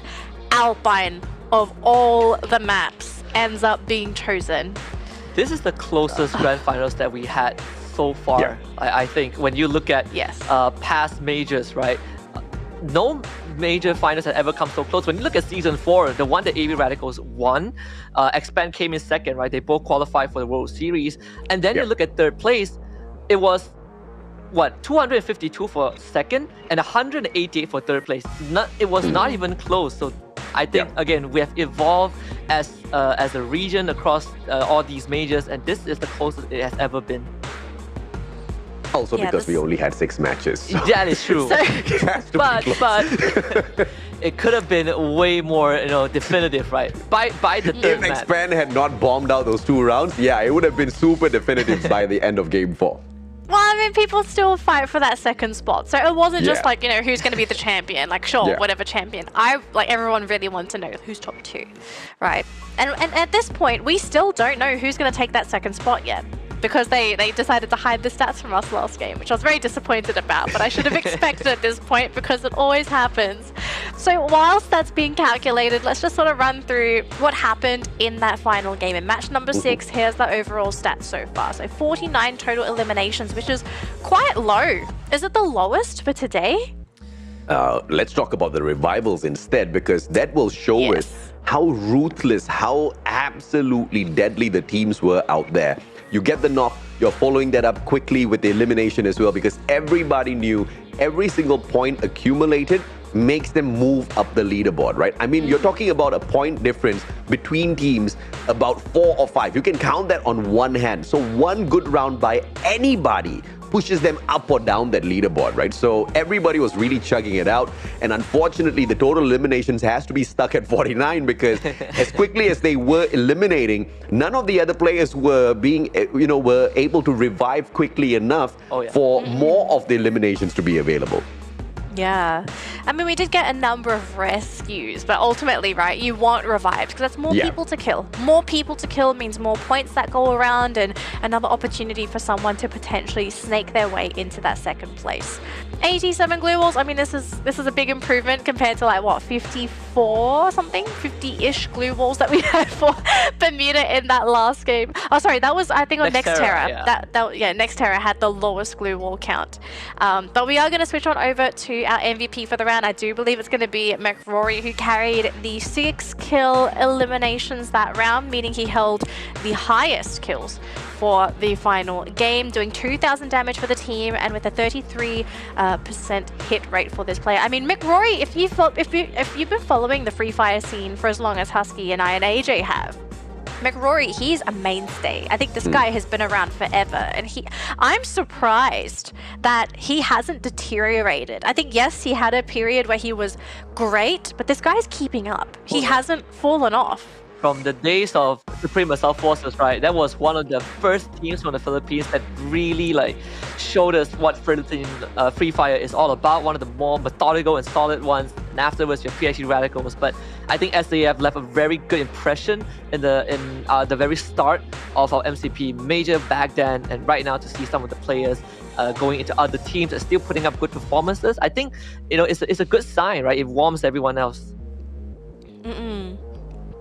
I mean, I'm just glad to see this guy sort of sticking around. Oh, yeah. It's so, he's still there. And the great thing about having one of the older players as well, who's been around for forever, is that he is going to be a very big pillar for the newer blood, the newer talent to come into the scene, because he can pass his teachings on to his teammates so that they can get better and that they can learn from all the lessons and mistakes that he's made throughout his career.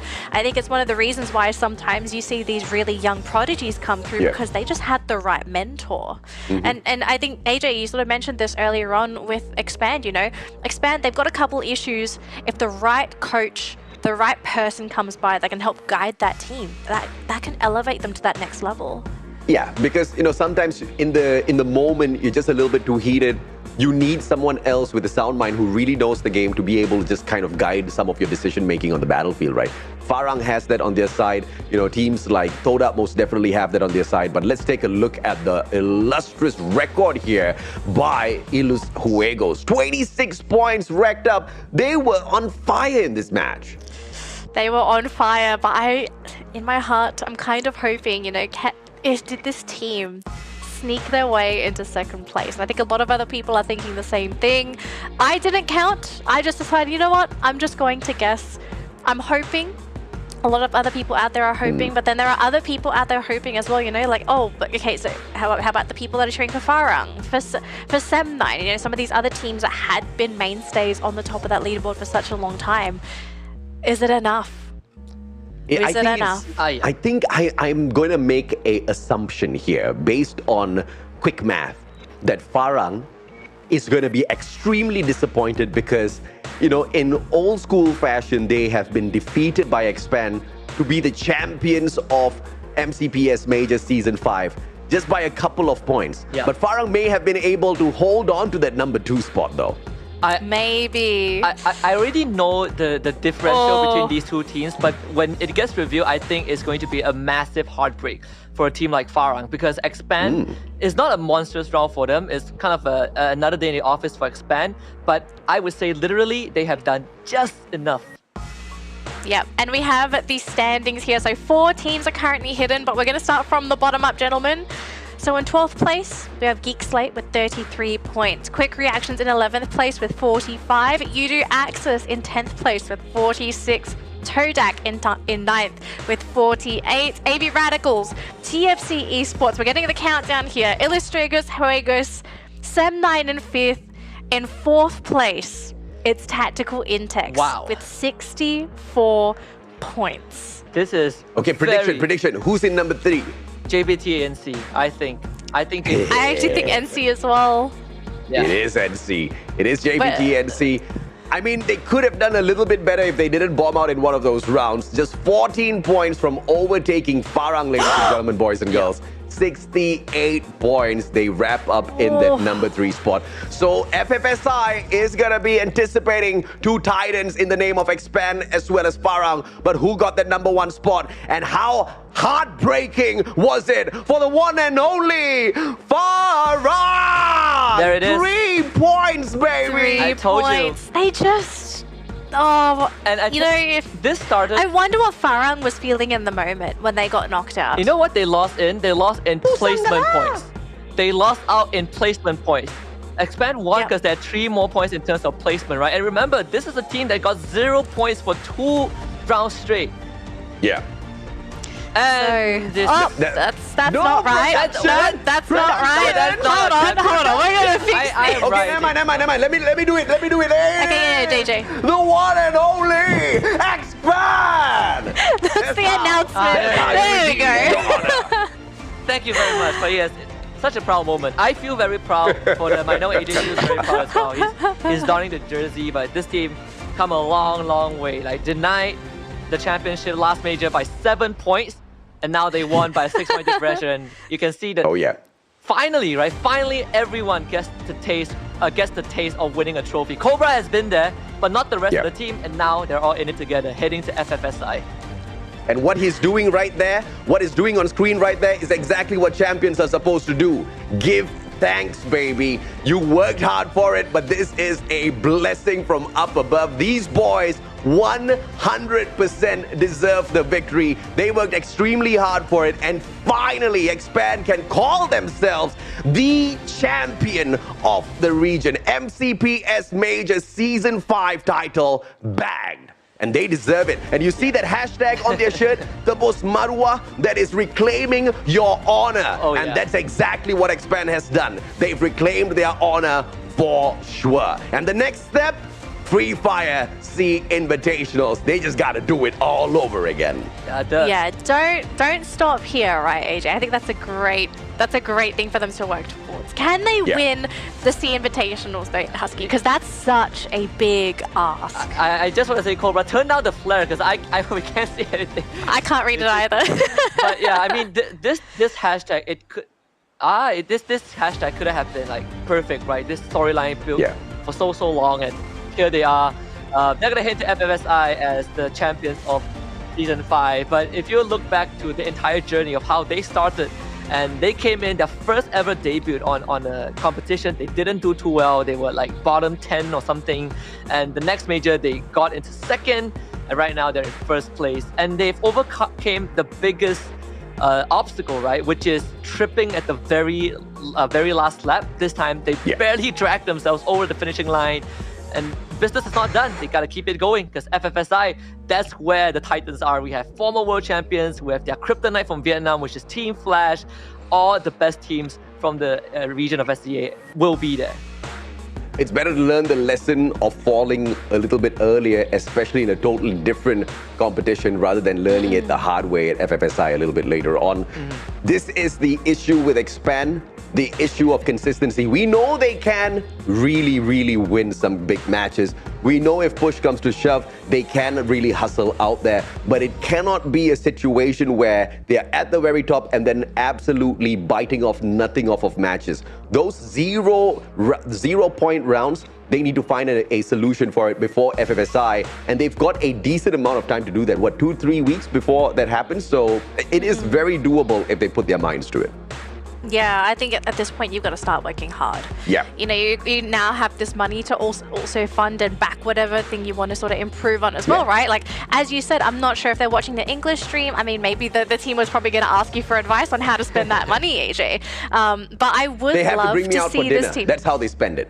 Actually, that's a good one. And they're definitely tuning into the English broadcast. Yeah, they definitely are. I would also love the idea of a coach, though. I do think that was such a great idea for the team, because it does feel like they need that bigger figure to sort of help guide them in the areas that they struggle in. Because especially when you're playing as a player, you are going to see the game much more differently than someone that's looking at it from the outside. The people looking from the outside aren't going to be as emotionally invested, because sometimes when you're playing in esports, your emotions can really take over, and you need to play logically at times. You can't let your emotions get into your head.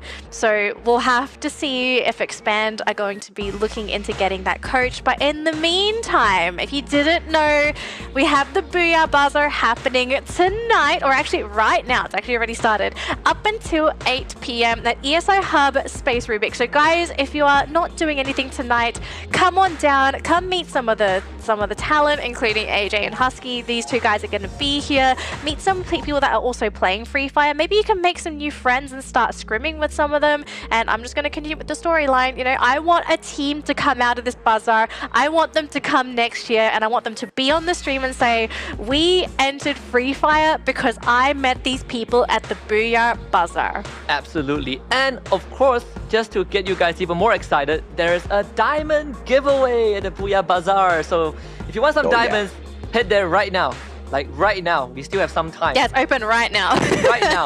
The moment this broadcast goes down, I will show up at the bazaar. So if you want your diamonds, you better get there before I do. In fact, maybe you should message Husky. Husky's casting from right outside the location of the bazaar. He's like hiding in the toilet. So you can expect him there any second now. Yes. He'll pop out at any moment. Oh my goodness. But yeah, make sure you go. It's going to be plenty of fun. There's a lot of activities there. And also, if you can, meet some people. You know, sometimes you're going to find your partner, your best friend that's going to play Free Fire with you in the most unlikeliest of places.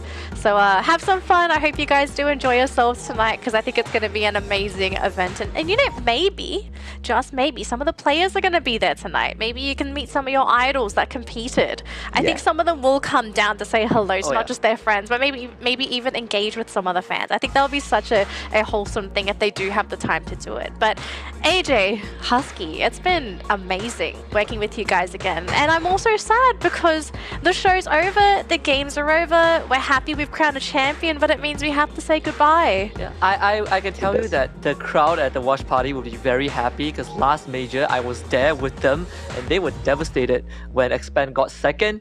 I can only imagine how loud the cheers would be, you know, after the results just now. But I'm excited for FFSI already. There's so much more to come. I mean, I'm equally as delighted, right? But more than delighted, I think the reason why the grand finals was this exciting was because of Garena themselves. I mean, changing it into a one-day format, just 6 matches to get it all done, plus you've got a random map at the very end. Nobody knows exactly what's going to come through, right? And of course, Lady Luck just happened to be on Expand side this time round, but it's not going to be that way all the time, which is the perfect warning for some of these teams to really buck up before the next stage. All right, AJ, Husky, thank you so much for the amazing cast today. You guys did a wonderful job. Hopefully, I might see some of you guys at FFSI. But in the meantime, that's going to be it for us. Thank you so much for tuning into the broadcast. We'll catch you during the next Free Fire tournament that's going to be happening in the future. But have a great weekend, and may you have many more booyahs to come. See you, survivors.